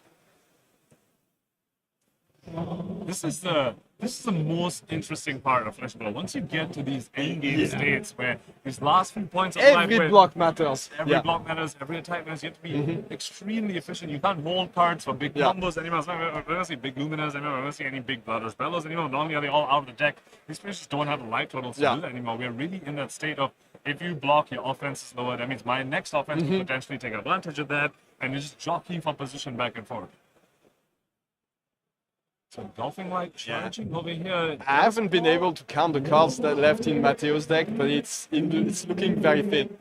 Paul with the non-attack again. Yeah. Even in the previous turn, we saw him pitch 2 barraging beatdowns, and Roman in the game we saw him pitch this round, so maybe we saw 2 of them get pitched as well. I think this is going to be the Alpha Rampage turn. His end of the deck over here has a lot of non-attacks and blocks, which will serve him very, very well in his endgame state. So let's see if he has one of the barraging beatdowns. I think his hand is very red. Ooh, and doing 4 cards for an Alpha Rampage doesn't seem good. That's not where you want to be. So maybe he'll have to just to attack with one of these. Oh, he has the tunic counter. He's going for it. So with the scabs, he still has gamblers up. Okay. Nothing. Yep. Just. He's not gambling more than that. Yeah. He's not an actual gambler. No, you definitely can't pop gamblers over there. But I mean, that's the other. We're seeing in the state both players are playing on 2-card hands again and again. But one person has scabs and leathers. And that's something that can definitely break the math there. Both players playing 2-card hands. Oh, that was a yellow, so it wasn't entirely red. So now we can definitely. Oh, that's another swing leg being discarded. Paul hasn't been able to send a swing leg this game. A pretty unfortunate, but 2 intimidates coming out here and then lethal in the stack. So this is one of the situations where if there's a Spirit of Iona or something, you can just lose that fight because of it. Definitely, that's a very, very good point. No blocks into Rhinar can be Yeah. very, very terrifying. But we did see, a bunch of the sinks from the Luminous Ascensions earlier on. So let's see whether Matteo has some of them, or if they unfortunately got intimidated away. This is the worst time for you to have something like a sink below intimidated away, because you need to put pressure so your opponent doesn't get to play big hands. So you need to sink below to block and attack with attack something. If the sink gets intimidated, that can be really, really rough for Matteo over here. Let's see. And I think that might be what happened earlier, because he had to charge a sink below into his soul. So. So Matteo does still have access to a Crown of Providence. That can be a very, very, Very critical thing relevant, to be able to put some pressure on if you got someone fortunate intimidates. If, say, the Defense can intimidate it away, you can crown your Arsenal away right now, and then replace that Arsenal with the sink once it comes back to your hand at the end of this turn. So let's see what he decides to finally cash in a Crown of Providence. He's really being careful with his blocks, thinking about it, and I think it's the longest he's thought about his blocks in this game. And look at that, the round is almost over. We have 3 minutes and 30 seconds left in this round. I think it's been the longest game so far today. Very, very fortunate for Matteo that the sink below didn't get intimidated. He got to keep it and he didn't sink it away. That means he really likes his hand. He's gone down to 3 though, Roman. I mean, that's the perfect number, because the reckless swing is only 2, so you can live through 1. Well, yeah, but now you have to present a lot of damage to get something together. We also don't know how many reckless swings Paul is playing. He could be playing 2 of them, so 2 more of them. We already saw one being played. Now let's see what mode he picks. Make sure he 5 go again. So again, not choosing the 7, not trying to make use of all the extra soul that he has. I think he has 4 cards left, so he needs to do something now. Okay, so that's a double block. Blocking for 5, Yeah, well, the text doesn't matter in this instance. Yeah, it's just blocking for 2. But he chose draw a card. Oh, draw a card, cashing the snaps. Okay, that okay, nice. So that makes more sense, yeah. And this is gonna be the Celestial Cataclysms. Yeah, that's an attack for 7. Yep. No charge. But wait. So he has to block. Yeah, no charge yet this turn though. So he no, but he has 2 cards in hand, and Very, very good use of the Snapdragons. Definitely, strike, draw a card, Snapdragons, probably one of the most efficient things you can do in the game, because that's a 1 card to 5 damage, since the card you put to the bottom just replaced itself. Yeah. So can Matteo attack twice now? Oh no, he just needs 1. Oh, the CNC! This is the CNC for the win, man! Wow, masterful play by Matteo, just getting rid of all the cards before he comes and wins the game with this big generic. Not even caring about the light cards, just... Wow, that's very impressive. But I told you, Boltyn has a good matchup into Rhinar. He's very happy to play into Rhinars, and as we saw, it was, even with all these defense reactions, it was impossible to Paul to prevent Matteo from profiting from this Boltyn effect. So Boltyn, guys. But also, also there were a couple of unfortunate Blood Rush Bellows from the Rhinar side. If one of those Blood Rush Bellows went a little bit better for Paul over there, we definitely could have seen him come back. Because remember, Boltyn was at 3, but actually they were at 1. There was a reckless swing still left in the deck. So very, very close, tight, mid-rangey, classic Flesh and Blood match. I was one a treat to watch. And now we have a Boltyn 4-0, Roman. How does that make you feel? Yeah, I mean, I'm very happy about it. But did you think he could have found a way maybe to wait for a better Blood Rush Bellow turn? Or was it the right call to go straight for it, even with a 2-card hand, and maybe shaky ways to use it? So I think the first 2 Blood Rushes, he had big hands when he played them, so that was good. But the last one was a bit... Yeah, I think the last one, he was just under a bit too much pressure. I think he was on that moment where he realized that if he just lets Boltyn keep another big card hand. I mean, he also knew there were E-Strikes left in the deck. If he lets Boltyn keep that big card hand with E-Strikes and Celestials, there's no way he wins. He needs a Blood Rush to hit. Unfortunately, it didn't hit. It was just another 2-claw Blood Rush into Arsenal Alpha Rampage. So 2 of the 3 Blood Rushes there would just send 2 claws and Arsenal. So not super great blood rushes from the Rhinar side, but also really good play from the Boltyn side over there. Those generics at the end, that's why they're in the list, because they don't you don't lose them from the Lumina, like putting them in your soul. Just go back into your deck, and now you have pressure at the end. Because if those were light cards, that Boltyn would have been they were 5 lost, cards left in definitely, deck. and I think the game was over. At that exactly. point in the game, it was done. So it was unfortunate at some point, but towards the end of the game, we realized that he needed those cards. And by the way, he won with the CNC that he didn't put it in the soul, so that worked perfectly. Very good deck construction, very good Boltyn play. Yeah, you have to believe in Soul if you want to win sometimes. So Soul definitely gave his blessing to our friend Matteo. So very happy to see him win. Unfortunately, you won against a French player, and we don't have too many of those in the higher part of the standings so far. So, but Paul is still at 3-1. He has a good deck in the meta game. By the way, what do you think of Rhinar in this meta game? I think Rhinar's good in this meta game. I think Rhinar's really good into Dromai. I think Rhinar's good into Bravo. And I think Rhinar into Iyslander is a bit more of a toss-up. It really depends how good your Blood Rush Bellows lands, but also Intimidate is something Iyslander really hates to deal with. Iyslander's a deck that really cares. There's very little redundancy in that deck. There's the card you need to pitch this Ice card, and you need to arsenal this card. Getting stuck on the wrong arsenal as Iyslander is game-losing oftentimes, and Intimidate really messes that up. And it's not like, and Bravo really wants to block, so Rhinar punishes that, and then Dromai, Rhinar's purpose for days. So, I think Rhinar's in a very strong pace in the metagame. Yeah. So probably we might see more of Paul later today and tomorrow. Very happy at least to have seen one Boltyn, and then we're going to follow him.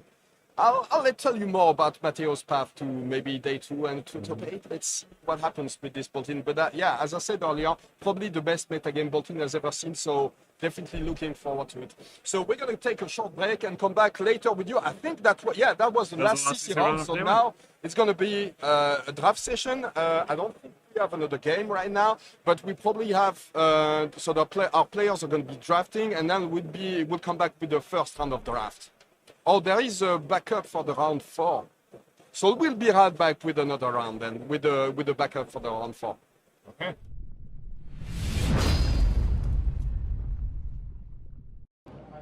Fala pessoal, eu sou o João Riso. Eu sou o Guilherme Balarim. Sou o João Morato. Nós somos o grupo Goa Game. Somos um dos representantes, produtores de conteúdo do Brasil. A gente faz live toda quarta-feira na Twitch TV dos nossos Armories. A gente também faz deck tech, bate-papo na Twitch também. E constantemente postamos no Instagram sobre o mundo de Flesh and Blood. Nos sigam lá nas redes sociais, é todo @GoaGameFab. E a gente se vê. E quem vai ganhar o Mundial? Dromai, né? A gente acha que vai ser a Dromai e a gente está torcendo muito para os brasileiros que vão estar representando a gente nesse Mundial. Dado isso, a gente se vê por aí. Uma boa sorte para todo mundo que está participando aí do Mundial. Valeu aí pelo jogo incrível. E é isso aí, um abraço para Alex, que não está fazendo pontos mais nesse Mundial. Até mais. Hi, I'm Mark from the YouTube channel of BDDE. First off, I wish you all the best of luck. Hope you're having fun at the World Championships. Wish I could be there, but I'd probably end up in the side events quicker than your average game of Blitz against Kano. So what I can is just cheer you on from back here in Sydney, Australia. Now, if you enjoy watching somebody waste their hard-earned money opening box after box, come check my YouTube channel out. I would love to have you along. Now, I would love it if an Aussie can get the World Championships and bring it home.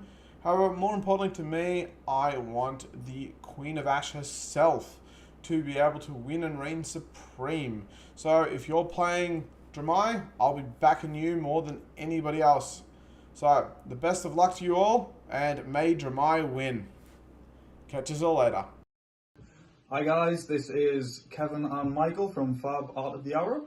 Here wishing everyone best of luck at the World Championships. Especially shout out for Kashi, best of luck to you in the tournament. Adrian and Paul, whatever side events you do, probably the living legend. Best of luck again. Fingers crossed for the Ranger players, especially Azaleas. Come on, we're going to do it. Let's see some Riptides up there, get some points on them. I would like to see Riptide, but played them today. Fun. I feel like it's going to be Fi or Bravo. I've just got that funny feeling because they're not Bravo's in a good spot. He's always in a good. He gets all the support all the time. Lexi's gone. Bullseye braces is back, baby! Braces is back. Braces is back. Definitely. But yeah, everyone, best of luck. Best of luck. Yeah, I'm hoping to see some. It would be good to see a Riptide in top 8. I've got to admit. A Riptide or a Maxx. I'll be happy. What about Azalea? Been up that too much. I know, but it's me. Nah, Azalea. I can't do anything else. No. Actually, don't win. No living legend points. Get some Maxes, get some Riptides up there. I'll be happy. Yeah, and some Vinsets. No. Okay. Good luck, guys. Best of luck. Thank you.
I'm Kyle Hill, and today I'm playing Ira Crimson Haze. I'm on a quest for vengeance with my Edge of Autumn and Ethereal Tigers. Duh! Okay, so what do you do in response? Hi, I'm Amy, and today I'm playing Melody Sing-Along, a crowd-pleasing bard who's the life of the party. My final act, the third time this turn.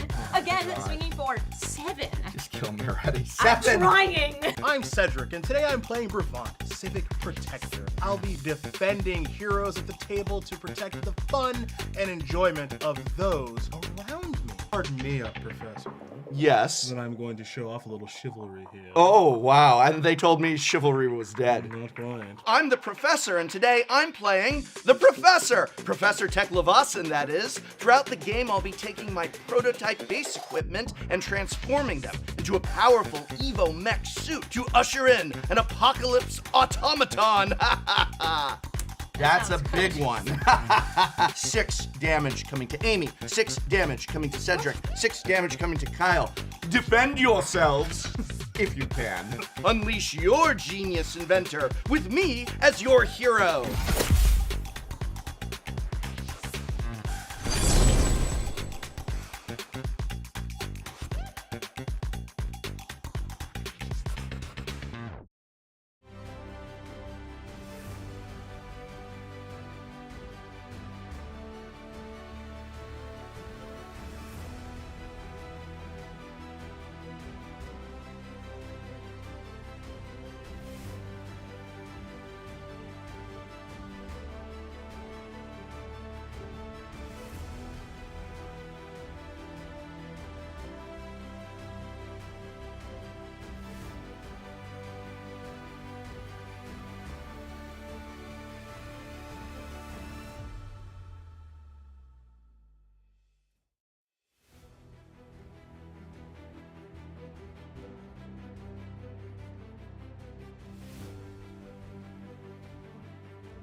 back in Barcelona, guys, and the weather is perfect outside, but we decided to stay inside to watch card games because it's way better. The weather in here is also really good. Yeah, the atmosphere is electric. Oh, yeah.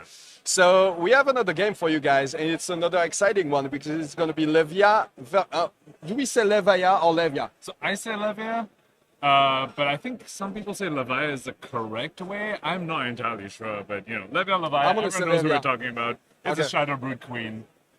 Versus Bravo, the showstopper, guys. So it's going to be another exciting one, and it's a fan favorite on Levia, obviously, because it's Ethan Van Sant. The man Sant himself, one of the co-founders of Savage Feats. So yeah, it's going to be very exciting to see him. Yeah, very, very compelling guy to watch. I think since he started like Savage Feats, he had less time to stream, but he had one of the best streams of the whole Flesh and Blood community, I think. Yeah, and he's out here in the 3-0 bracket, so we are watching the backup match. So we had a match recorded at the same time as we were watching the previous match live, and we're going to be going over this as the players draft because you know we can't show you the drafts. We're going to show you the backup match, the round 4 match between Ethan and Bravo.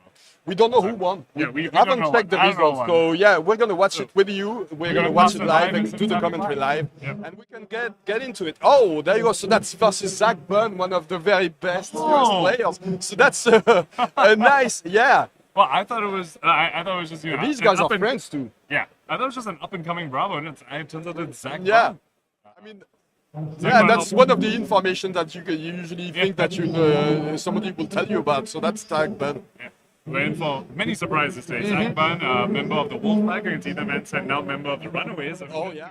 Two teams in North America, you know, facing it head on. Is there a rivalry, or is that a friendly rivalry? Or is that friendly? Yeah. They're all friends. All Flesh and Blood people are just friends. Yeah. Everyone just wants to have a good time playing card games and go get dinner together afterwards.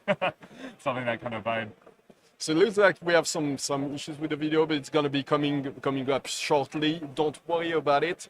But yeah, what do you think? Who do you think has the matchup? Levia versus Bravo. It's I mean, at some point Bravo can just stop you in your tracks, and then you get like a huge amount of blood debt, and then you can die outright. So yeah, so I think in general Levia is favored because Levia's numbers are just that much better, and also Levia has that full recursion package, especially now with the new Demi hero.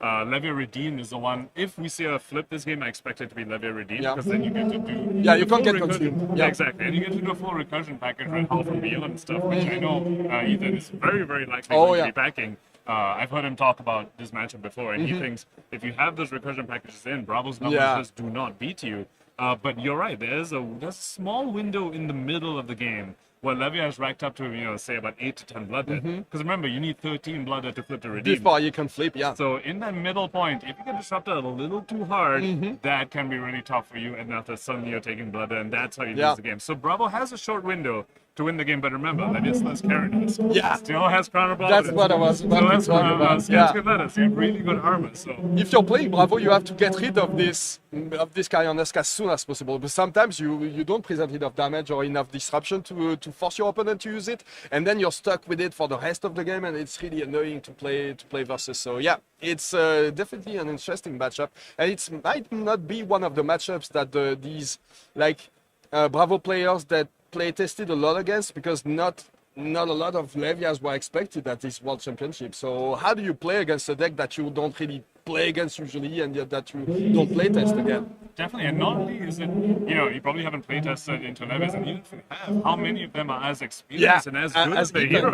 Unless you've actually played and play tested with Ethan himself, it's never gonna be the same experience. Exactly, and that's always, you know, one advantage you get when you bring a deck that people just aren't as familiar with. You know, the matchup, even if it wasn't a very good matchup, you have the edge just because you're playing a hero that they don't know how to play against. I mean, we saw this story of Worlds last year, Roman, was Michael Hamilton winning with his Bulllander Iyslander. He just shows up with Wounded Bulls and Iyslander. Out of the blue, and a lot of people are like, I don't know how to play against this, and you get so much equity just from that. So, you know, for that reason, not only is the matchup good for Ethan, he's also likely in a deck that Zach hasn't practiced much against. Yeah, definitely. Oh, look at that. So Zach is running one of those Marvel Bravos from the History Pack Black Labels. I don't know if it's which language it is.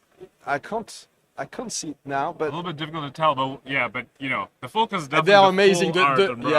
And the translations are very cool. Like the Italian is bravo uomo spettacolare. So sounds very good. The one in French is bravo le flamboyant, which is the fiery one, you know. Bravo. Yeah, that's very cool. They changed it a little bit, and the translation has been amazing for the past couple of sets. There's been issues at the beginning for the first translation, but now it's amazing. And what he's bringing is that all these altars look amazing on Ethan's side. So we know that he likes to customize his decks, but he went very far with these. And those are gambler's gloves. Yeah, I guess. Also look at his claws. It's got a very, very, you know. They've been corrupted. Yeah.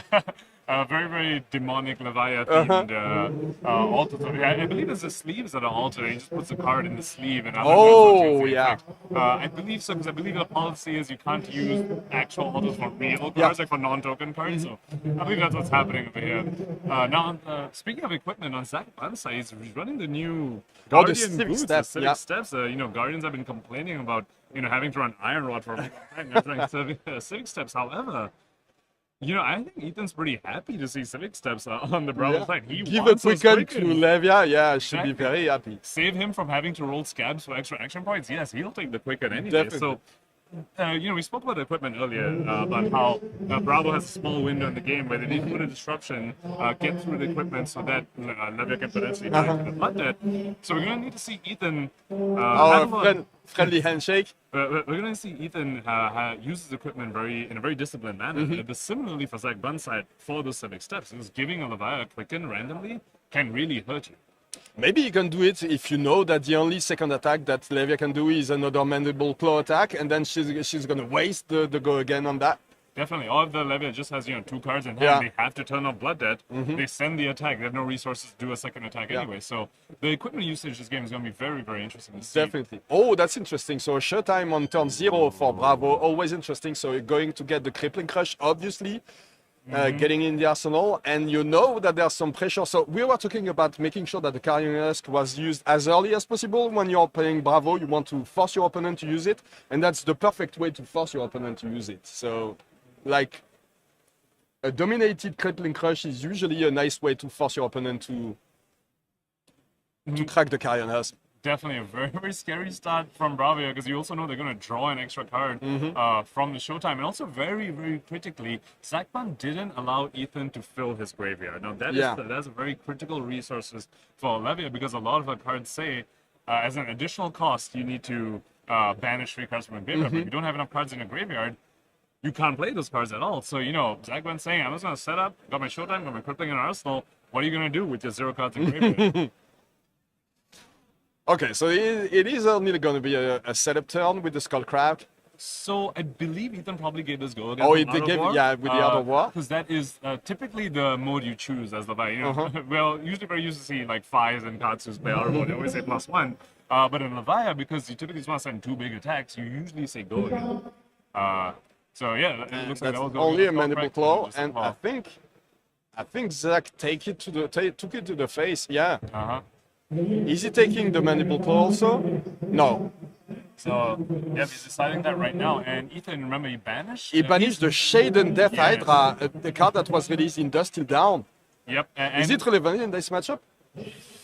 I think if things go very, very right for you, it's going to be relevant, Yeah. but unlikely. It's more just that it's, you know, an initial Blood Debt card that has a big attack on it. And so Ethan actually already playing into Blood Debt. Now that's very, very critical. This is, you know, his first turn in the game, he's already racked up the 1 Blood Debt when he knows there's a Crippling Crush coming, because one potential line he had was if he just doesn't play into Blood Debt, the on-hit of the Crippling Crush doesn't matter that much. And you don't worry about it. Exactly, but he already racked up the 1 Blood Debt to play an Arbor to be able to do something on his turn. And let's see whether that bites him later, because that 1 Blood is going to stay there until he flips, basically. So, you know, rest of the game is minimum 1 Blood Debt. So this is the first dominated Crippling Crush, attacking for 11. If it crushes, your opponent discards 2 random cards, so that's very annoying, especially when you're playing Levia. You need to make sure that you block with the right cards. We see a tier limb from limb. It doesn't look like he wants to block with the Carrion Husk. Yeah, so it looks like he's not blocking at all. He's recognizing, look, I just have 1 Blood Debt now. This is it's not okay, so I'm gonna lose 2 cards, keep take whatever you want, it doesn't matter, and then I'm gonna attack stronger next turn. He's saying that in the end game, when I have my 8 to 10 blood at a critical region before I can flip, that's when I need my Parents. It makes sense. That's when you say the thing. Here, I maybe take an extra 1 from blood debt, but that's okay with me. Now, but that's still a lot of damage, though, you know? 11. Definitely. Yeah. So we spoke about equipment earlier, and one thing we actually didn't talk about is actually the tunic from Zach Bunn. Instead of the Dertoni plating that most people normally run, Zach Bunn saying, you know what, I expect this game could potentially go long, so I'm just going to run the tunic just in case that happens, because he's saying I'm going to leave it open to myself to be able to fatigue you. I don't, just the way that he's playing doesn't look like that his primary game plan. He's been taking damage pretty aggressively. That's not a primary game plan, but he's saying with this tunic, that is something I might do, and you need to respect that it's on you to play around me potentially taking this game long. And looks like it. Yeah. So this Dread Screamer can be very annoying to deal with if you don't want to use your equipment early. So, so looks like Zach Bunn, once again, yeah, he's 6, go again. What? He's just, continuing to take damage aggressively over here. Is it going to be a fast one? Okay, so scabs control? That was it looks like it. Yeah. Okay, so it looks he's got the little box for the just the roll for just the die. He got the 2 action points there. Pitching tail in from him to do that. Also, talking about the scab skin space, now we know Ethan doesn't. He's the kind of player that only rolls scab skins like when it's like really necessary. He doesn't like rolling it too much. So over there, he already turned off blood debt though. So I think that's very, very critical. Yeah. He would not have made that play unless the blood debt was already turned off. So blood debt was off. So he's saying even if I roll a 1, I arsenal his tail limb from limb. It's not the worst case, but if it hits, he has an extra 3 damage, and I can get rid of this blue debt. It's not an amazing arsenal at the end. Can we talk about the fact that Zach is playing a Boulder Drop, which is a newer card from the UPF set round the table that was just released a couple of months ago? It looks amazing. The artwork is so cool, and I've never seen one in a game. So let's celebrate the fact that it's the first time we see a Boulder Drop on stream. Yep, definitely a very, very good card. Very cool card. It seems like Zach, bought that TCC set and got the Civic stuff, got the drop, and he just like, here you go, jam in my Bravo deck and just play for it. Okay, dominated Spinal Crush. So another thing about the tunic that I want to talk about, like not only is Zach Bunn saying that, hey, you know what, I can take this game long because I'm able to accrue the value that way, it also opens it up to pummel plays. Now we did see a pummel earlier on. I believe I saw it flash in his hand. So, for cards like Spinal Crush, for cards like CNCs, I don't know if you've seen one of those yet. The pummel can come in really, really handy, and that's another thing that can just mess up the Levia's blood debt. They're saying, oh, I need to turn off my blood debt. I'm going to keep these 2 cards. I need to turn off blood debt, and suddenly one gets pummel discarded, and now you're just taking a whole bunch of blood debt as well. It's this added disruption from Zach Bunn's side that he can effectively employ with that tunic on. But it really looks like he wants to force that Carrion-esque block because he's still dominating attacks that... I mean, the damage at that point, I don't think it really matters. You know that Levia is going to be very efficient in blocking and present lots of damage on our turn. So, this is one of those things where... Yeah, I mean, Levia doesn't use Go again every turn, right? She's very happy to just, one turn with an attack for 6, and that's okay. Sounds like Great Screamer, it sounds like Ardavor. It looks like a Beast Within was discarded, so discarded to a reckless swing, so Zach Bunn gonna take 2 from that, Ethan gonna take 1 from the Beast Within and get a card back, so... And look at that, that's exactly what you want to see when you're playing Levia. That's your opponent needs to look and to read the cards that you're playing because it doesn't know what they're doing. So the Slithering Shadowpede, it doesn't... Zach needed to know what exactly it does. So Slithering Shadowpede, not exactly a card you want to see when you don't have Go again. Yeah. Because typically the play is to banish her out of or say Go again, and then you play that. So maybe you can arsenal it for later and just present an attack for 6 this turn. Yeah, but when you arsenal it, you can't banish it. Yeah. It's potentially a bit of an awkward Beast Within draw for Ethan Van Sant here, but at the same time, the Beast Within would also have been a pretty awkward arsenal target. So, he just swapped a bad arsenal target for another bad arsenal target. Let's see if he gets rid of...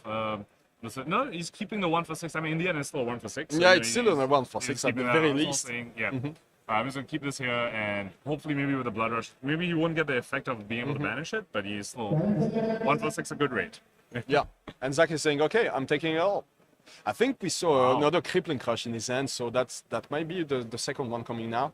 So Zach Bunn doing what Bravo's really, really wanted. But we saw Michael Hamilton's game. It was exactly the same. So they took lots of damage in the early game and they attacked as strong as possible in the early game. And then at the end, it slowed a little bit just until they waited for the big dominated attacks.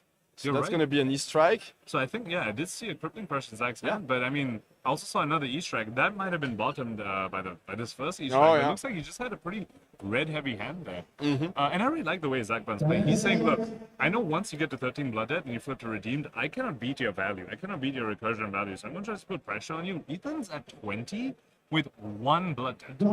This is 1 Blood Debt. He is not close to flipping to Redeemed at all, and Zach Bunn is just putting the pedal to the metal over here. Yeah, that's very interesting because if you know that there's no risk that your opponent is going to be able to flip, you can just attack, keep attacking, and not worry about. Oh, nice. A CNC, yeah. No tuning up though, so not representing the pommel over there's here. no problem. It looks like he's going to be arseling the crippling crush over here. But CNC, just this sort of turns you want as Bravo. I'm going to put pressure on you now. And then I'm going to set up another big haymaker in my arsenal so I can just keep that rolling, not let you have space to breathe. Yeah. Okay, so that's the Shadow PD is coming now, yeah. So we're going to see the first Blood Debt being taken from Ethan. He hasn't turned it off this turn, so he's going to be taking one from the Hydra that he banished all the way into his first turn. Yeah, we were talking about it, so it's not very relevant, but it's going to take some damage, so it has some impact in this game. A -1 for Ethan, but still. Yeah, so just, while Brood has amazing plays, while Levia has amazing plays like Art of War into banish the Slithering Shadowpede into 2 attacks, into Dread Screamer, Graveling, and Blood Rush Bellows. We also have turns like this. It's 2 cards, I deal you 6, and I take 1. So, that's a cost you incur when you play Brood. Yeah. But some of these cards are so value efficient that, that's the price you pay and you're okay with it. And that's another Shadowpede being pitched over here for this first Shadowpede. And Zach Bunn, I think his blocks over here. Yeah, I think he's holding the cards he's saying he's going to pitch for Crush. So that's a debilitate used to block, so that's perfect. You don't need this one. Yep. Ethan going to be taking 1 from Blood Debt at the Emerson. Yep. Zach is getting very low though, he's at 14 now. He took lots of damage and he hasn't presented lots of disruption. There's still that very annoying Carrion Husk. It is quite scary. I think Zach Bunn's position here is actually quite scary because not only has he not taken the armor yet from Ethan, he hasn't seen a single Blood Rush from him. We've seen 1 armor. There's only been 1 power card we've seen from Ethan's side. The Blood Rush is still there, and he has the armor pivot for the Blood Rush turn. So yeah, like for example, on this Pinnacle Crush, you can just block with the Carrion Husk and go full swing. Or maybe since he doesn't have an arsenal, it might not be the perfect time. But it looks like Ethan still has lots of fuel. Yeah, but I mean, Ethan on the other side, you can't keep the husk forever. The husk will destroy itself once he hits 13. So the pressure is on for him to start giving up his armor pieces. But in terms of power cards from Ethan's side, he is still very, very strong on that aspect. Whereas from Zach Bunn's side, we've seen him use cripplings and spinals. Quite a few of them so far in this game. Yeah, I think 2 of them have already been played. Oh no, the Crippling Crush is in the arsenal now, so he hasn't played the second one, but that's the second spinal. Yeah. Second spinal. We haven't seen a Starstruck yet. Oh, and I'm not even sure he's playing it in the matchup because maybe you don't play it. Your opponent's attacks are so strong that he can just block with 1 card and still attack. Exactly. Once again, Zach Bunn, just one off the tunic over here could have been representing the pommel and could have put Ethan in a bit of a tough spot. Just representing it. He doesn't have it, but just representing it. Tunic, unfortunately, 1 off here, so Ethan knows he doesn't need to play around it, giving some of the armor critically staying above 13 and keeping the husk around. But he's getting rid of the Scowling Flashback. Yeah, which obviously not a very useful card in this matchup, except actually early in the game we did see Zach Bunn pitch a Rouse the Ancients. So Scowling Flashback on a Rouse the Ancients, that will be useful. Definitely. When you know that your opponent is getting in this aggressive strategy of trying to attack with one of these go-again attacks first and then attacking you with maybe a Nanotos swing, it's very efficient to be able to block at least the second one because just an attack for 7 is nothing in this matchup. And Ethan Van Zandt with the stamped foil Dread Screamer. yeah. I know he was hunting these down. Yeah, I saw his tweet about it. Yeah, Monarch Draft, at Nationals, he was hunting down these foil stamped Levia cards. Starting a blue Dread Screamer, and did manage to turn off Blood Dead with this. Now, however, that was, in some senses, a bit of an unfortunate Blood Dead banish, because he banished 2 hits, 2 6s from there. And only 1 miss, and he's actually refilling a miss in the graveyard in the form of this blue Dread Screamer. We see the Sink below in there already. We know the Ardabor is. I don't remember whether that got banished a while back, but that's a few misses in that Levia graveyard. Yeah, that's not a comfortable. We saw the Sink below. That's also a non-hit. So that can be annoying. That can be very relevant in the long game. Yep. So let's see what the follow-up is from a Dread Screamer. Ethan definitely wants to follow up with the Red Graveling Guard. Probably the best follow-up you could have. In his position over here, and we did see him give a bunch of armor to make this play. So you have to imagine that he has something in that. The Slithering Shadowpea, another just one for 6. This is a 3-card 10. That's pretty nice, but I think Zach didn't block the first Dread Screamer, so it should be at 10. I think you're right. Now that's 6 attacks, so you need to block at least part of it. Zagman also being very, very disciplined with his armor there. The one critical thing at this high level of play at the World Championships out here in Barcelona is the equipment usage from both players. We expect to see this equipment be very disciplined. These players be very disciplined with their usage of the equipment, as you spoke about leading into the matchup, and we see both players doing that very, very effectively here so far. Zagman, full clean equipment. I think he hasn't blocked the equipment yet. So basically, he's a bit below in health, but he's ahead actually. Yeah, he is. That's another 8 block, not counting Tunic. Yeah. On the equipment there. Okay, now Ethan has racked up a bit of Blood Dead there. Those 2 misses from a Dread Screamer were both Blood Dead cards as well, in the Hungering Slaughter Beast and the other Dread Screamer. So racking up the Blood Dead there, potentially, representing that he's gonna hit the critical 13 to flip the Redeemed. He's still looking. He has an unmovable, which would be fine to block with, but it would mean that this Crippling Crush wouldn't come dominated. Yeah. Yep. And we know he's still holding on to a Crippling Crush, and this time Tunic will be up, so let's see what he's going to be able to present something. I mean, if he wants to attack with it, he can only attack if you can only have like 7 resources, so he won't be able to dominate it. Yep. It's actually Tunic Evans using for exactly that play. He's saying, you know what, I could have dominated this, but while you still have Carrion Husk up, I just lost 3 life to just buy a Carrion Husk, and that's not worth it. If he saved the blue in his hand and blocked 3 less on the Slithering Shadowpea, he takes 3 more damage and gets to dominate this.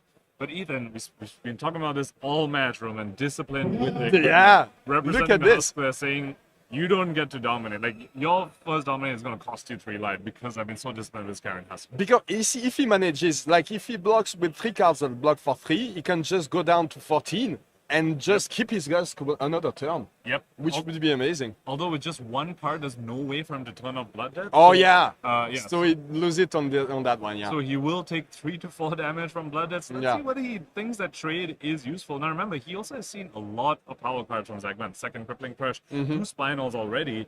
So he's saying, you know what? Maybe I can just take this Blood Dead and hope you get one of those Bravo hands, just 4 blues that don't really do anything. Can you really afford to think like, It could be something he wants to do, because if he's sitting with Blood Rush in Arsenal and saying, I want a Blood Rush with 5 cards, keep my Husk there, sure, I'll take 3 or 4 Blood Dead, but then I get to do a 5-card Blood Rush.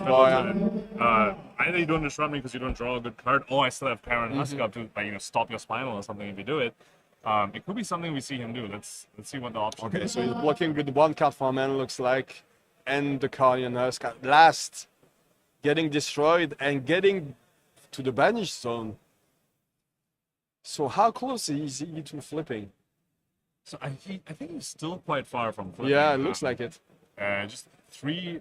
Well, with the Carrion Husk, that is an additional card. It's not hard to tell. He's got the custom League of Levia dial there to track how much Blood cards he has. But it's impossible to hit from it. Yeah, it looks like it. It's quite far. Now let's see what he can do with a 3-card hand. Definitely looking to turn off Blood Dead here, and maybe set up something like a Blood Rush. This has been quite a few turns in the game. We just haven't seen the Blood Rush yet. I think he pointed to the. Yeah. Oh. Rolling scabs. He's rolling scabs, so that's 3. That's okay. It's not.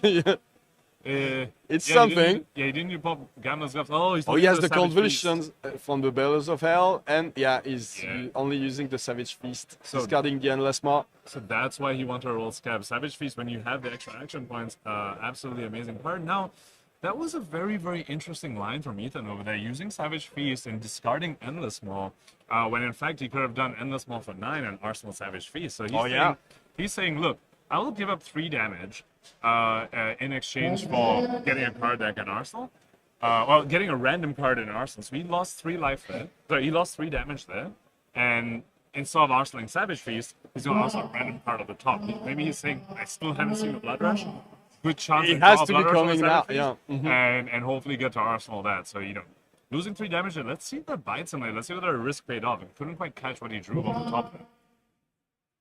Oh, we see a Starstruck in Zach Bunn's hand, so if he has, I don't think he has enough blues to play it anyway, so it's probably going to be just a CNC on the swing back, but he's getting very, very low now. Getting quite low, yep. One's a he missed one of the hits from the previous Shadow Pit, so he's at 3 actually.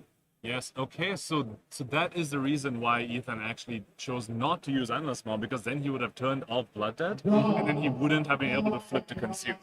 So he's consumed now. Yes, now he's consumed, which is very interesting. Normally in this matchup, you typically always flip to redeem, but when your opponent's at 3, you're saying, you know what, I can actually absolutely flip to Consume and just kill you with my Intellect 5. So he's saying, cool, we're going to flip to Consumed here, and that's why he sent the Savage Feast. And so the Endless Maw, I didn't want to turn off the Blood Debt. Wouldn't have been able to flip to Consumed otherwise. But remember, you need to take down to 13 with Consumed, with Blood Debt, so that you can flip to Consumed. Very interesting. So it's maybe something that Zach Bunn didn't expect, and now it's going to be very hard to come back from all the card advantage that Last Moffat Levia Consumed provides. Yeah, and that's somewhat of a scary bandage zone. It's 2 Dread Screamers in Ethan's bandage zone he's going to have access to now that he's flipped to Consume. Yeah. The Shade and Death Hydra, not as good. It's going to deal a bunch of damage back to him. He doesn't have that much Blood Death there. But the 2 Dread Screamers is definitely something that Zach Bunn's looking at and can't be feeling comfortable about that. Yeah. You don't like it. Okay, so there was a small issue with the live totals.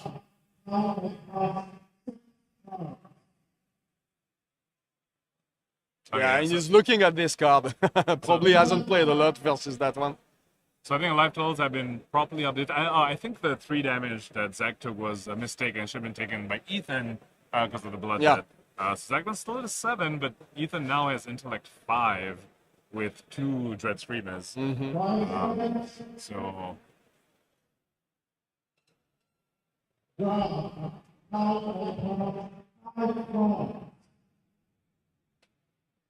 So a bunch of card reading going on here, Roman. You spoke about this earlier, where when your opponent picks up your cards and reads them, that you feel pretty good about that. You're saying, oh, you haven't practiced much against this, have you?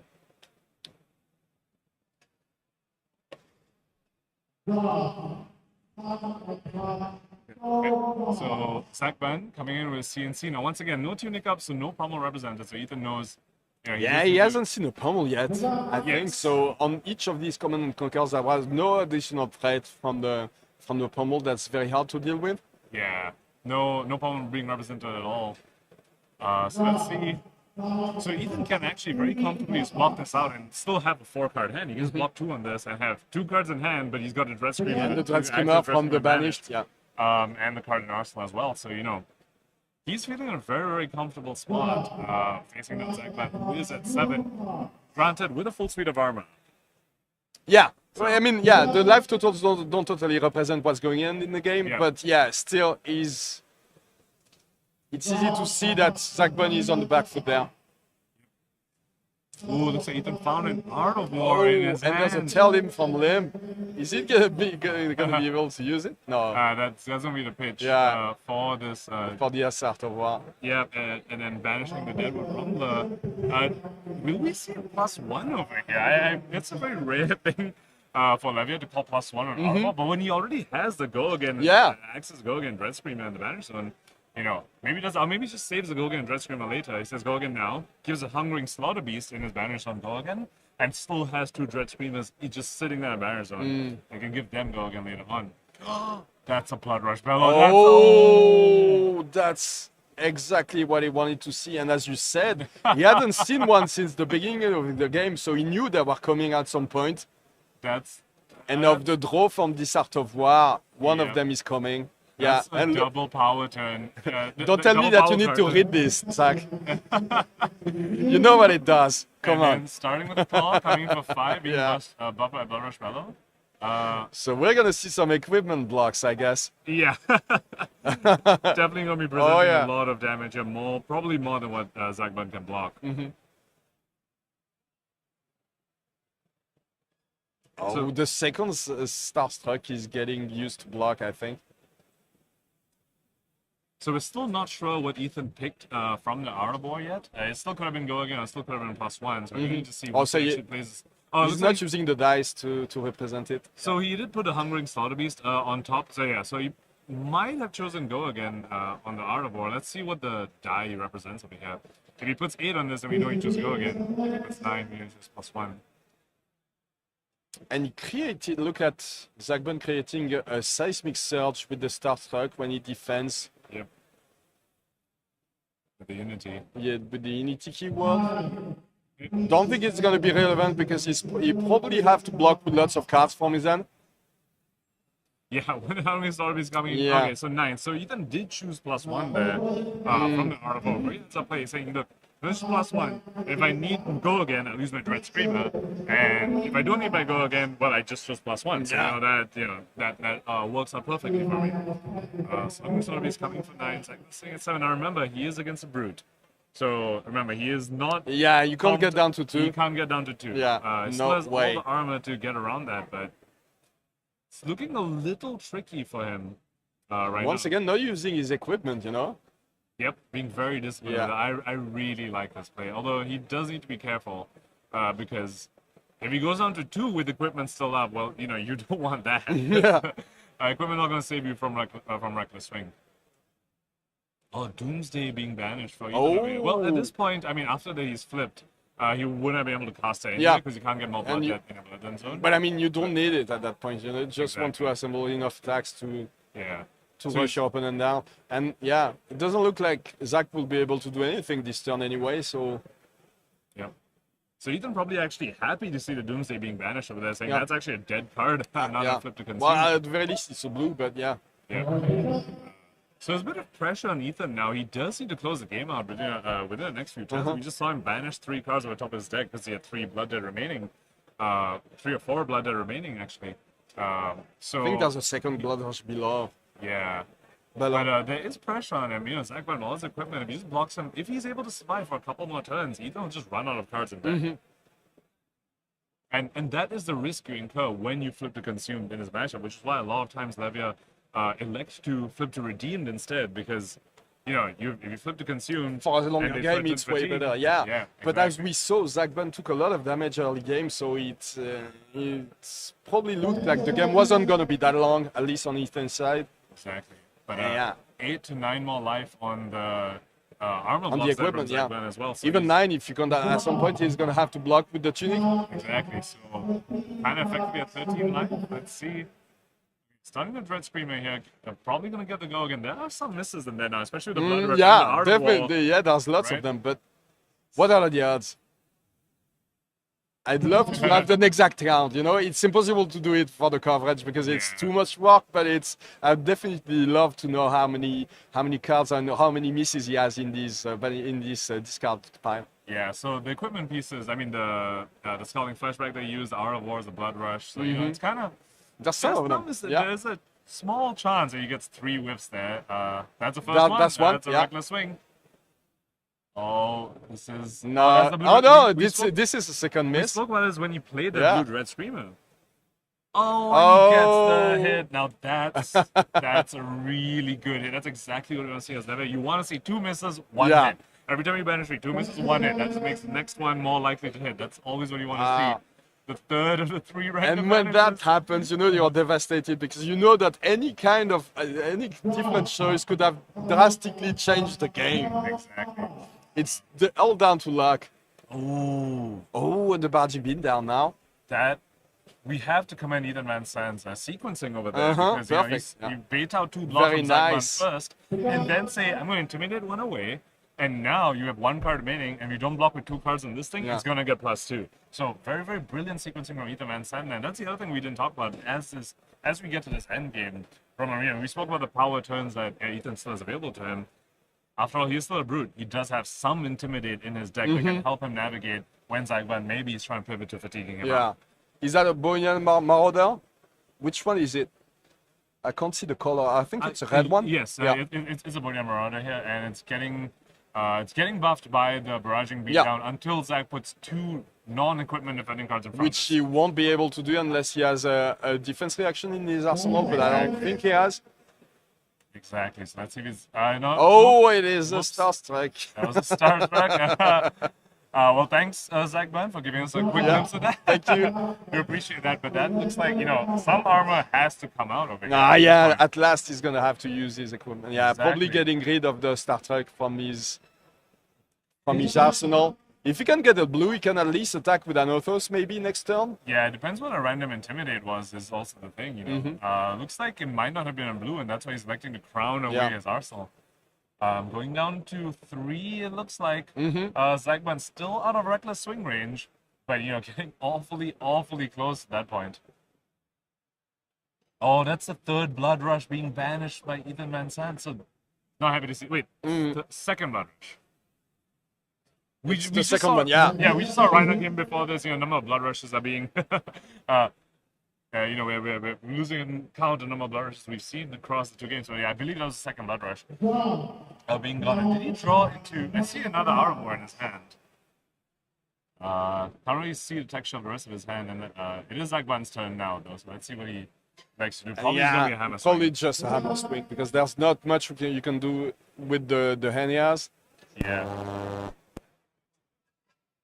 You won't be able to dominate any attack now, and you just have to weather the storm and until maybe Ethan Vincent gets out of cards. So 1 more Dread Screamer. But that's a long shot. That's basically, he's got 1 more turn of Intellect 5 with the Plasma Fight. He needs that to be big to get over Zagban's remaining, 2, 3, 4, 5 block on armor plus cards in hand. Oh, that's decent at least. And he strike for 7. Choosing 7 here instead of draw a card, so... to set up an arsenal? Yeah, so draw a card to potentially maybe hit a defense reaction, right? Because that's probably the best way for Zagban to win at this point is to survive a few more turns and have Ethan, fatigue out. Maybe he's, we haven't really seen that many defense reactions from Zagban's list, to be honest. We saw the unmovable, the blue unmovable, but we haven't seen those big defense reactions that Guardians are known for, like Staunch Response, anything like that. So he's saying, you know what, I'm just going to choose 7, because I'm not going to draw into a defense reaction anyway. If I draw into, like, a bad blue card, I'm in a way worse spot. Definitely. It looks like you're right, because I think he drew a Debilitate as a first card, so that's the card that would have been stuck in his arsenal. So both players down to 3, but Ethan with all the tempo you're holding on to. Oh, he has the Art of War now. Yep. Okay, Art of War with the Graveling Growl as well. That's, if you banish... he's looking to pitch the Graveling Growl, so it looks like a bit of a Resource Light hand. Probably going to use this Dread Screamer from the banish. Actually, we might see him do the same thing he did earlier. We Yeah, just choose the definitely. +1 on the Art of War, because he knows he has Go again in the form of the Red Screamer right there. And the other thing about choosing +1 is that now your 6 is coming for 7, and your opponent's at 3. Yeah. Which effectively means they're actually at 1 because of Reckless Swing. So 7 over 6 is a massive, massive breakpoint in this part of the game. And we are at the point where if he blocks with Civic Steps, he's going to give a quicken to Ethan, which could be devastating also. Definitely. So, Bonian Marauder coming out, so it looks like Ethan did choose Go again with the Art of War. So many hits now, so there's no way he's going to miss. Yeah. Also, I mean, Bonian Marauder doesn't really care whether you hit a 6. Oh, yeah, right? definitely, It's yeah. just an initial cost. And he's not going to take blood anymore, so it doesn't really matter. It only matters for cards like Dread Screamer and Endless Maw. So, coming in for 6, so you chose Go Oh, with and the Art of swing War. big. The swing big. Huge. So he might be able to get him very low now because he's going to take 2 damage. So if he's at 1, he has to block with the civic steps, I guess. And that's huge for Ethan Van Sant. Oh, yeah. Quicken token. He might be able to go 3 attacks wide on the following turn if he does get the quicken. But if Zygmunt doesn't block with civic steps, he's going to go down to 2 or 1 unless he gives Crater Fist and Tunic.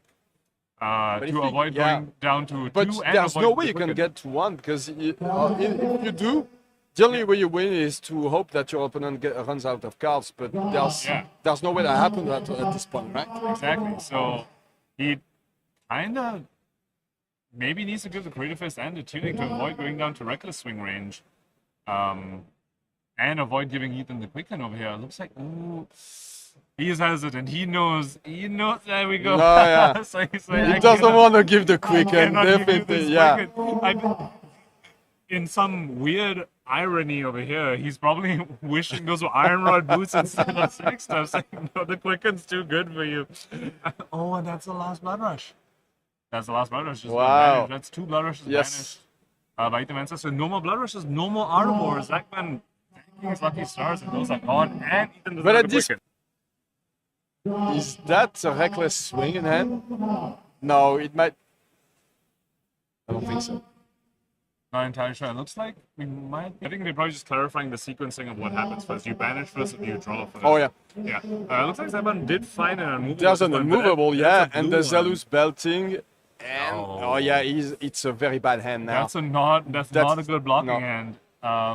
Zelus belting. The Zelus belting only blocking for 2, yeah. And if you don't have a way to be unmovable, but that's a very bad blocking hand. Definitely, and Ethan actually very happy to find a reckless swing in hand if we spotted that correctly, because that's something Ethan has the guaranteed win no matter what, because that can never get banished away and you just have it sitting in Arsenal this whole time. So, that's pretty critical. He got unlucky with banishing Blood Rush Bellows, but the reckless swing is still critically right there in his list. Oh, another Dread Screamer, so. Again, the critical breakpoint coming in at 4, Zachman. There's a good chance he's gonna get go again. Belting, so it's really even worse than we thought.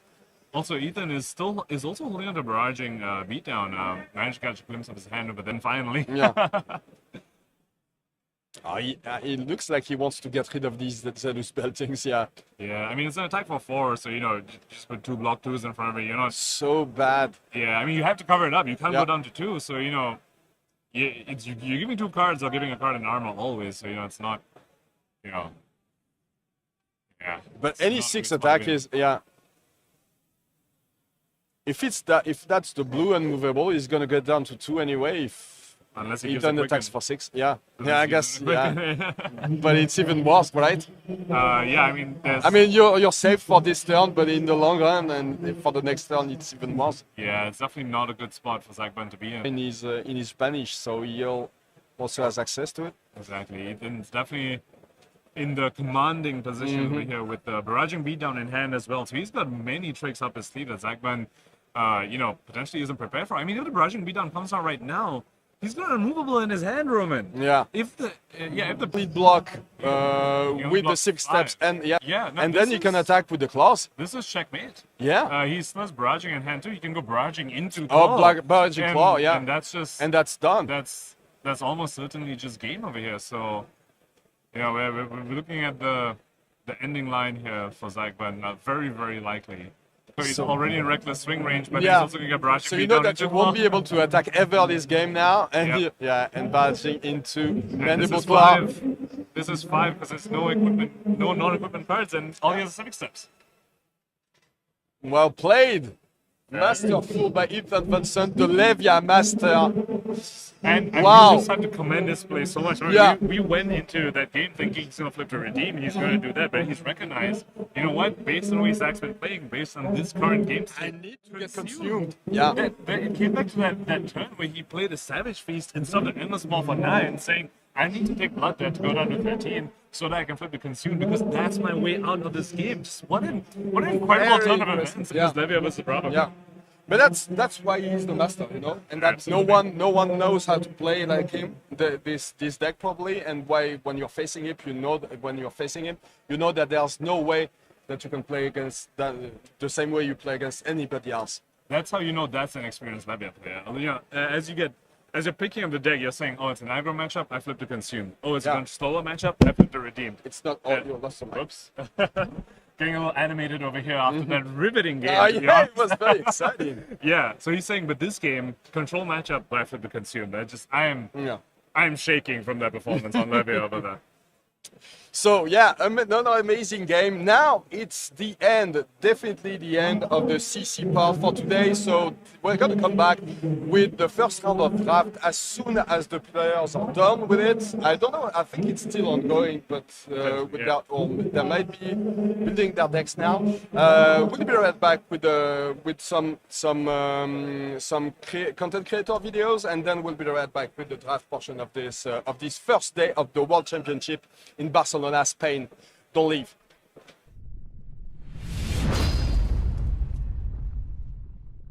All right, hey everybody, Jay here. I go by Zen State Fab on the YouTubes. I'm lost somewhere in the Demonastery because I've been playing way too much Vin Set, but a huge shout out to the production team for tracking me down and including me in this weekend's celebration of Flesh and Blood. For those of you who don't know me, I am a Flesh and Blood player first and foremost, but I also make card altars, so I'm an altarist, and I'm also a small content creator. So I put out box opening videos, I put out videos talking about the altars that I make, and I give away tons of these mini shadow box altars on my channel. Of late, I've also been making a lot of deck tech and gameplay videos. I've been putting those out for my favorite hero, Vin Set here. So if you're interested in any of that, I'll see you over in YouTube world. On that note, if any of you crazy kids bring Vin Set to the tournament this weekend, I'm cheering for you every step of the way. Otherwise, I'll be cheering for my Canadian compatriots, people like Yuki Liebender, Isaac Kroot, Tarek Patel. So best of luck to all the competitors this weekend, and we'll talk to you soon. Cheers. Meu nome é Alan, também conhecido como Fiotes. Eu sou produtor de conteúdo no canal do YouTube Fiotes Games e lá vocês podem me acompanhar nos meus campeonatos, onde eu comento um pouco, ensino a jogar de Katsu, né, algumas estratégias e também vocês podem me ver abrindo algumas boxes. Eu venho aqui representando a comunidade brasileira e eu desejo a todos os participantes do Campeonato Mundial uma boa sorte, um bom evento e se tudo der certo eu gostaria muito de ver algum brasileiro aí no top 8 de alguns dos grandes eventos que vai ter. Eu fico por aqui. Tchau, tchau. Hello everyone, Cooper here. You can find me on my YouTube Cherryland Gaming, where I bring you some competitive Flesh and Blood knowledge, and maybe a little spice from the Yoji side of things. Now for the characters I'm hoping to see at Worlds being played is, I love seeing my girl Dromai played. She is always a fun time to watch, and I hope she does well in the world scene. As for who I would like to see win Worlds, I would love to be able to see Michael Fane win it. I was very happy to see him win Pro Tour, and I'm hoping that he gets it there. Hope everybody has a great time at Worlds. Can't wait to watch the games. See you there.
Welcome back to the booth here at the World Championships from Barcelona. I am Brian Gottlieb, joined by my friend Brendan Patrick. We thought we'd just come back, talk a little bit of the metagame with you as we wait for our players to go ahead and get their draft together. Brendan, you were down there observing the draft. anything stood out to you in the process? Anything that was surprising as far as how players were evaluating these Bright Lights cards? Absolutely. I'm not sure how much information I'm supposed to give away, but definitely the preconceptions for the format did not hold true in terms of the player I was spectating. I was watching Yuki Lee, and she took a very interesting line. I will say definitely got paid off in that. Very, very good deck, drafted very, very well. So I was impressed, to be honest. And, some of my experiences with the Bright Lights draft didn't really materialize in that pod 1 here at the World Championship. Yeah, it's funny because I would say the same thing about my experiences with Bright Lights. Really interesting how kind of like insular people's opinions are on this. Your testing group very much influences how you feel about this format, what you actually think is the top tier strategy, if you believe there's a top tier strategy, which is very much still up in the air. We're going to tell you more about our draft pod in a little bit, but I do want to go ahead and look at our standings, because with 4 rounds down, the constructed metagame is starting to really come together. We're starting to understand what is succeeding, what is not, and I really want to talk through this first page, Brendan. These are our 4-0 players, and there's a few more after this. I believe we have 28 4-0 players after these first 2 rounds. But there's just absolute cavalcade of stories to be told across these 24 players. Yeah, let me put on my glasses. I can't seem to see the Bravo here. There is actually no Bravo up in this 4 points. Iyslander does look to be performing well. Seems to be well positioned on the day. Dromai would have expected more. And then outside of that, I think the story is really told in that 4, 5, 6 position. We've got Dash, we've got Fies up here. And then, of course, all those other decks coming in with Rhinar. We saw Levia earlier. It's just absolutely crazy. Of course, there's the 2 Azaleas. So really the sort of triangle meta that everybody expected is not exactly painting the picture for all the 4-0s here. No, man, I look at this and I say, this metagame is wide open. Like, you can kind of do whatever you want, play the deck you're best at. I mean, just scrolling quickly through here, we're looking at 3 Fies. You mentioned 2 Levias. They're actually on the next page of standings. We'll get there in a moment. But there are 2 undefeated Levias thus far in the tournament. We have Sia Rhinar up there. As you mentioned, Azalea, fine representation. It does seem like Iyslander holding up her end of the bargain as the most represented deck. 7 players just on this page of standings going 4-0 thus far with Iyslander. But then there's other weirdos in there. There's the Boltyn. There's the Dorinthia. Those warriors finding a way to get to the top. Juha Sarnalampi, of course, Pro Tour finalist. Or excuse me, a Pro Tour semi-finalist in our last Pro Tour, showing it was not a fluke, very much one of the best Dromai players in the world, looking to run it back here in Barcelona. I want to give a shout out to Daniel Dertoni out of Brazil. Brazil in a very much an emerging place for Flesh and Blood, but our Brazilian contingent doing very, very well thus far. Very exciting to see. Some other notable names there. We mentioned Yuki Lee Bender. We're actually going to be watching Yuki Lee in our next draft feature, taking on Easton Douglas, 4-0 thus far. Really big breakout performance here from Easton Douglas. Very much been around the scene for a long time. Lots of very fine finishes. Maybe looking to go ahead and have the title to world champion. Yeah, definitely some names I recognize here at the 4-0 slot, but also a lot of the names that I could have recognized are not here as well. And I think that's one of the things that's been most surprising to me is we saw a lot of these players, previous Pro Tour champion, previous Pro Tour top 8s, world champions. They have not really floated to the top quite yet. Of course, draft can change a lot of that. We've seen, sort of a new breed make it into this 4-0 slot. That being said, if you're going to take anything away from this picture, it's that you can play whatever you want. We see specialists get paid off over and over and over again. And I felt like going into this tournament, the World Championship, that this was a meta that was not going to be the case. I felt finally there was 3 very, very good decks. They cemented the top 3.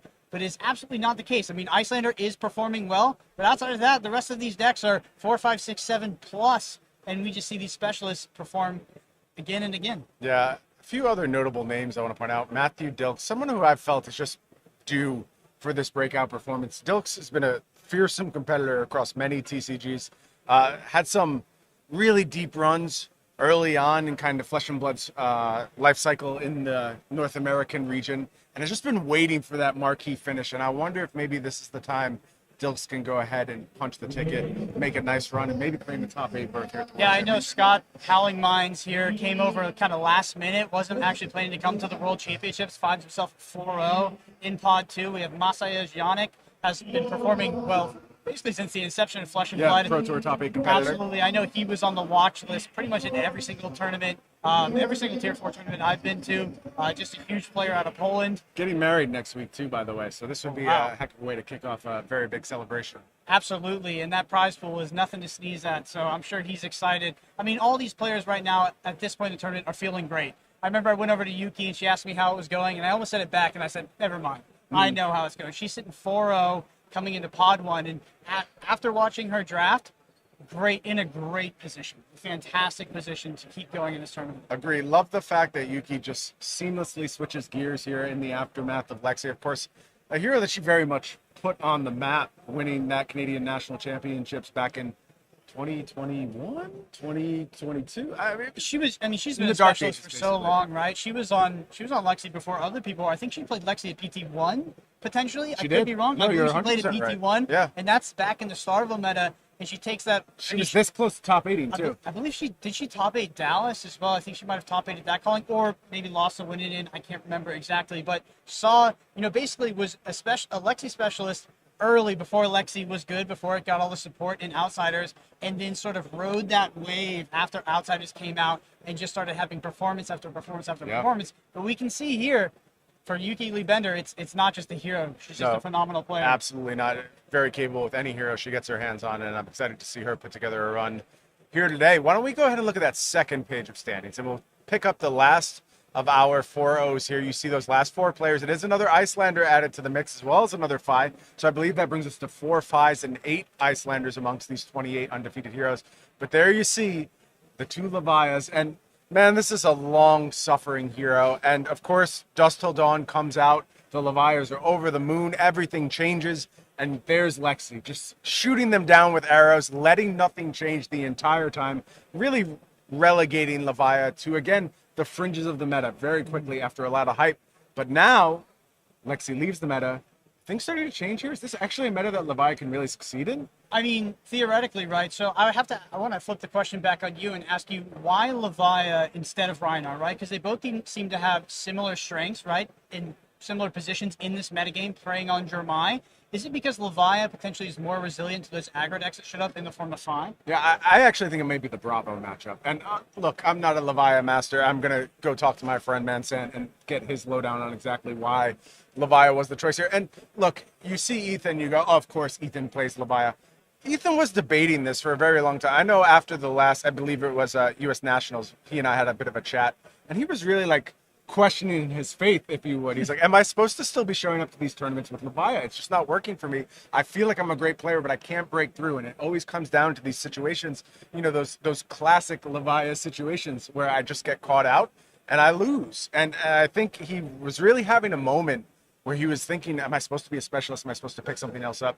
But stayed with Old Faithful, was rewarded here. And I'm going to pick his brain on exactly that question, Brendan. But in my head, I think it's the Bravo matchup. I think you can just play into any kind of like fatigue approach they'll take into you much more effectively than something like Rhinar can. And we've seen a lot of great Bravo Rhinar games recently, but they're always very back and forth. And honestly, I'm not sure which hero is favored into that matchup. Absolutely. Some other names on the call out here is previous Pro Tour Baltimore champion Michael Fang there, sitting at X1. Maximilian Klein right next to him. I believe Maximilian top 8 at Pro Tour Baltimore. We see Kelvin Law.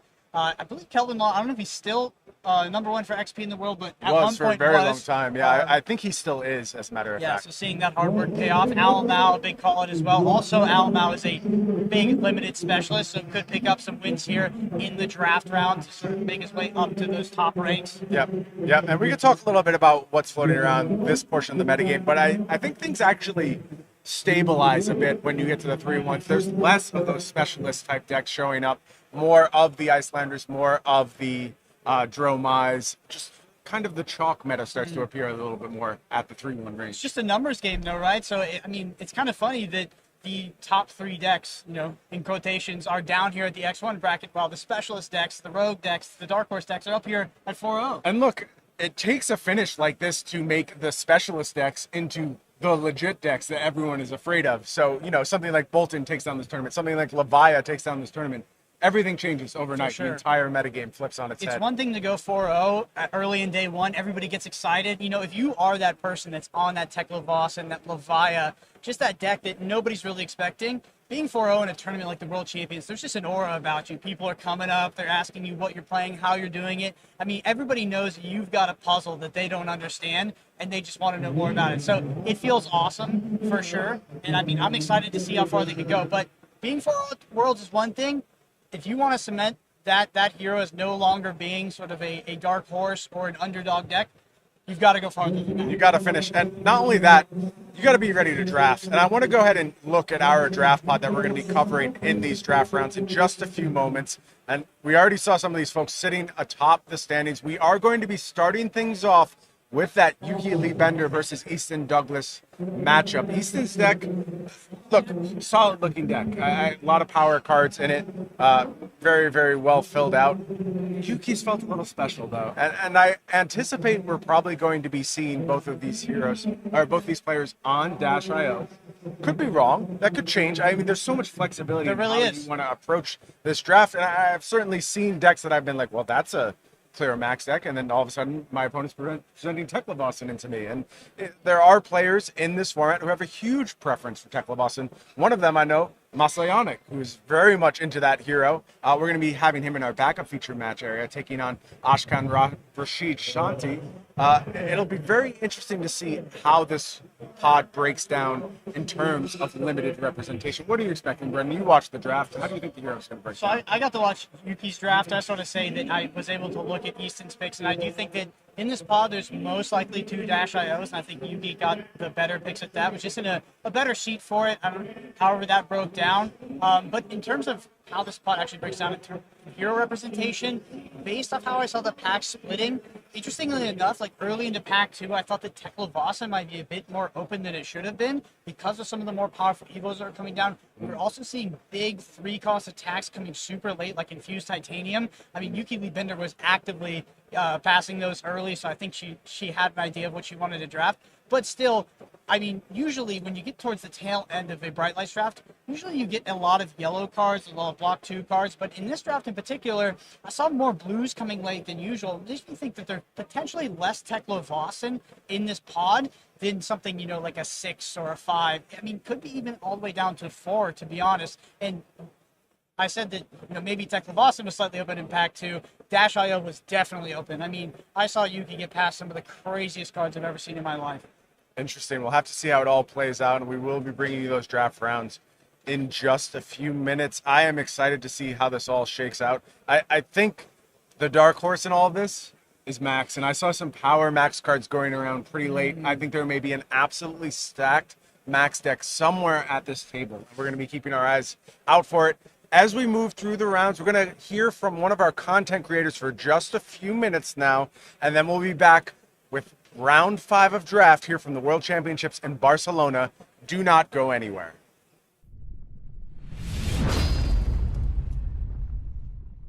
Hey guys, it's... Are we all doing? No, let's...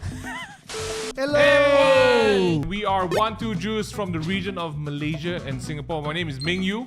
Sophia. L. My name is L. Yeah, people call me L. My name is Ming Han. We are a team of digital content creators in this region, and we're very, very fortunate to be able to have time, space, and energy to create stuff for Flesh and Blood. Alright, so who are we expecting to win the World Championships? Which hero? Rhinar.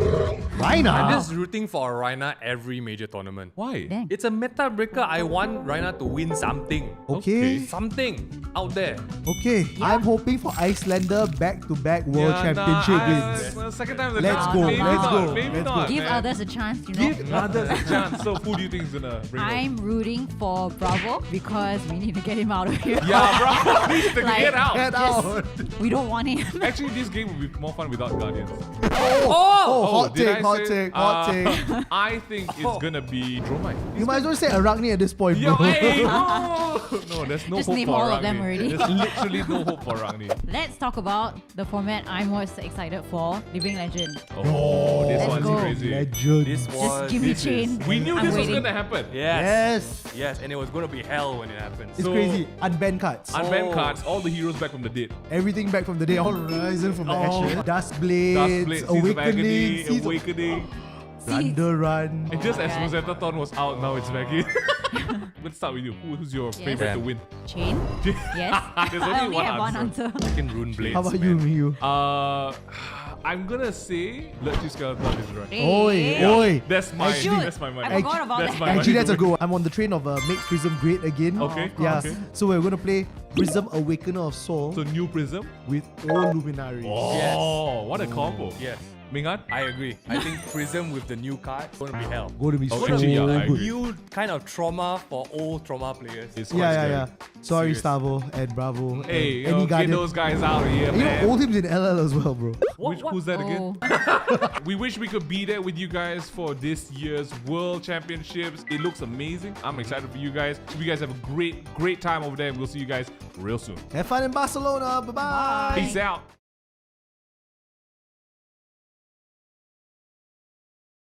Hi everyone, I'm Barry from the YouTube channel Baz the Bard. I hope you're enjoying the Flesh and Blood World Championship from here in Barcelona, whether it be the main event, the numerous side events, or you're enjoying it from the comfort of your own home. I would just like to wish the UK and Irish players the very best of luck. I've had such pleasure reporting on all the events you've taken part in for this last year, and now it's time to show the world just how good you really are. It's time for the Irish charm and the bulldog spirit to shine. It's time to bring that trophy home. Hey everyone, I'm Sean, better known as Prince of Pasta Games on TikTok.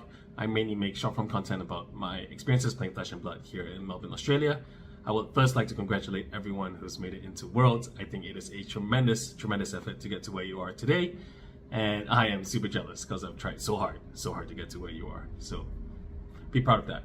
I'm rooting for the Melbourne team. So Darren, Tang, Sam, Zach, I think they are tremendous players. And I'm really looking forward to their performance. I would say probably the hero that's going to take it is Jomai. She's just been really consistent and she's been very, very prominent across multiple different callings and battle hardens. But I am also rooting for the underdog. So if someone brings out an Azuri, I'm going to be rooting for you.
We are back live at Barcelona, Spain for the World Championship, and that's the first round of draft. Pankaj, are you excited? I'm super excited. I think Bright Light's draft is extremely It deep. is so fun. It's so interesting to see how player perception has evolved as people practice the draft more. I think when it first came out, especially people started with sealed, they're saying, "Oh, you just force Teklo all the time, you just fatigue everyone," and then you get into a pod where there's 7 Teklos and 1 Maxx, and you just get destroyed by the Maxx, and you realize you can't just force Teklo anymore. So I am super excited to see where these players have landed on when it comes to draft metagame.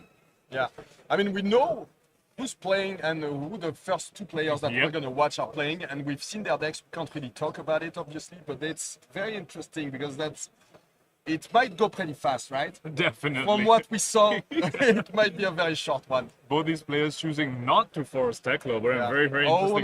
Pack one, pick one, to be honest. In the opposite direction, like maybe not blocking at all. 2 dash arrows, maybe not even being able to block at all. So we're gonna need to switch the names because that's not Yuki Bender on the left. Fan favorite Yuki Bender, everybody recognizes her, and that's not her on the left. Yeah. So they're both playing Dash IO. And what happens? I think they're the only Dash IOs at the table. I'd be surprised. Most pods cannot support more than 2 Dash IOs. Like most pods are 1 to 2 Dash IOs and 1 to 2 Maxx, and then about 4 Teklos is typically what a draft pod can support. So I'd be surprised if there's more dashes than these 2 at the table. So yeah, as you're talking about, this matchup going to go pretty fast. Likely it's going to be, one person's going to resolve a boom grenade, and the other person will have no blocks because they have a bunch of items. And then you're going to lose like half your health. Yeah. All of a sudden you're like at 8. Yeah. Yuki sporting the rainbow foil dash database. You could get that at the pre-release, I believe, if you did well enough to pre-release. Get a rainbow foil dash database. She's opting to sport that. I wonder if that's a gold foil symbiosis shot. Yeah, I'm entirely sure. there's lots of blade break equipment on Yuki's side. Does it matter in this matchup? I guess it is. It does in a way, because if you don't block, if your hand doesn't block, at least your equipment does. Yes, definitely. And boom grenade is going to be quite key in this matchup. I think that whichever player gets to land a boom grenade or 2 is the one who's definitely going to be favored to win the matchup. And so the extra blade break equipment's definitely going to help Yuki Bender on that front to, not get blown out by drawing a bunch of items, and also, get around on his boom grenade. However, I do want to point out the chess piece on Easton Douglas's side. The Cogwalks-based chess, very, very strong for the offensive side of things. On Yuki's side, she's maybe a little better on the defensive side if she needs to block, but if Easton wants to put on the pressure, that Cogwalks-based chess is going to come real handy. Okay, so for that first turn, Yuki Bender played a boom grenade, a red one, not cranking it. Not using the cranking ability, just putting him on the board, and I think Easton decided just to use the effect of Dash IO to play a backup protocol red. Exactly. Pretty good card. Yeah, so and Easton is going to be able to apply some pressure at least in this first turn. Yeah, Easton, sort of punishing Yuki in some sense for not doing anything on that turn. Yeah, for consuming her action point there. He's saying, you have no action points? Here you go. I'm going to pitch this Red Hadron Collider, play backup protocol at the top. Now I've got a count on my pistol. I've got an item on the field. Now, of course, backup protocol, not the best item turn 0 of the game. Yeah. You have no red attacks in the graveyard. It's at least a counter on the symbiosis shot, and that's not nothing in this matchup. Also, you can just close the chain. You can play a red boost card, boost it, and then close the chain. Yeah. And then goes now to it's in the graveyard, graveyard. yeah. And Exactly. then you can pick it up. So I wonder whether we'll see Easton Douglas do that. I think red. That's a lay waste for this first chain link. Ooh, boosting away a Torp Tune. He's not happy about that. Yeah. One of the overpower cards that Dash has access to. But yeah, the backup protocols, I think some players, I think, kind of value it very, very highly, because after all, it's just your best red card. Just an extra copy of your best red card. Or even the yellows and the blues are very, very strong, because like say in Teklovossen, for example, the blue backup protocol, that's an extra blue block 3 that you just get to put back in your deck. Absolutely. So, very, very strong item. Now, let's see whether Easton goes for the play we were talking about, where he breaks the chain to be able to cash in the backup protocol's effect.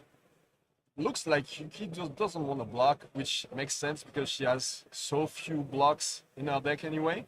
And she also has a boom grenade on the field, right? Yeah. And so you definitely want to go wide on your turn. When Pressure your opponent as much as possible with this on 8 effect. You don't really have on 8 effects, but boom grenades means that your opponent is all of a sudden very low on life as soon as he hits. So that's an unhit effect. Like, yeah, dying is an unhit effect. That is the best on it. Yeah, Like, I mean, that's the one where you win instantly. Yeah, so Easton also has boosted this, and yeah, so it looks like he's breaking the chain. We might even see him pop the chest, because after all, backup protocol, you know, you need to pay two. Yeah, it is pretty to expensive. activate it. Yeah, and the you chest need can the give you resource to pay. Yeah, there we go. He is using a chest, going up to 2. Be able to play the other one, immediately cashing a backup protocol. So very, very strong turn from Easton Douglas there. He's only used 3 cards so far. Yeah, coming in for 10 already, representing coming in for another 2 with a symbiosis shot as well. 12 damage off of 3 cards on your pretty good, right? Yeah, very good. He did use a count on the chest for that, but you know that's the power of getting the item off the top on Yuki's turn on turn 0. Yuki's looking at the top of the deck, and it doesn't look like she wants to block again, but she's gonna get pretty low if she doesn't block this one. Yeah, and you know that there's also the symbiosis shot afterwards, so that's, yeah, she has to block. I think that's a 0 to 50. Blocking a red 050. These red boost cards that come in for 3, honestly, not very, very good in the draft format, because you know this draft format is quite. Your deck size matters a lot. Number of cards remaining left in deck matters a lot. And if you send a 0 for 3 that costs you 2 cards in deck because it's itself and the card you boosted, that they can just block with 1 card, you've sort of lost the card economy there. So, you know, happy to block away with a 0 to 50 there. However, she's 7 life behind. Let's see if she's able to, you know, make that up here. Starting with a dive through data. Now this boosting away a red boost card, a red 1 for 4 boost cards. Now those are very good, especially when your deck has boom grenades, because of the critical breakpoint. Let's see whether this one hits. I mean, it's at very least it presents a breakpoint, so you need to respect it. And that there's only one blocking equipment on Easton's side, so doesn't have many options there. Only 1 blocking equipment. You don't want to give 2 cards for this one. And at least 1 non-blocking card in hand. Yeah, I think it's a backup protocol. I think so too. At least 1. I can't tell what the card second from the right is that Easton's holding. It looks like an item also. Yeah, but like, you know, if Yuki's able to present another breakpoint somewhere along the sun, that grenade is going to explode. Yep. Or maybe it's a block. Ooh, blocking the red Junkyard Dog, that's a premium card in the format. You know, and we know he has an item in his graveyard already, that red backup protocol in that graveyard. That Junkyard Dog was a 2-card 7, which is very, very strong and limited in this format. So, you know, a little unfortunate is to give that up. And now this is yet another breakpoint, as we were talking about, Romans. Another attack for 4. Exactly. Another go again, so yeah. And now he doesn't have, from what we've seen, he doesn't have many ways to block it efficiently, so maybe this boom grenade is going to hit there. Now, to some extent... In that situation, do you just let it hit and try to come back stronger because your opponent is at 11 already, and if you keep your hand, it's... Because you know that there's a good chance that there's going to be another attack after this one, and you won't be able to block it anyway, so... Yes, do you even try to block it out? That's exactly what Easton needs to consider over here. Because if you think about it, if he's able to block out the boom grenade here, that extra blocking card, because 2 cards in front of this, he's actually blocking 8 total with those 2 cards. So that's very, very good value. But if Yuki has the final boost card, has the final attack at the end of the chain, then you've just blocked 2 cards for 4, and that feels terrible. So he's in a bit of a rough spot here. He kind of needs to gamble either way. Like, you know, if Yuki doesn't have the attack, then he gets punished for not blocking this.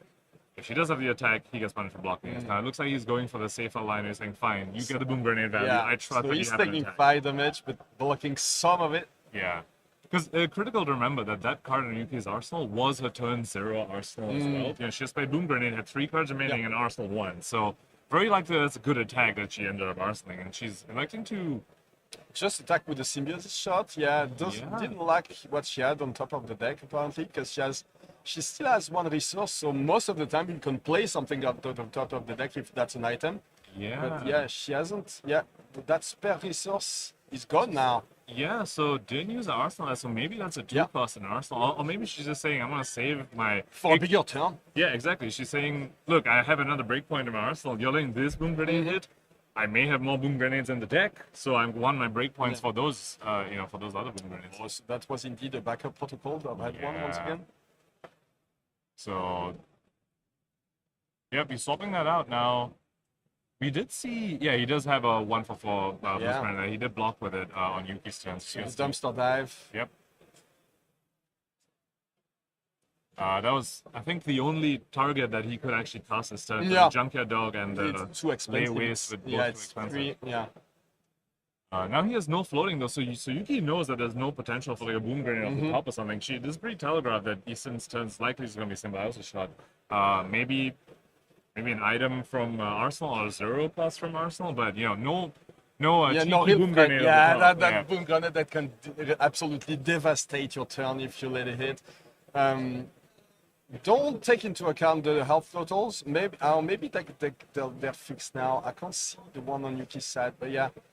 There's been a small delay in the actualization of the health totals.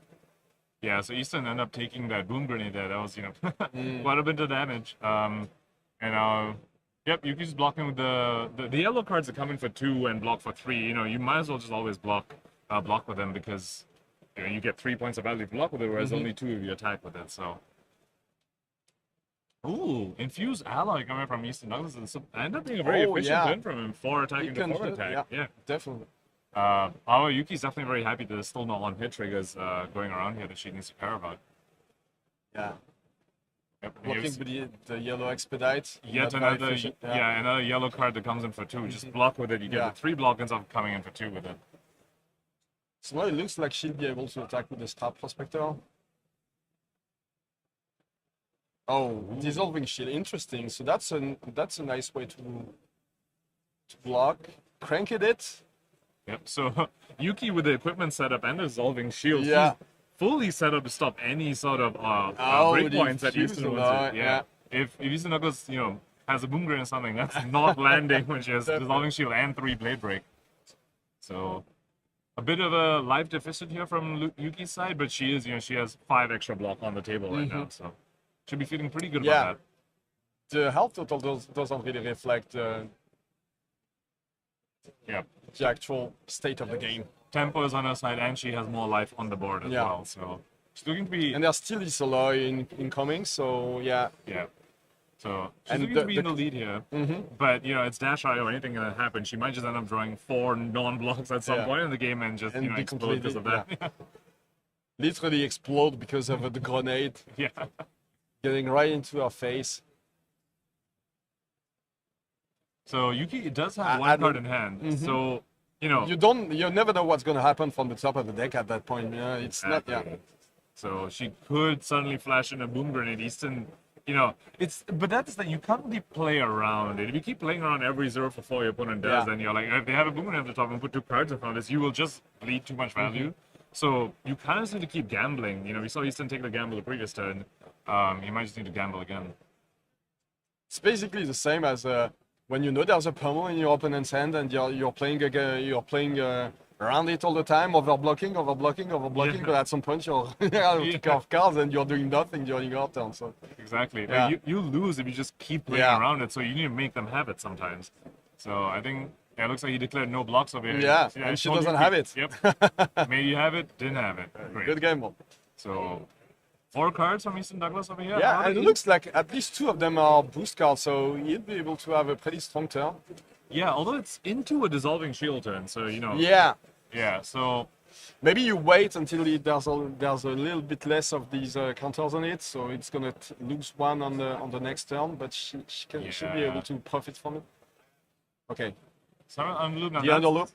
That's one of the few on-hits in the set that it really, really matters. Yeah, you don't want it to come back into the deck, so yeah, we spoke about this earlier. Like the card economy in this format matters a lot, but Yuki with the dissolving shield on blade break, we're going to be able to cover this up unless she drew this 4 no blocks like we were talking about.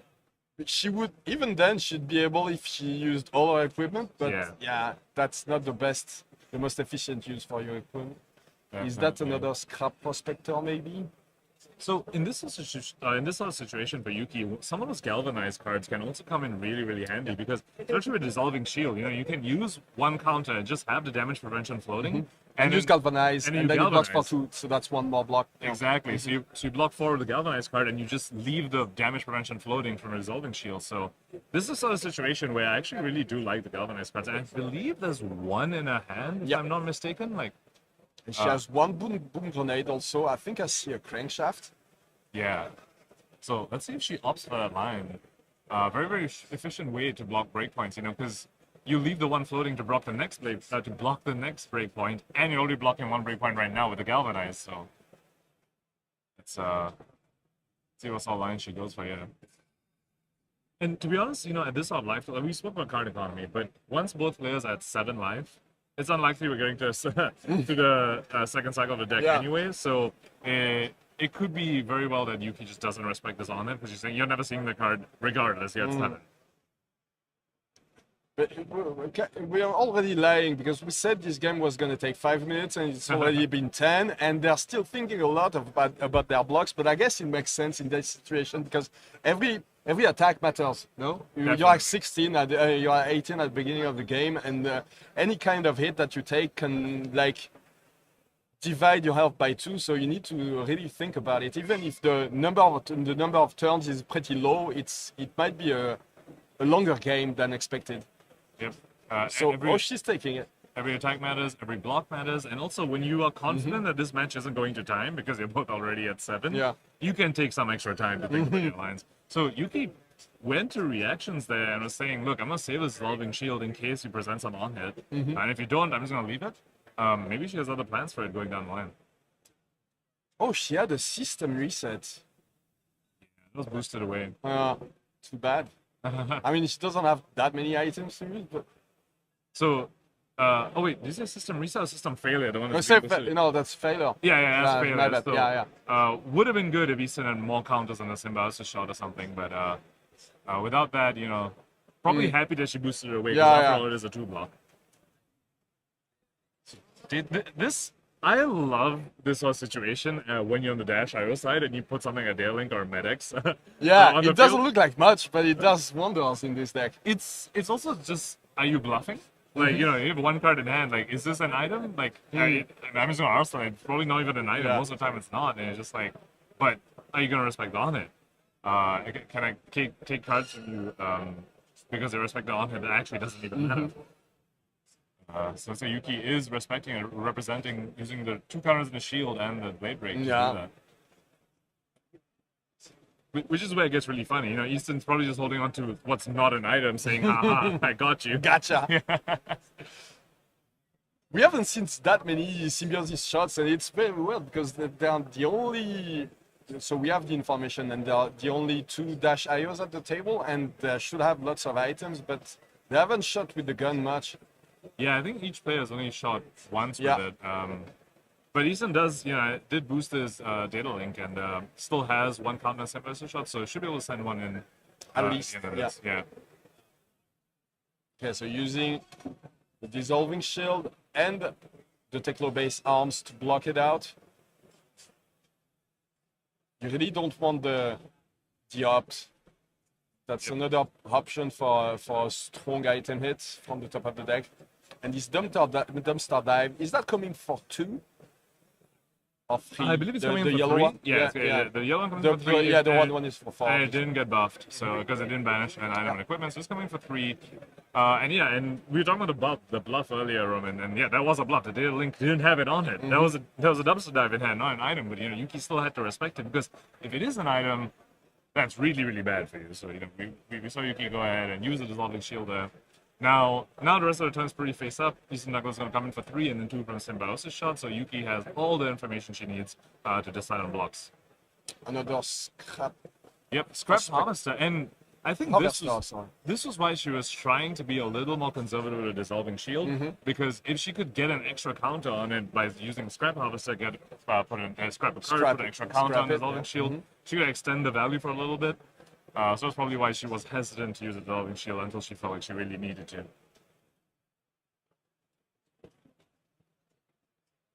So now she has another Boom Grenade. She's probably gonna use it.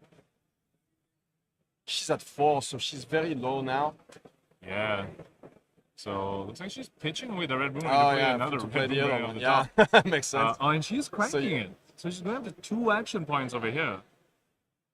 Because she has the prospect, the harvester. Yeah. She's got a scrap card in there, so that doesn't have Gouez. She can't boost or anything. So she's saying use 1 action point for that, and you're still gonna get pistoled.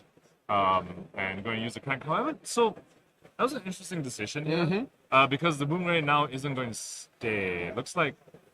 No, she put a counter on the grenade. On the grenade. So why did she represent 2 action points then? She cranked it, and then she put it back with the scrap harvester. Yes, of course. Scrap harvester was a card. Yeah, we just spoke about that. Yeah. About how she could do that for a dissolving shield. So you attack, so that's amazing, because you attack for 6, and then there's 2 incoming, so he needs to block at least once. No, this is an amazing play from It Yuki's is, side, because he needs to block this on hit. And the grenade is still there for next turn, if there is a next turn. And there's still going to be a pistol shot after this as well. So Yuki representing 6 that Easton has to block. In a deck that traditionally runs a lot of items that particularly don't block. We see that there... Oh, does he have 2 boom grenades? I think so. I think that he has 2 boom grenades in his hand, so that he has to block with these 2, and he won't be able to do much during his turn. He'll maybe just play 1 boom grenade. And Yuki Yeah. Oh no, that's a 2 block. That's a gas up over there. The moon grenade landed. Oh! So that was a 5 damage. Wait, so he's dead now. And that's it. So he's dead, yeah. Oh. I mean, we spoke about this earlier. Yeah, because the rev up, we were like, oh, one person's going to draw no blocks, and the other person puts a boom grenade on the field, and that's going to be it. And that's exactly what happened over here. So it wasn't that short, but the number of turns was pretty low. That's what we said earlier. Yep. It took some time to find the perfect situation to make all the boom grenades hit, but when they do lots of damage. Very fun game anyway, and that's usually what happens in this draft format. You know, all these games are fun like that. And I mean, I've never played as many games as this draft format, and it looks like it's always a different situation, but always crazy things all the time. There's a lot of depth. It's way more than just Teklo fatigue mirrors. There's so much depth in there. There's on hits. There's all these. You need to care about your deck count, but you also need pressure damage. It's overpower. It's a fantastic draft format, in my opinion. Lots of people think that it's the best draft format since the beginning of the game. Would you agree with this? I think so. I would agree with it. Yeah. Maybe it's competing with Welcome to Wraith, which is obviously also an amazing draft format. You never know if it's the nostalgia or if it's the actual fact that the first set was the best. But it's definitely in the running. And I mean, the fact that we're talking about both of them in the same sentence already gives a lot of credence to how good Bright Lights is this draft format. And over there, I mean, that Scrap Harvester didn't actually matter in the end. The extra countdown of the went up right there. Any kind of hit would have done the same thing. Yeah. It was a fantastic endgame that Yuki set up there. And just brilliant play, and came down to opponent drew no blocks when you resolve Boom Grenade. Awesome. Yep. So coming up next, we're gonna leave you, but Matt will come back, Flake will come back for a short interview with Yuki. 2 Canadians coming up, so look at it. But there's already 2 Canadians apparently, because they changed the flags on the screen there. But we'll be right back. Don't leave. Yuki with Flake.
it's been a while. I'm back, and I'm back with my good friend Yuki Iyslander, representing Canada. Look, we got 2 Canadian flags up here, and it's pretty extra saucy the fact that you got the 5-0 next to that. Yeah. How you feeling right now?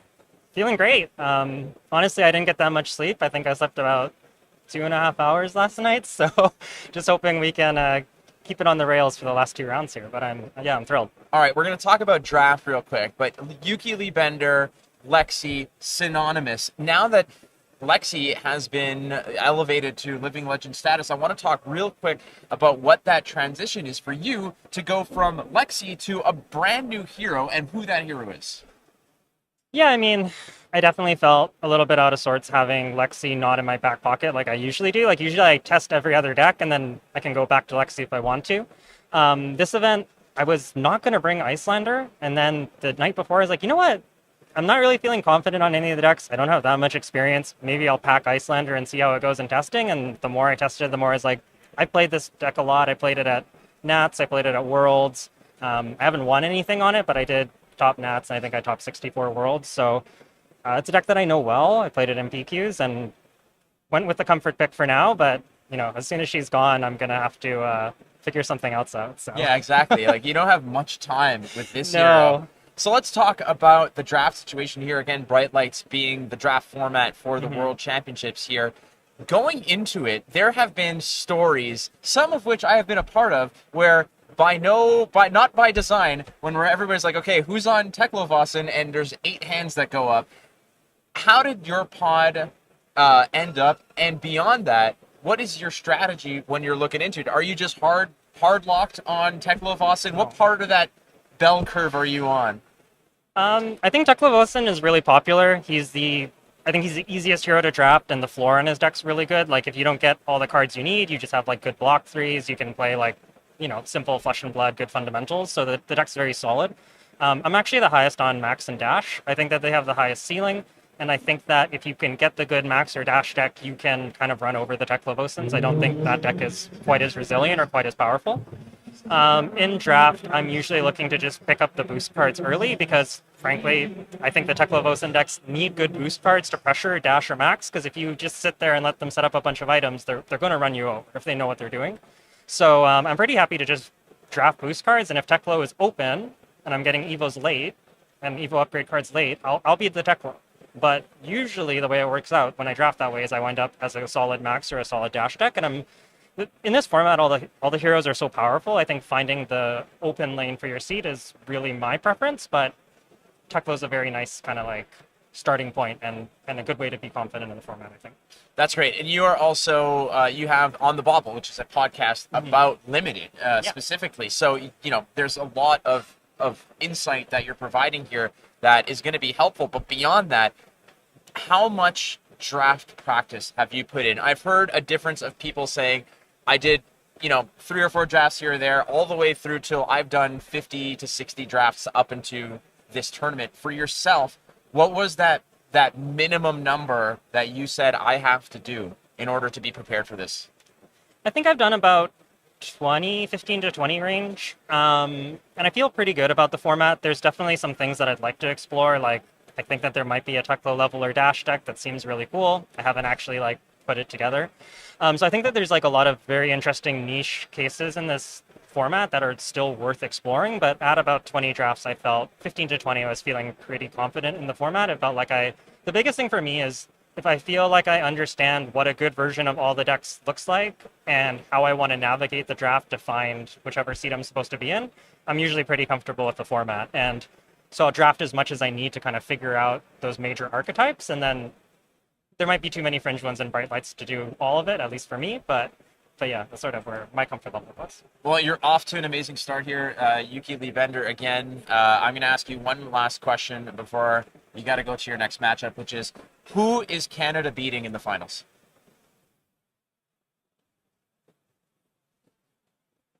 You could say everybody. Who, the U.S.? US. Now we're talking. Beautiful, awesome stuff. Well, Yuki, thank you so much for this, and again, congratulations on a 5-0 start. Lots of work left to be done. So good luck moving forward, and we will be back shortly with another round of Limited here. It's Bright Lights in Barcelona. Be back soon.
Welcome to Metrix, the greatest city in Wraith. Not because of our soaring skyscrapers, advanced technology, or even wealth and power.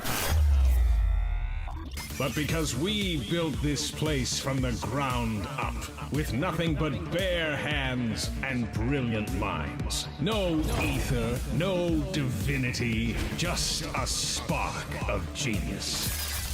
Greatest city in Wraith? Yeah, right. Let me show you the truth buried underneath this scrap heap. Metrix was beautiful, until they steamrolled it into a parking lot. Now, it's survival of the fastest. And if you can't keep up, then it's off to the junkyard. But I think it's time we rewrite the script, break the mold, and blow it all apart! There's better ways to blow off some steam, you know.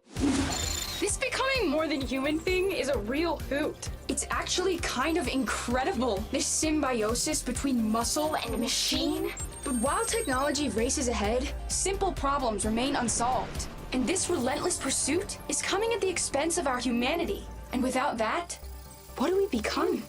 Maybe, when we can see our way forward. When the bombs go off. When we transcend all limits. The future will be bright.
Hello, everybody. I hope you all are enjoying the World Championship of Flesh and Blood trading card game, the new classic TCG.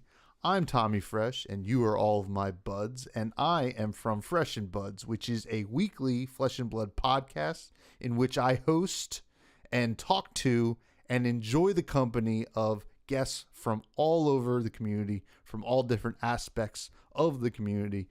And it is a great time. We get silly, we get serious, we get wild, we get crazy.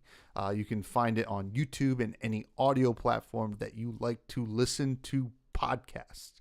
And I gotta say, based on what I've seen, I know it's crazy to say this, but I'm hoping that Levia, Shadowborn Abomination, takes it home this weekend, because I just think this is her time, right?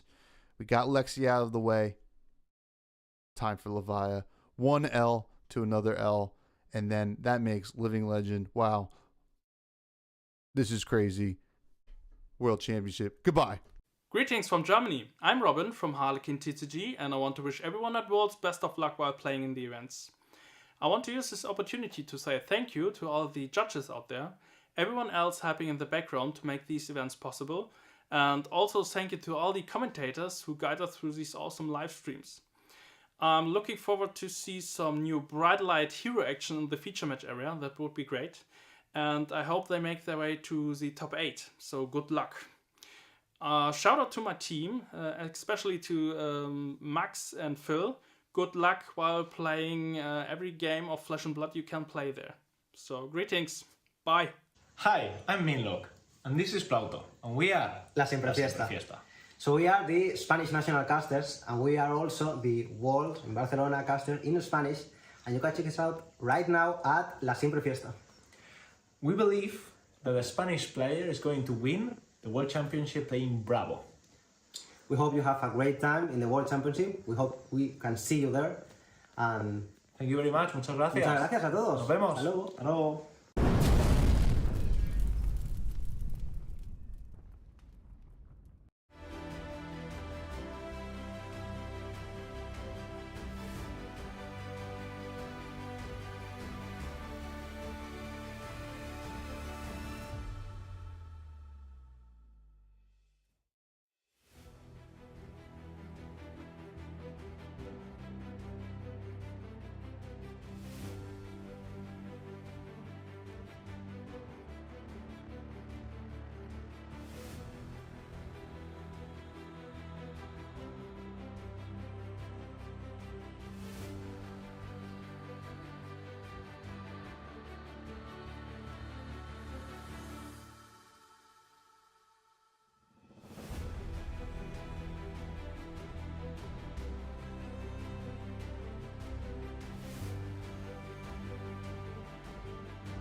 Olá pessoal, eu sou a Paloma, criadora de conteúdo por trás da Não Me Popa, uma página de Flesh and Blood aqui no Brasil.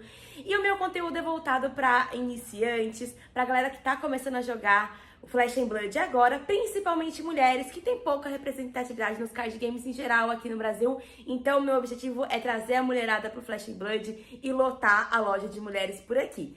O meu conteúdo tem bastante humor, dicas de como montar deck, dicas de como participar de alguns campeonatos. além de unboxing, porque todo mundo gosta de abrir uma caixinha, né?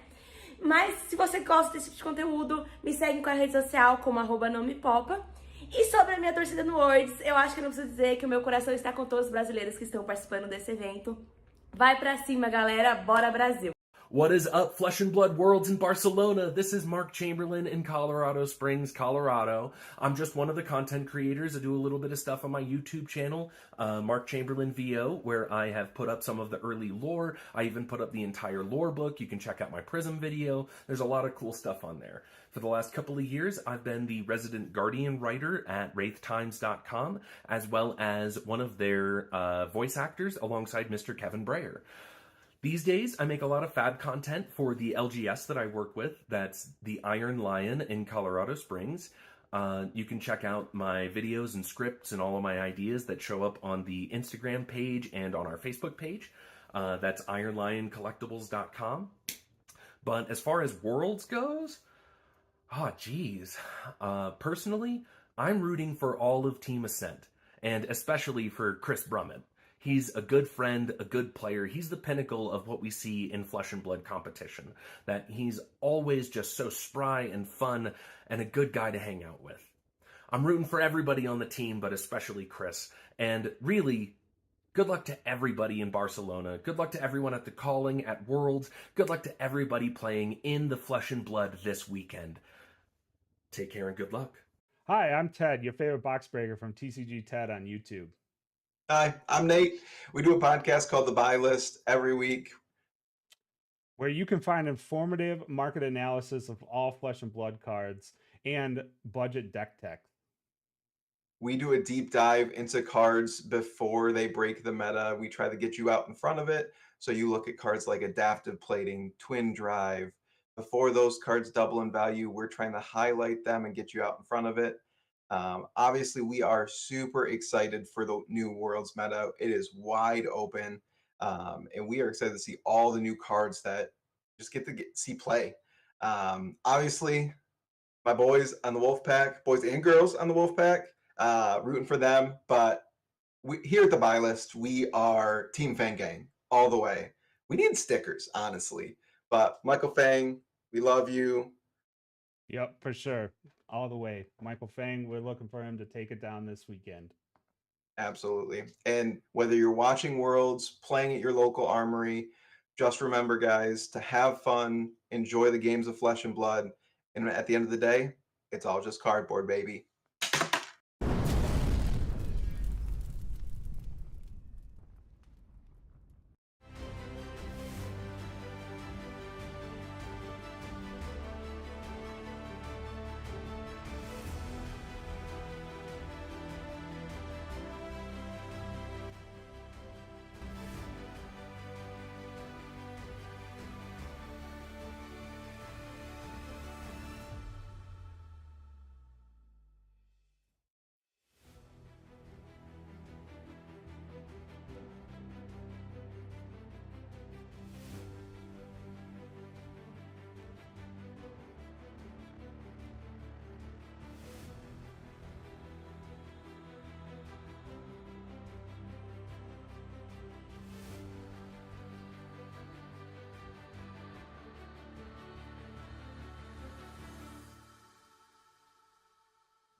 Welcome back to the Flesh and Blood World Championships here in Barcelona. We have another match for you here with Yuki Lee Bender on Dash.io up against Maxx. We're also going to cut to a quick graphic showing the pod breakdown, which is particularly interesting. Yeah, we see like really like the perfect pod, I would say. We have the 4 Teklovossen, we have the 2 Maxx and the 2 Dash. And if you look at the display, it's a perfect division on players. Yes, this is actually an optimal draft. Everybody played mirrors around 1. Which is incredible. I've never seen it before, but the Dash is paired, the Maxx is paired, and the Teklo is paired. So everybody who drafted these heroes was drafting across from each other, and basically in the exact seat they should have been. This is probably the most idyllic pod 1 of a World Championship I've ever seen. Definitely, it's super fun to see. I've explored a lot of Bright Lights the past week, helping out some practice mates. We've seen a lot of Teklovossen being the most popular pick, and so we see that here as well with the 4 Teklovossen in this pod. Definitely the most popular pick in this spot at 4. Do you think that 4 is the optimal amount of Teklovossen, or do you think that pods can support up to 5 and 6? Because I tend to see it hover around that 5. I would call it a 5.5 range. Yeah, I think so. I mean, you can get a lot of leeway with Teklovossen in this meta, or what I want to call it. So I think most of the pods can get away. I mean, I've seen Teklovossen's 3.0, a 5 to 6 Teklovossen pod as well. So it's not uncommon, and I think Teklovossen is a really, really strong pick, and I think it's the Maxx and the Dashes that needs to have a game plan essentially into Teklovossen, because that requires often some other niche picks in order to have a game into that.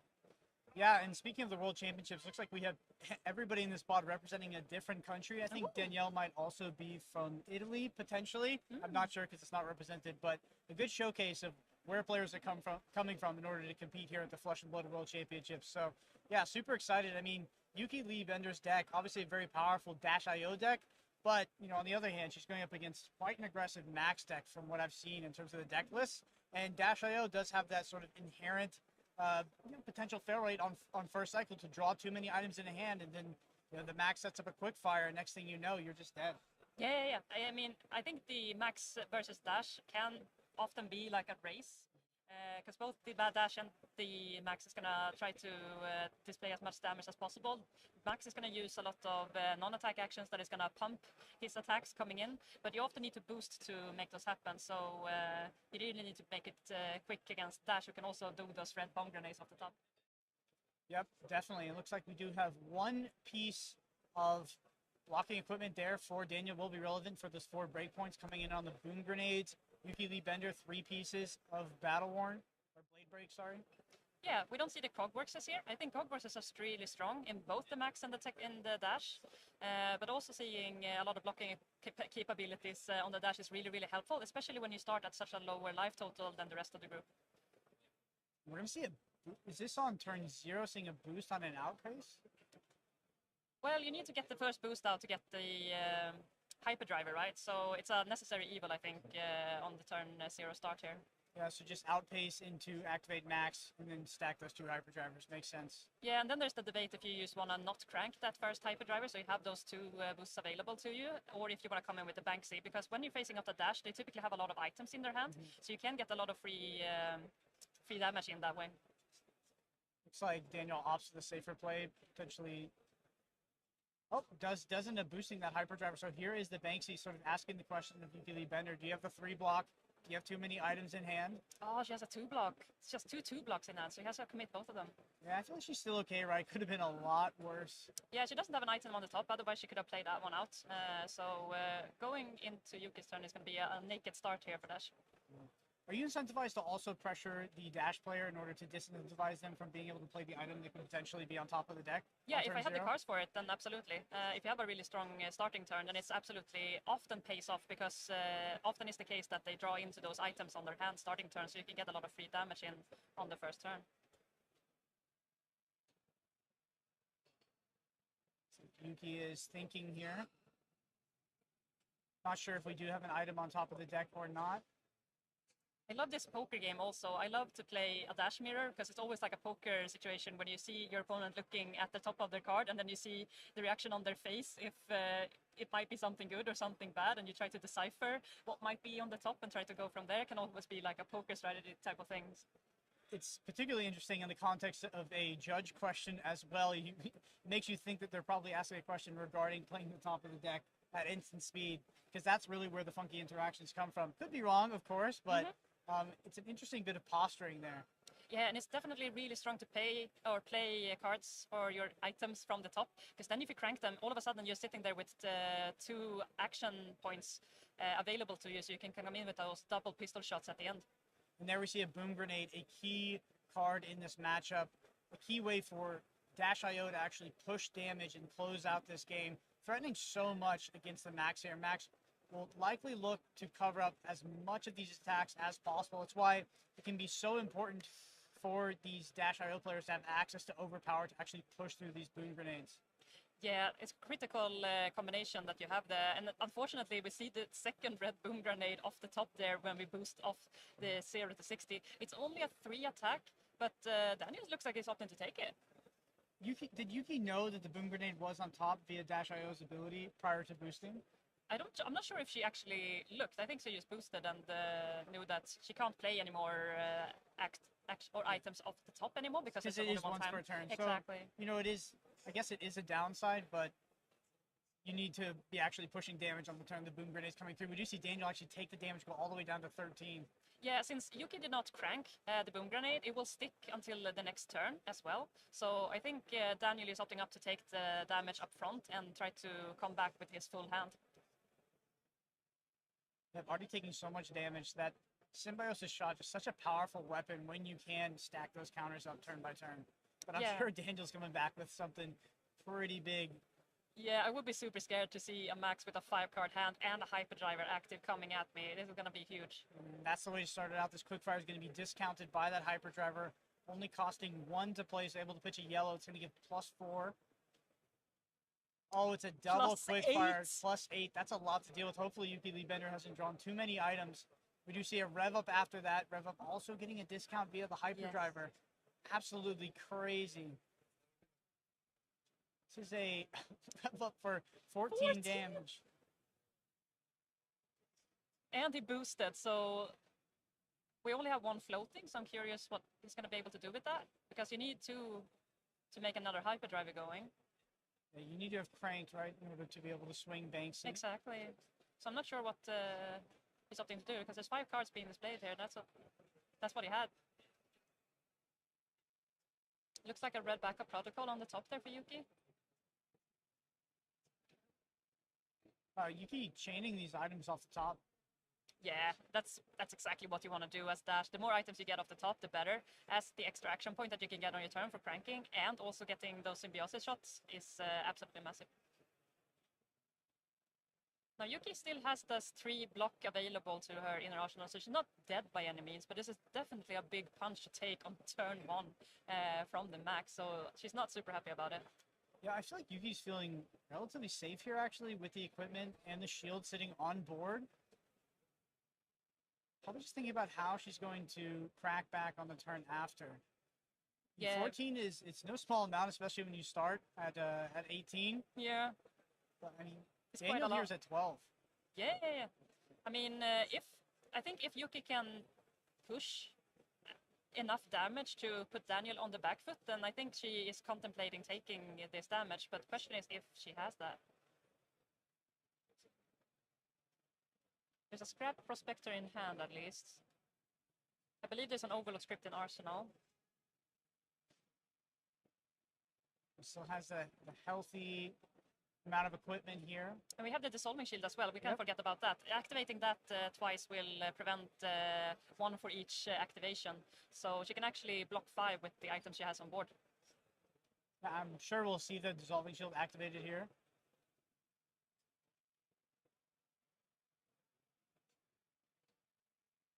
And a one card block, it looks like, I don't know about you, but if I was sitting in Daniel's seat, I would be pretty scared after that. Yeah, clapping back with a 4-card hand together with the Arsenal can present quite a lot of damage back. So she's looking to opt in to block 5. Probably still contemplating if she want to use her armor here or no.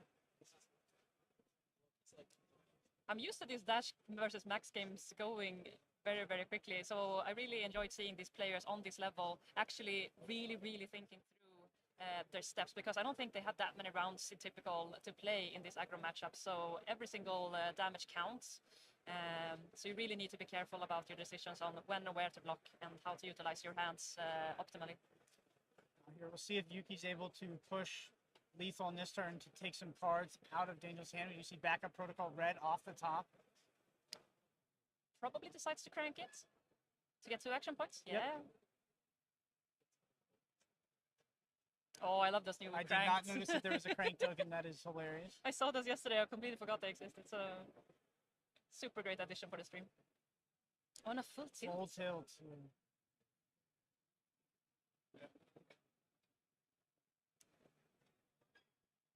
So the full tilt will cost 2, so she has no floating. And one she should have 2 cards left in hand, right? No. She picks one of them. So one in hand on an ultimate, yeah. And Daniel already committing to this block with a red expedite. See if she wants to crack the backup protocol, because the other option is that she uses the ability on that on the end of Daniel's turn, exactly. Because otherwise it will just disappear at the start of her turn. So it looks like that. She's going to allow her to recur a red attack out of her graveyard. This is really the power of the red backup protocols, and we also saw Easton first picking those red backup protocols very early in his draft, as we were covering that during the draft portion today. So being able to recur a red from your graveyard when you have too many blues in hand, to just keep on pushing those big attacks is really, really crucial. Looks like it's just going to be an infused alloy coming in here for 4. So it's not going to be able to be boosted, but still it's a 4 power attack, so it's not gonna threaten lethal by any stretch, and she still has 1 action point remaining to come in with a symbiosis shot.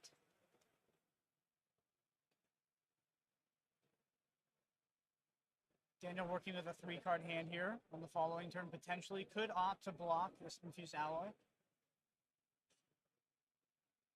Yeah, I'm curious to see if Daniel is going to opt in for going the hyperdriver 1 boost Banksy leeway again, or if he's going to just pump in with a lot of big red boost attacks on the play. Yeah, it feels like Max Nitro is very much an on-off kind of character, right? Where you're going to have those big explosive turns, but then after that you're going to be setting up, creating those hyperdrivers. So we'll see what Daniel opts to do. Is going to be taking the damage from this infused alloy and the symbiosis shot. 3-card hand. I mean, from Max's perspective, his Banksy is quite expensive because you need that item to be cranked in order to get in with the Banksy. It's the most effective weapon in terms of attack power of the bet compared to the other heroes' weapon abilities. So trying to come in with all of these red attacks in order to raise is probably the better way to go. So we have layaways coming here for 5. Go again, does opt to boost. I wonder if Daniel's just opting to try to pressure lethal this turn, take cards out of Yuki's hand. And this card is super good because you can't block it with equipment. So Yuki's 3 block that she has available to her in the Teklo bases are not going to be helpful here. Yeah, interesting we see more cards like that show up from Daniel here, because it would make you think that maybe it was better to block with the equipment earlier on that previous turn. We saw the Red Valve come in for 14 just to avoid cards exactly like this.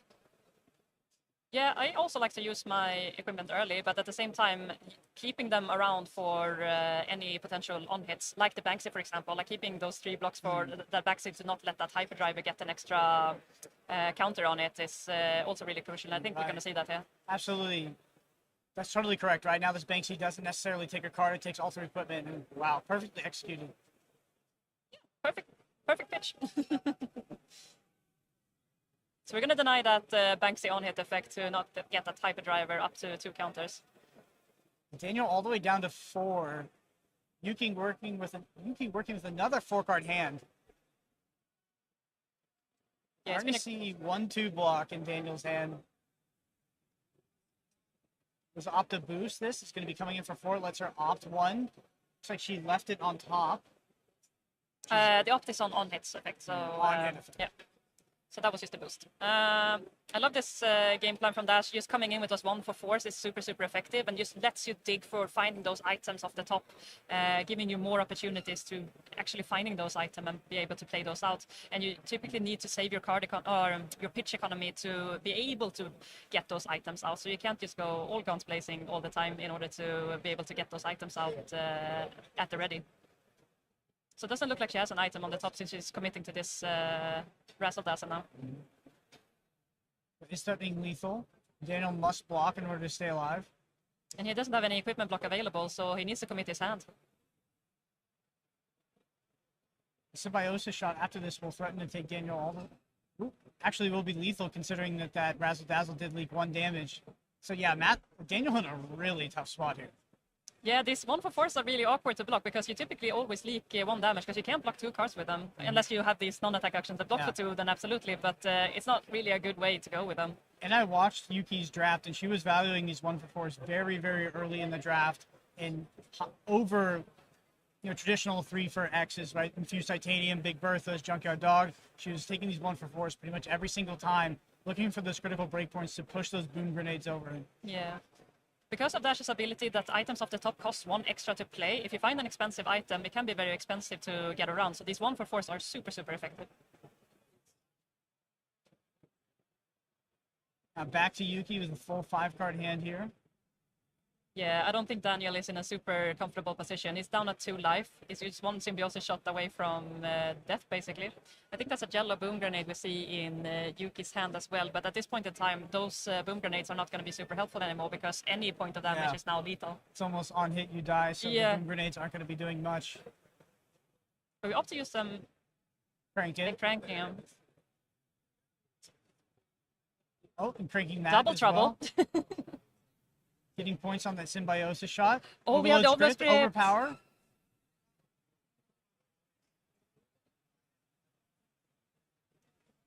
Yeah, that's going to be game. Yep.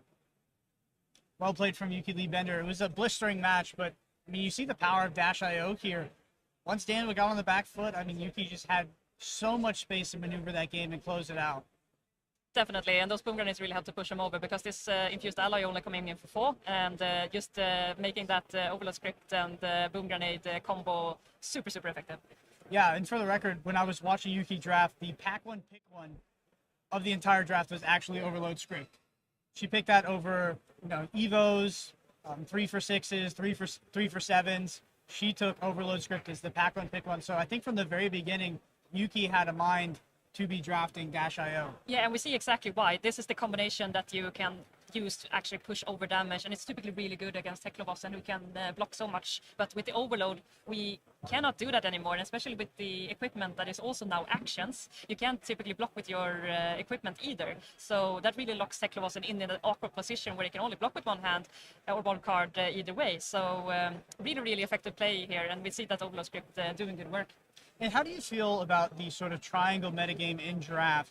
Is Maxx generally Dash.io's harder matchup out of Teklovossen and Maxx? I would say Teklovossen is probably the hardest matchup because you really need those key cards in order to get over the top, like the overload scripts, like the torque tune, all of those things that has some kind of overpower on them is really, really important. And if you don't find those, because you also need your good items, of course, and you also need good 1-for-4s in order to make your deck work, then it can be really awkward sometimes. But if you see that red overload script on your pack 1 pick 1, then absolutely I'll be super happy. Awesome. Well, Yuki Lee Bender moves to 6-0 here at the Flesh and Blood World Championships. We're going to take a quick break and be right back. Don't go anywhere.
We're back for more with Yuki Lee Bender, who is perfect through 6 rounds here as another win in draft. And we're going to continue on with that discussion about Bright Lights draft. We talked a little bit about CC, but let's talk about draft. Why not?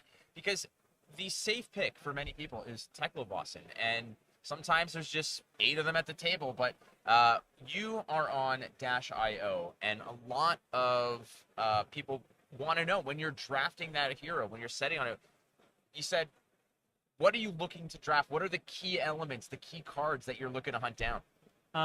You really want, of course you want items, but I don't think you want too many. I think it's a big trap with Dash.io. Maybe like 8 to 12 good items. Ideally ones that affect life total. I think boom grenades, dissolving shields, mini force fields, overload scripts are kind of the best ones. Overload script doesn't affect life totals, but it lets you push through your boom grenades, which is important. And then you just want overpower where you can get it. So if you can get like a hydraulic press, you can back up protocol and loop that hydraulic press, or similar with a torque tune. There's a lot of fun combos you can do. But usually you want some way to push breakpoints. So your 4-for-1 boosts are really good. That lets you go like 4-4-4 and play items off the top. And then overpower as well to push through your boom grenades. And that's sort of what you're looking to do. Now, getting to that end game, I mean, we saw the 2 boom grenades and we saw all kinds of fireworks go off to really finish the score there. How are you setting up for that lethal, for that end game? Yeah, a lot of it is just trying to play efficiently off the top. I think my deck kind of lined up a little bit awkwardly, but I got quite fortunate that he ended up feeling like he wouldn't be able to block out my first boom grenade when I only had 1 attack in hand. And then he had no armor for the 4. Like, going in on the boom boom overload script for 4 overpower is like, of course if it works it's fantastic, but it's, you know, they have 1 block card and you're hooped. So I wasn't thrilled about having to take that line. I was hoping to have something a little more convincing. Like if I could do 4 twice with 1 boomer grenade, I'd feel way better. But you know, often Dash you're kind of playing hand to hand and you're sort of trying to, you know, keep your overload script for your boom grenades, line those up and try and, you know, make sure that you have the life total to push when you have the good hands. That's sort of the biggest key, because some of your hands don't block, so any times you can save life or use your equipment to help buffer your life total, it really, really helps. And same thing with the items that defend you. Those also help you kind of find time to find your items and enact your game plan without just folding because you have 18 life and a bunch of no blocks. Boom Boom Overload was actually my nickname in college. I didn't think you knew that, but it's a good nickname. It's pretty sweet. Yeah, it never followed through. We decided on Flake because Boom Boom Overload wouldn't fit on the thing right below me here, but still. The other fascinating element here is 2.5 hours of sleep, right? You're 6-0, so you're in obviously the best position you can be, and you got 1 more round to go. Going into this day 2 tomorrow, what is the strategy of tonight? Like, everybody has the way that they kind of want to approach those in-between days. Some, it's just put the cards down, clear the mind, get some rest, and just have a good meal and go to bed. Are you more, it's like, no, this is time to practice, let's just keep grinding, let's make it happen? Or are you just kind of, let's ride this momentum, let's just not mess with what's working, and, you know, I don't want to see a card until tomorrow's round 8? Yeah, I think I'm going to try and sleep early, have a good meal. We'll see what time we get out of here. If I can get in a game or 2 in some matchups I just haven't tested, I wouldn't mind that. I'm honestly a little bit unpracticed in CC in this format. Like, I played a lot of Iyslander, but I didn't test Iyslander that much for this format. So there's a couple of matchups I wouldn't mind. Like, I played them before, but it's been a while, and I wouldn't mind brushing up on them, just in case I run into them. But we'll see. The priority is going to be on getting to unwind a little bit and have a good night's sleep. So yeah, maybe a game or 2 at most. All right, we're going to leave you with this. If there's one player that you are most afraid of out there, who is it? I try not to get afraid of my opponents. I think that they're all very good, and I just want to focus on playing the best that I can is usually what I'm looking at. But I would say that I think I'm kind of afraid of Michael Jazaker, fellow Canadian.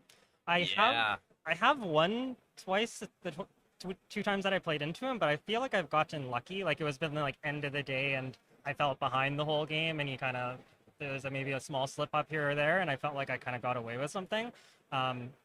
He's scary. He's really, really good. He is incredibly good. I would practice draft at like Tarek Patel's place, like prepping for these big tournaments, and I'd be there, and he's just there whooping wholesale ass. And it, like you said, because he's just not necessarily maybe a household name like some of the other powerhouse Canadians that are out there, but you know, Jacuzzi's out there just crushing face, and I wholeheartedly agree that this is somebody to keep an eye on. But for now, all eyes are on you, Yuki Levender, at 6-0, representing the best country in the world, that is Canada. I love it. All right. Well, good luck. One more round to go here. It is going to be round 7, the final draft round for Bright Lights in the World Championships of Flesh and Blood live in Barcelona.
Hello Barcelona and hello Flesh and Blood World Championship! Whatever time of day you're watching this on, I hope you're having a great one. My name is Vitor Ximenes and I'm here tonight with Salão de Bronze, a 100% Brazilian, 100% Flesh and Blood channel, which you can get to know just by scanning the code right up here. So, before we start talking about ourselves and about Worlds itself, I'd like to make a few thanks, which are to both our viewers and to our supporters, as well as to LSS itself, that made it possible for us to be here tonight talking to you. So, thank you very, very much to all these people who live in our hearts. Salão de Bronze is a channel, as I mentioned, from Brazil, where we just talk about Flesh and Blood, both to our beginners players and to our advanced players. We love them all. Besides just recording our beautiful videos where we often just go to some events and play some cards, we also like to attend events that are in 100% Flesh and Blood, where we love to teach new players. So one of our missions is always to be teaching new people and having them get to know the game better, or at least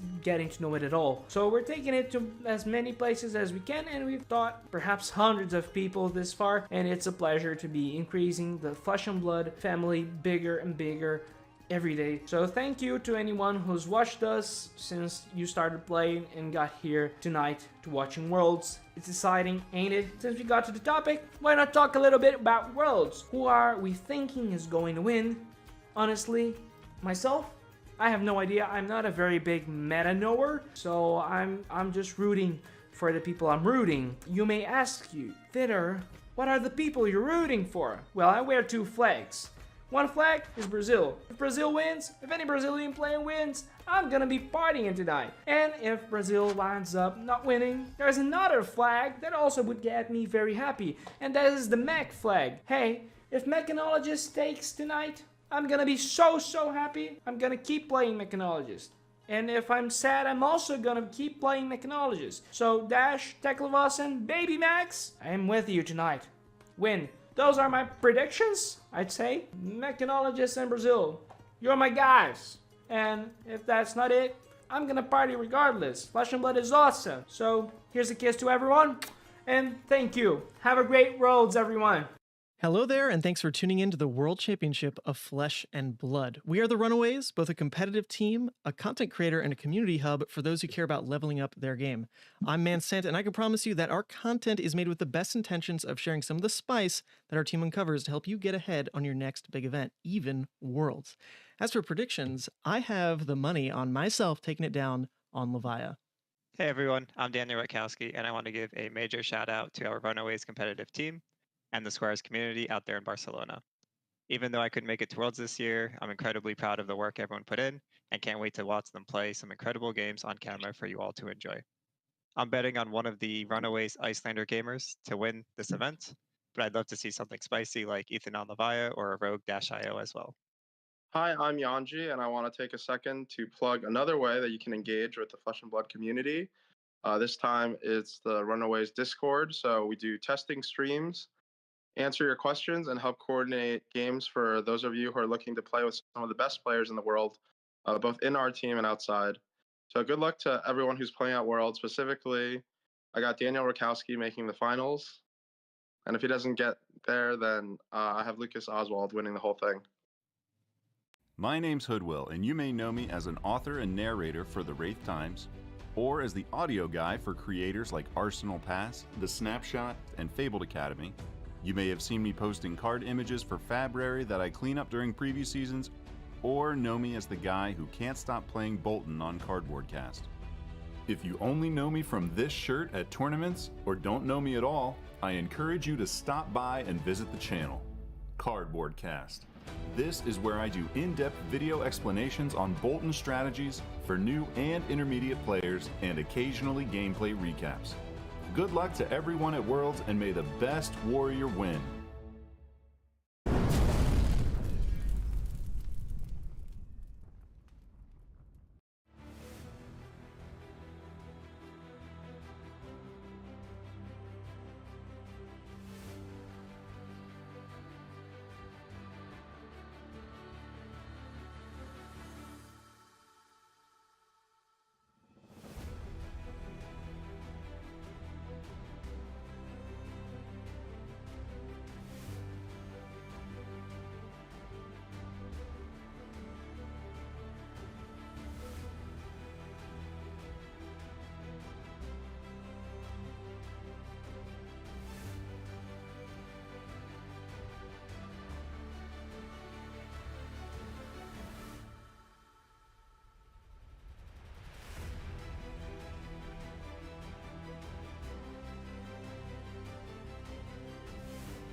This is it, guys. Last round of this day one for the World Championship in Barcelona, Spain. I'm very excited because once again, we're going to see Yuki Bender's insane draft deck.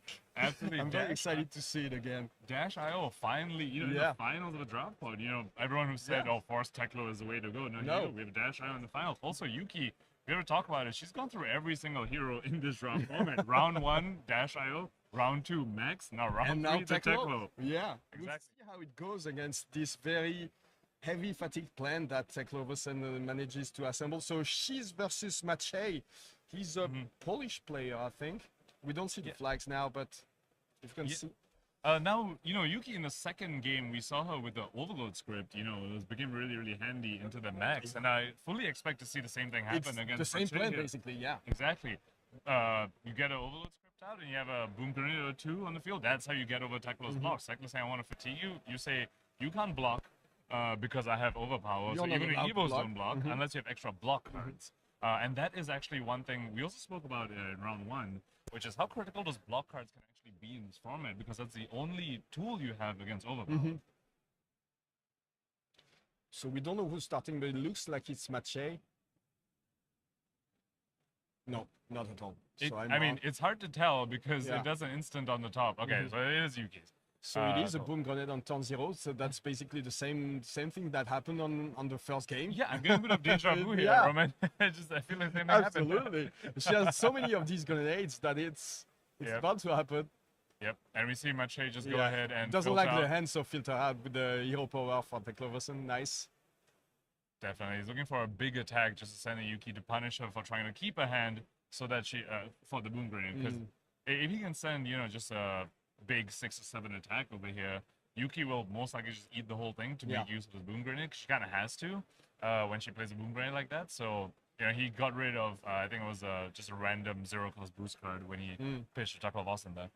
Usually, in your experience, does it ever happen that you manage to assemble like 3 or 4 pieces of Evos and then attack with like the big Evo guides attack when you're playing Teklovossen in this matchup, or is like Dash going too fast? And if you win, it's mainly by the fatigue plan. So not so much in this matchup. I think the 3 to 4 Evos and then you get the big Evo upgrades off in this matchup.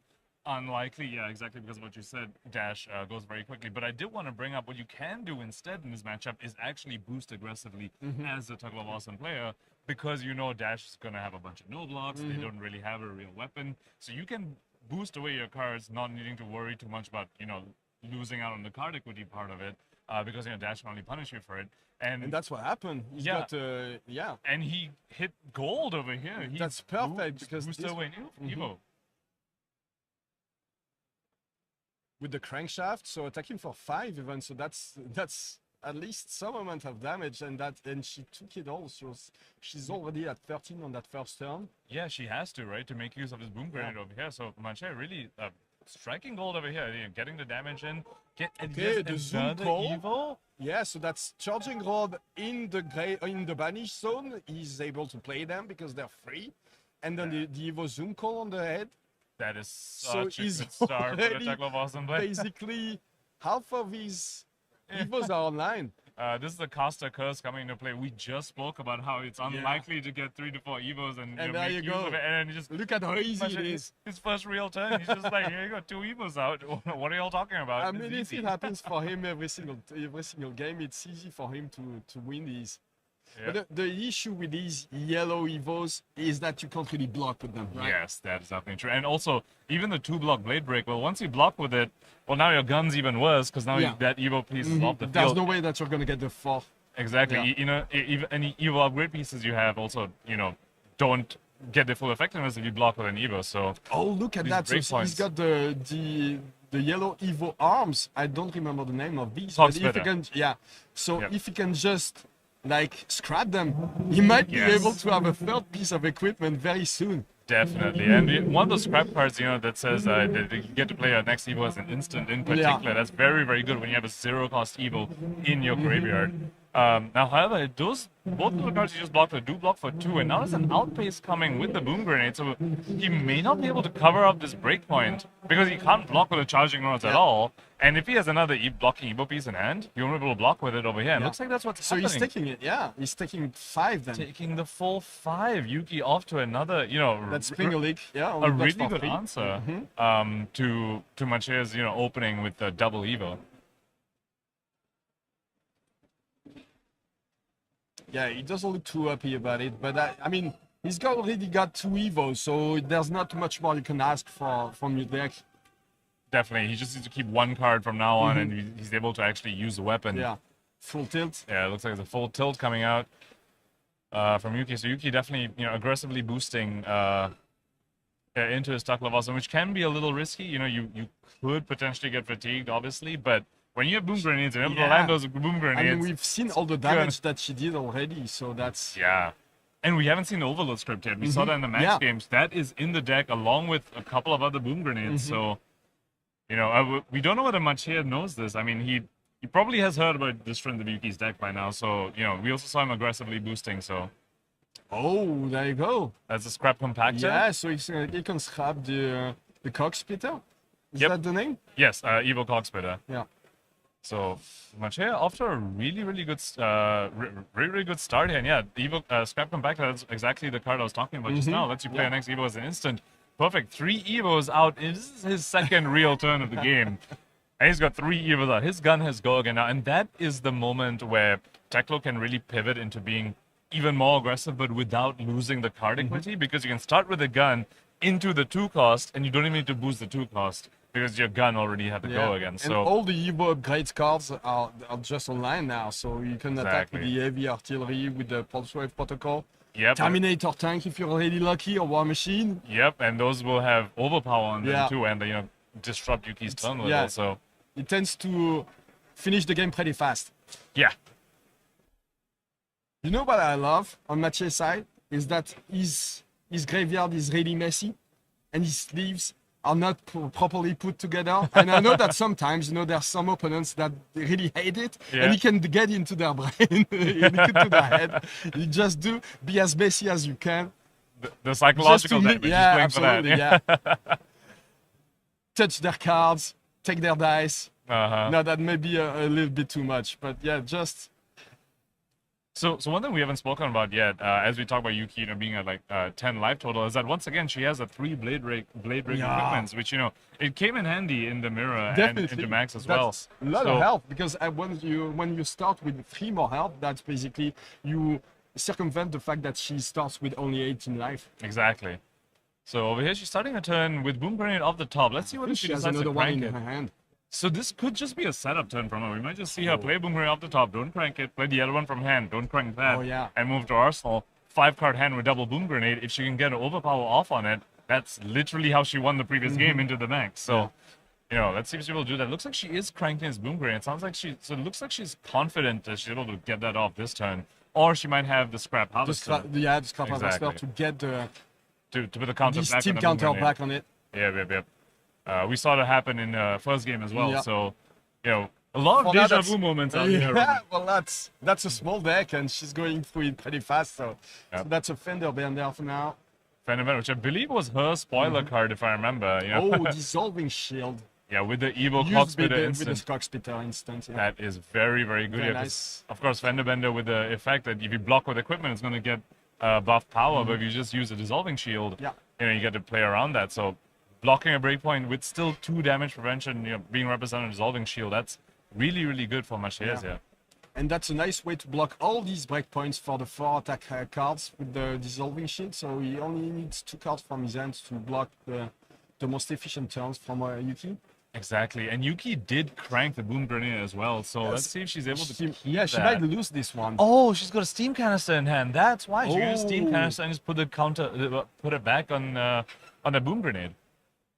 That's really, really heads up. It was scrap harvesters, steam canisters. There are ways to put counters back on items that you've cranked. So I don't think we saw that one on the first game. Yeah, I mean, don't think we obviously saw we that. knew it was in because we have the deck list, but we didn't see it. Oh, this is some amazing sequencing from Yuki over here. So we see Maciej just take the pistol shot because Yuki is representing that with her last action point. She can come in with another break point, and he's saying, I might need a dissolving shield for later.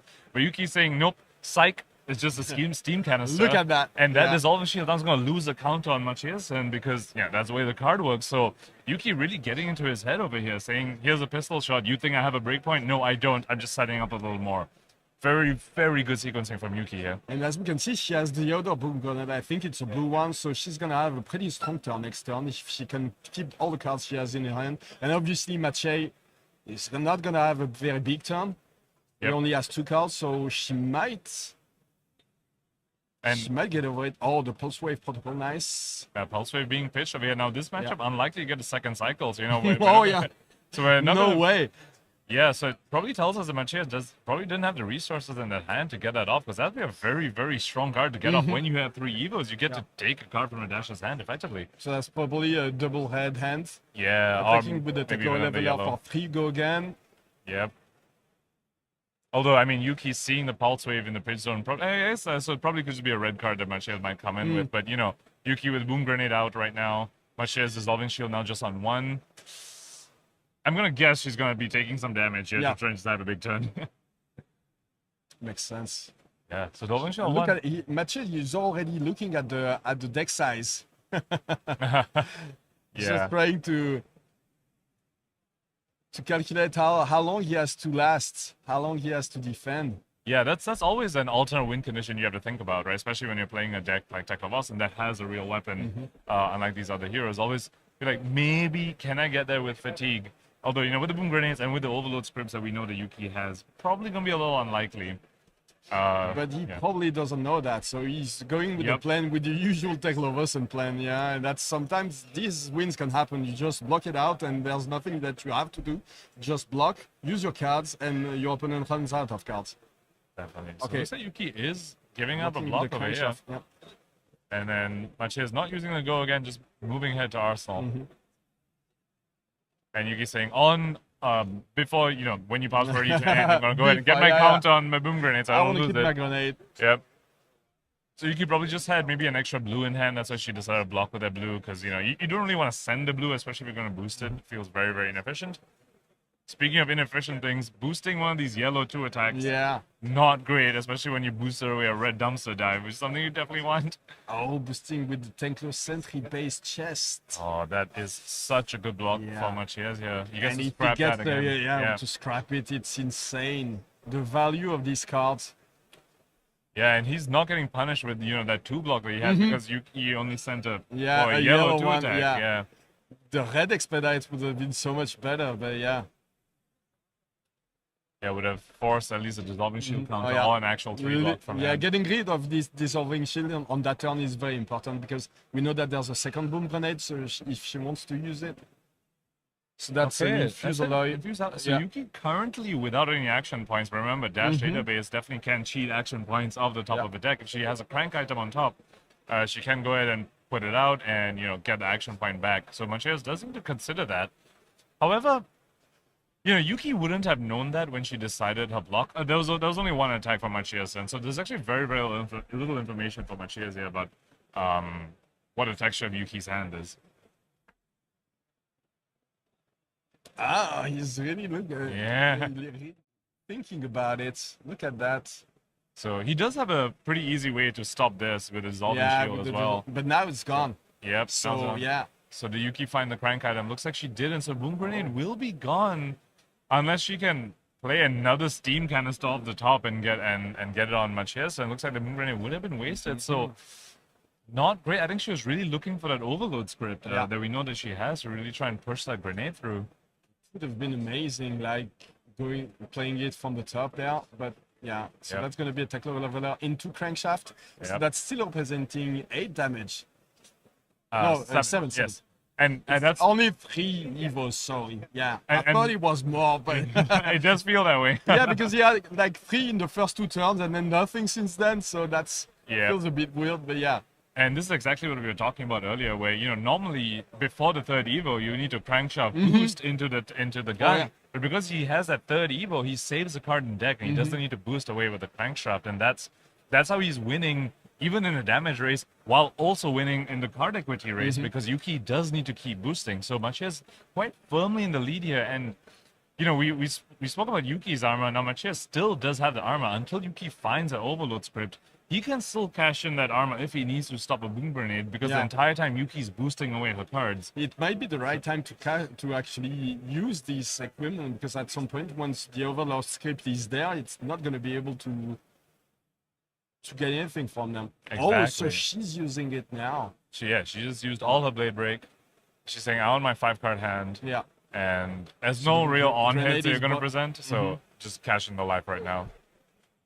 There should be at least one grenade. Oh. Here we go. His overload. Yeah, we were talking about it. We've been so there you hyping go. this out the whole. Oh, the third one. Okay, this could be the turn that she needs. She has 3 cards remaining. Overload, Scrap, Boomerang, both have been cracked. This is a very all-in play, except when you see a Scrap Harvester. Now it's a lot less all-in, because now she's going to put a steam counter either on Overload Script or Boomerang. It looks like she's putting on Overload So Script. yeah, she's setting up for the last turn. So now Maciej he has to decide what he wants to do with his turn. If he can present so much damage that she has to block it out, or maybe die outright if she has too many items. So Maciej needs a block over here if he wants to stop the Boomerang from going on. Those block cards are very, very premium in the set for this reason. Let's see whether he has one of those block cards. If he doesn't, he's going to be leaking 7 by just blocking 3 on the Scrap Harvester, and the Overload Script is sticking around for the following turn, so she's going to have overpower following turn as well. So look at that overpower on the grenade. Overpowered grenade. Looks like he doesn't have the block. So he's taking So 7. that was 10. Yeah, he's taking 7. Going down to 2. And now here's where Simbaosa's shot actually looks really, really scary. Now, each shot on that, 3 counters on that, each threatening lethal on their own. Wow. Of course, Yuki doesn't have an action point right now. Yeah. Crab Harvester, obviously, doesn't have go again. But she found a crank item off the top. So that's the shield also, which is very nice. So because even if she doesn't kill him now. Yeah, and she got the counter on the Symbiosis shot as well, immediately spending it. The crank item off the top, absolutely clutch. Now, Maciej either gives up go again on the gun by blocking with the 3rd Evo piece, and so he doesn't go again on the gun, or gives up a full card in hand, which will really affect how much pressure he's able to put on, because his only out at this point is to put enough pressure on Yuki that she cannot make use of the Overload Script. But as you pointed out, that's a dissolving shield she just found on the top. It's going to be hard to put pressure when she has that on. Wow. What do you do if you're in Maciej's position? Do you just take it all and try to push as much damage during your turn? Or, I mean, it's hard to tell without seeing his hand, but that's... So I think what there's no way you win in that situation if you keep defending at this point. So Exactly. the overload script is too much. It's gonna be when you are 2. I think he might want to look into cashing in one of his Evo pieces right now, because Overload Script on the next turn won't let him block with those pieces anyway. So if he wants to get the life out of them, he needs to get it now and then commit to boosting for action points instead of getting the go again on the gun. So he still gets the 2 points of value from these from the Evil Coxfitter.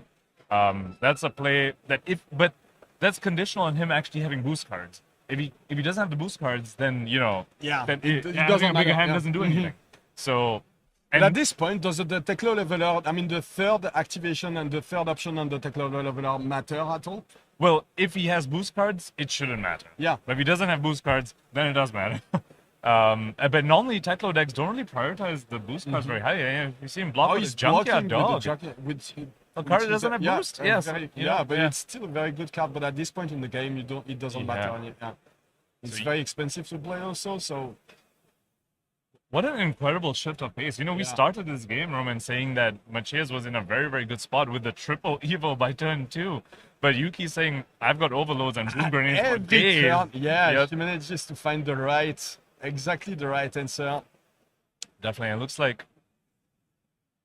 Okay, so I guess he's asking if she wants to use the dissolving shield. Yeah.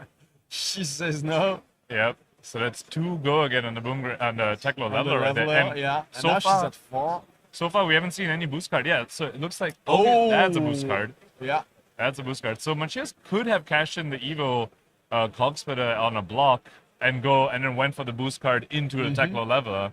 So that was an option available to him. He chose not to do that. Maybe he's saying, maybe he's got some block cards, and he's saying, I might have a block card to get over to survive your overload script, and I'll be able to cash in a life on the Evo Cox Oh yeah, later. he wants to get rid of as many cards as possible to get to these blocks. Yeah, that could definitely be why we. That could definitely be the reason why he didn't cash in a life on the Cox spinner.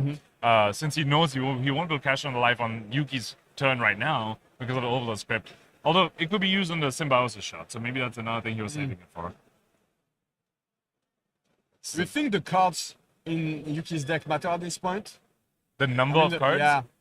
I want to say I no. think there's because like a little under 10, maybe 8 Yeah. or 9 from what I've seen. So I think she's getting pretty low, but if she, she Yeah. definitely has the power to finish in the next turn or so, but after that, it's basically done. Yeah, I think Yuki has the next turn to finish the game. With the overload script. With the overload script. But we have seen, how many boom grenades have we seen at this point? We've seen 3 of them. The one was Yeah. pitched.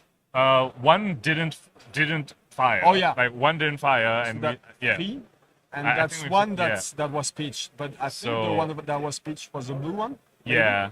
I think so. So, yeah, she needs to try and end this game at this point with the 3 cards remaining. Oh, Harvester again? another he didn't find the block. He's got So the mini force just- field, so but that's nothing. It's just 6 overpower. Just Yeah. he didn't have the block, and yeah.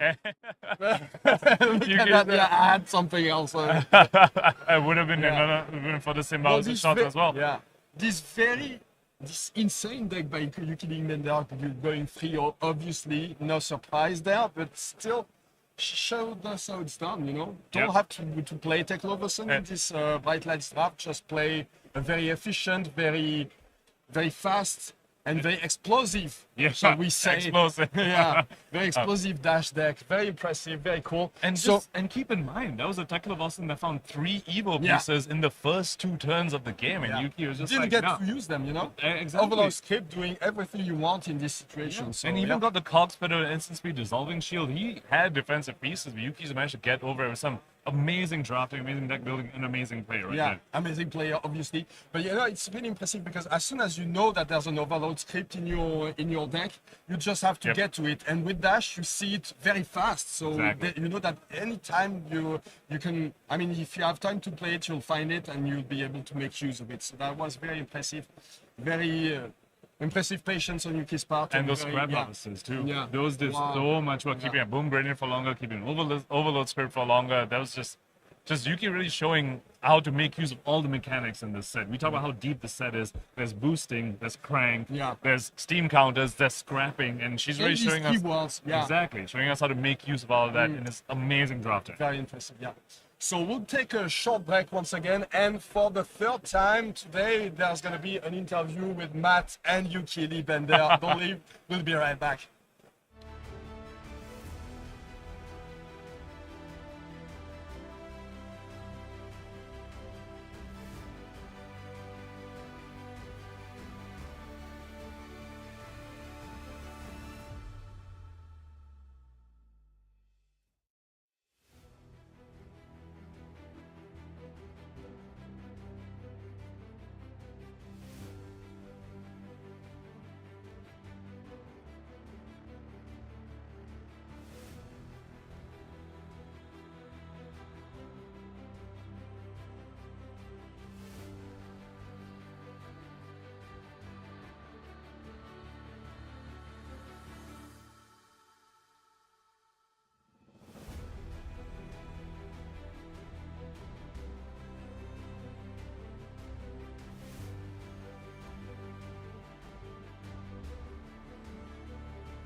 All right, we're back, ladies and gentlemen.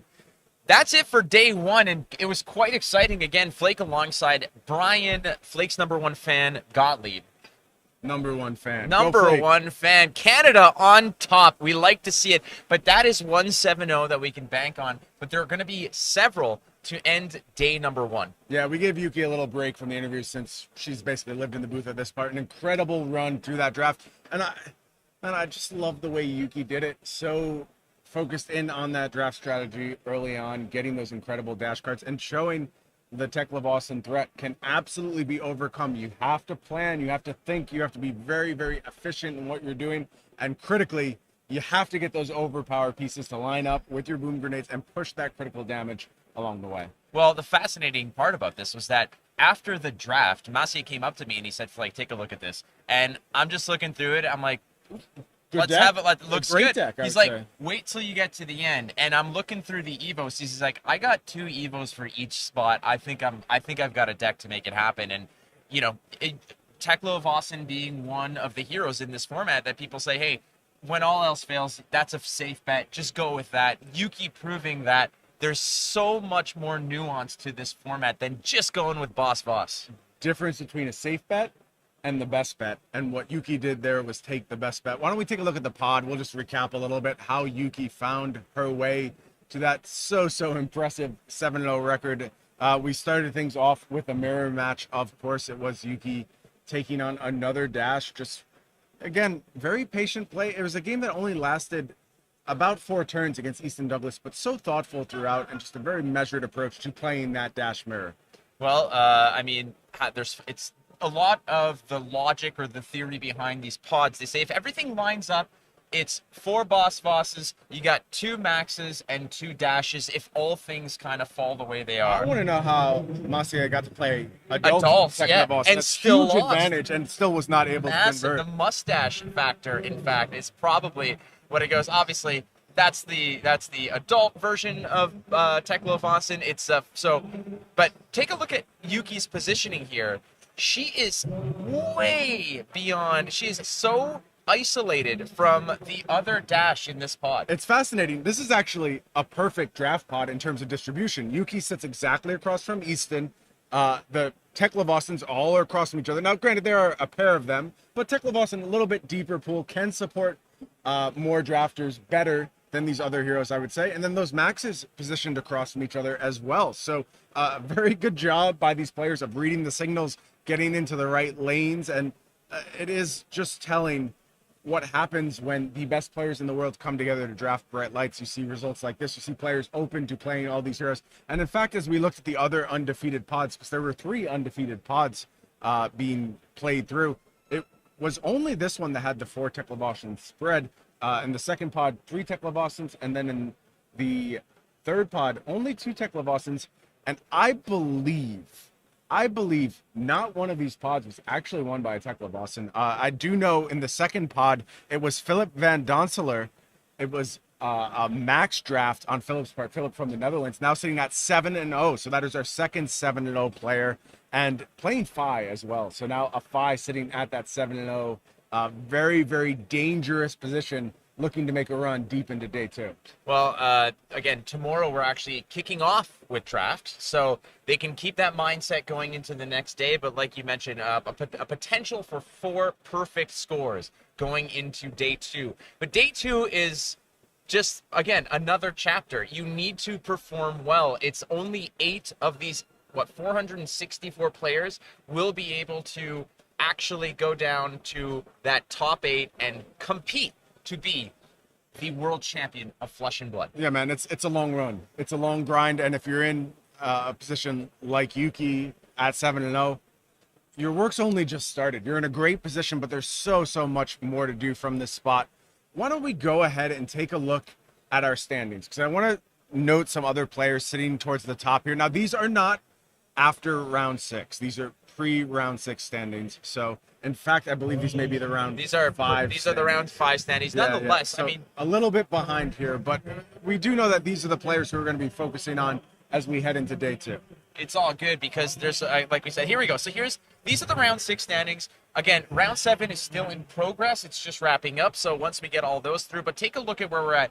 Yuki Liebender, a former Canadian national champion. She actually was the flag bearer because the current national champion of Canada, Isaac Kroot, could not make it. It's all good. How about Max Diekman, the Spanish national champion, winning and potentially being having a perfect score himself? No, I have bad sorry. news. I have bad news for the home team. Unfortunately, Max was not able to convert, and that means our third 7-0 is going to be Xing Sang from Hong Kong, sitting at 7-0 as we head into day 2. And Flake, I have to point out in this moment, I want you to take a look at these flags that are adorning the side of our top players here.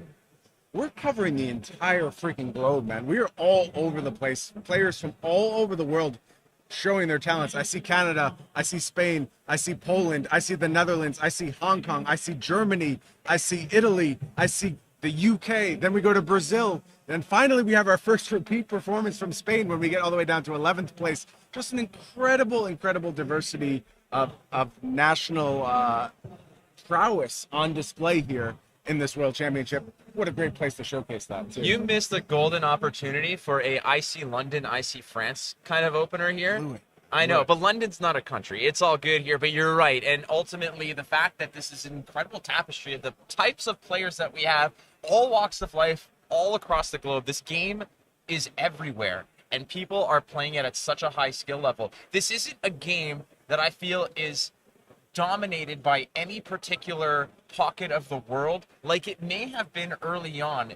The conversation of, Poland's got an incredible strong team, Spain's got there's look at like we mentioned, look at just in this array of nationalities being represented over here. This game is incredible, and people are playing it at such an elite level across the world. No, I think you're exactly right, Flake, and I'm sorry if I appear a little distracted. I'm trying to get the last bit of information to you. We do have parents coming in live, so I want to know who our last 4-0 is. It is between a couple of players. Unfortunately, do not have that result for you yet, but we do know there will be a fourth 4-0. Has potential to be a Katsu, so there may be a couple ninjas sitting atop the field. When we head into day 2, we do know 2 Icelanders have converted to 7-0. It is Yuki Liebender and Xing Sang thus far sitting at 7-0. And I just got to refresh here, Flake. You go ahead and tell the people something. I don't care what you want to Tell talk them about. something. Let's go to 25 to 48. Okay, Let's go that makes down the sense. list here because a lot of these names are recognizable. And if we keep going, there's 26. That is Michael Fang, the Pro Tour Baltimore champion, and he started the day on the backup match as well. He's no stranger to playing at high stakes and in front of thousands of eyes. And we're keep going here. Sam Sutherland, Lucas Oswald, one of the young guns out of the United States. Yeah. There's an incredible array of elite players. I just want to put some love. Again, I'm going to be completely 100% biased here. Let's go to 45. Aaron Shantz is one of the players who has such a laundry list of accolades coming out of Canada. Goes down to the States, ruins their day fairly often. Aaron Shantz, everybody talks about Mara Faris as one of the premier Dromai players in the world. Deservedly so. Absolutely deservedly so. Aaron Shantz needs to get a little bit more love sent to him in terms of what he does for that class. Aaron Shantz impressed the hell out of me when we were in, I believe it was San Jose. No, it was in Baltimore. We ran out for lunch ahead of the Pro Tour, and he wanted to talk to me about Dromai and the way he sees that matchup and how he approaches it and the way that he theorizes that hero. I talked yesterday about how Mara Faris was one of the great innovators of Dromai, but Aaron Shantz has also shaped that hero and has incredible success with that hero, and just an awesome dude all through and through. I agree entirely, and I see an opportunity to give another shout out here, and I'm going to take it. Yuto Suzuki, sitting on 40th on that list from Japan, and I feel like all of us are just sitting here waiting for the Japanese scene to break out. It is young. It is very much in its nascency. They are just finding their footing when it comes to Flesh and Blood, but it's growing rapidly. And the Japanese community has a long, storied history of dominating play in TCGs. They are known as innovators. They are known as some of the all-time greats in the TCG world. and I can't wait to see what the Japanese community is going to bring to the table eventually here in Flesh and Blood. And you see Yuto Suzuki going ahead and making a nice run during these early rounds here at the World Championships. And because everybody wants to know, there is fan favorite at 27, Brody Spurlock, right beneath Michael Feng. And the two of them are kind of like Han and Chewbacca. They are always together, practice together. They have such a great friendship, and it leads to such success. So seeing those two just kind of right next to each other in the standings there again, we are just getting started for the tournament. This is just the appetizer, ladies and gentlemen, as tomorrow the field gets kind of sheared a little bit. We trim the fat, as it were, and we get down to the meat and potatoes of the business, baby, because it's going to be another 7 rounds of Flesh and Blood action, 2 different formats, and every matchup is going to matter. There's your breakdown of day 2. Brian, we're starting with draft. Yeah, I'm excited to see another display of just how diverse this format can really be. But I know people are stoked for those last 4 rounds of Classic Constructed. There's nothing like it when we get to those final rounds before the top 8. The stress, are you going to be a top 8 competitor at Worlds? It can be overwhelming. It can be palpable in the room. And we have a bunch of players who are looking to go ahead and punch their ticket to those top 8s.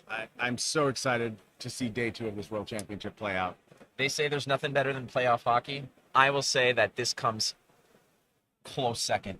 I'm giving it first place because I'm not from Canada, so I'm allowed to make that. You would be ostracized and thrown out of the country. That's so correct. We don't I want would that to surrender my passport at the border coming home. We're not going to subject you to that. But like, if we think about it again, and we talk to, we talk a lot about other tournaments, and I've cast so many different tournaments. I've been involved in so many, and we talk about those one-day events that really get settled, like a Battle Hardened and such like that, where you take a loss early and it feels devastating. There is leeway in these matchups, and I want to take it all the way back to Pro Tour number 1 in New Jersey, where Pablo Pintor started 0-2 and ran it back. That is now his. It's such an amazing legacy. You can take losses and you can take them early, but it's when you start fighting back, those round 12, 13, 14, you start to shake, you start to sweat a bit, because you never know what one loss late might do because of that loss you took in day 1. So all the players here are not giving themselves any margin for error. They do not want any easy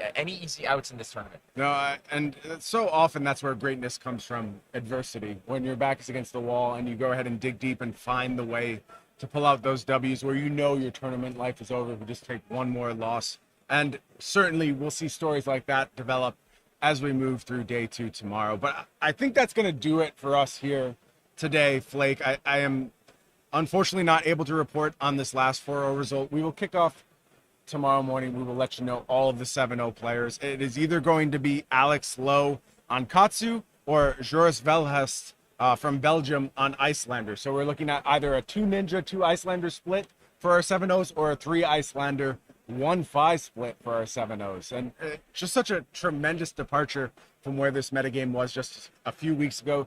Those Bravos not really showing up so far. Dromais, they're around, like they're certainly in contention, and I think the story of the constructed rounds is going to have a lot to say about what heroes ultimately come out of this World Championship with the target on their back. But we'll play those rounds out tomorrow, and we'll actually go ahead on Sunday and crown our 2nd World Champion of Flesh and Blood, the 2023 World Champion. I cannot wait to see those rounds play out. It's going to be incredible. Everyone's expectations are a little shook. Like you mentioned, a lot of the heroes that everybody put a lot of stock in might not be performing to everybody's prognostication. However, like you mentioned, we got a whole other day to shake things out, friends. And I am locked and loaded for tomorrow. We got a nice day to sort of relax, take it all in. We've got players that are going to just be agonizing over every single decision going into day number 2. Starts with draft. Starts bright and early, buddy. So we are so hyped to bring you more of this live coverage tomorrow. Yes, see you tomorrow, bright and early, 9:30 a.m. Do not miss it. See you soon.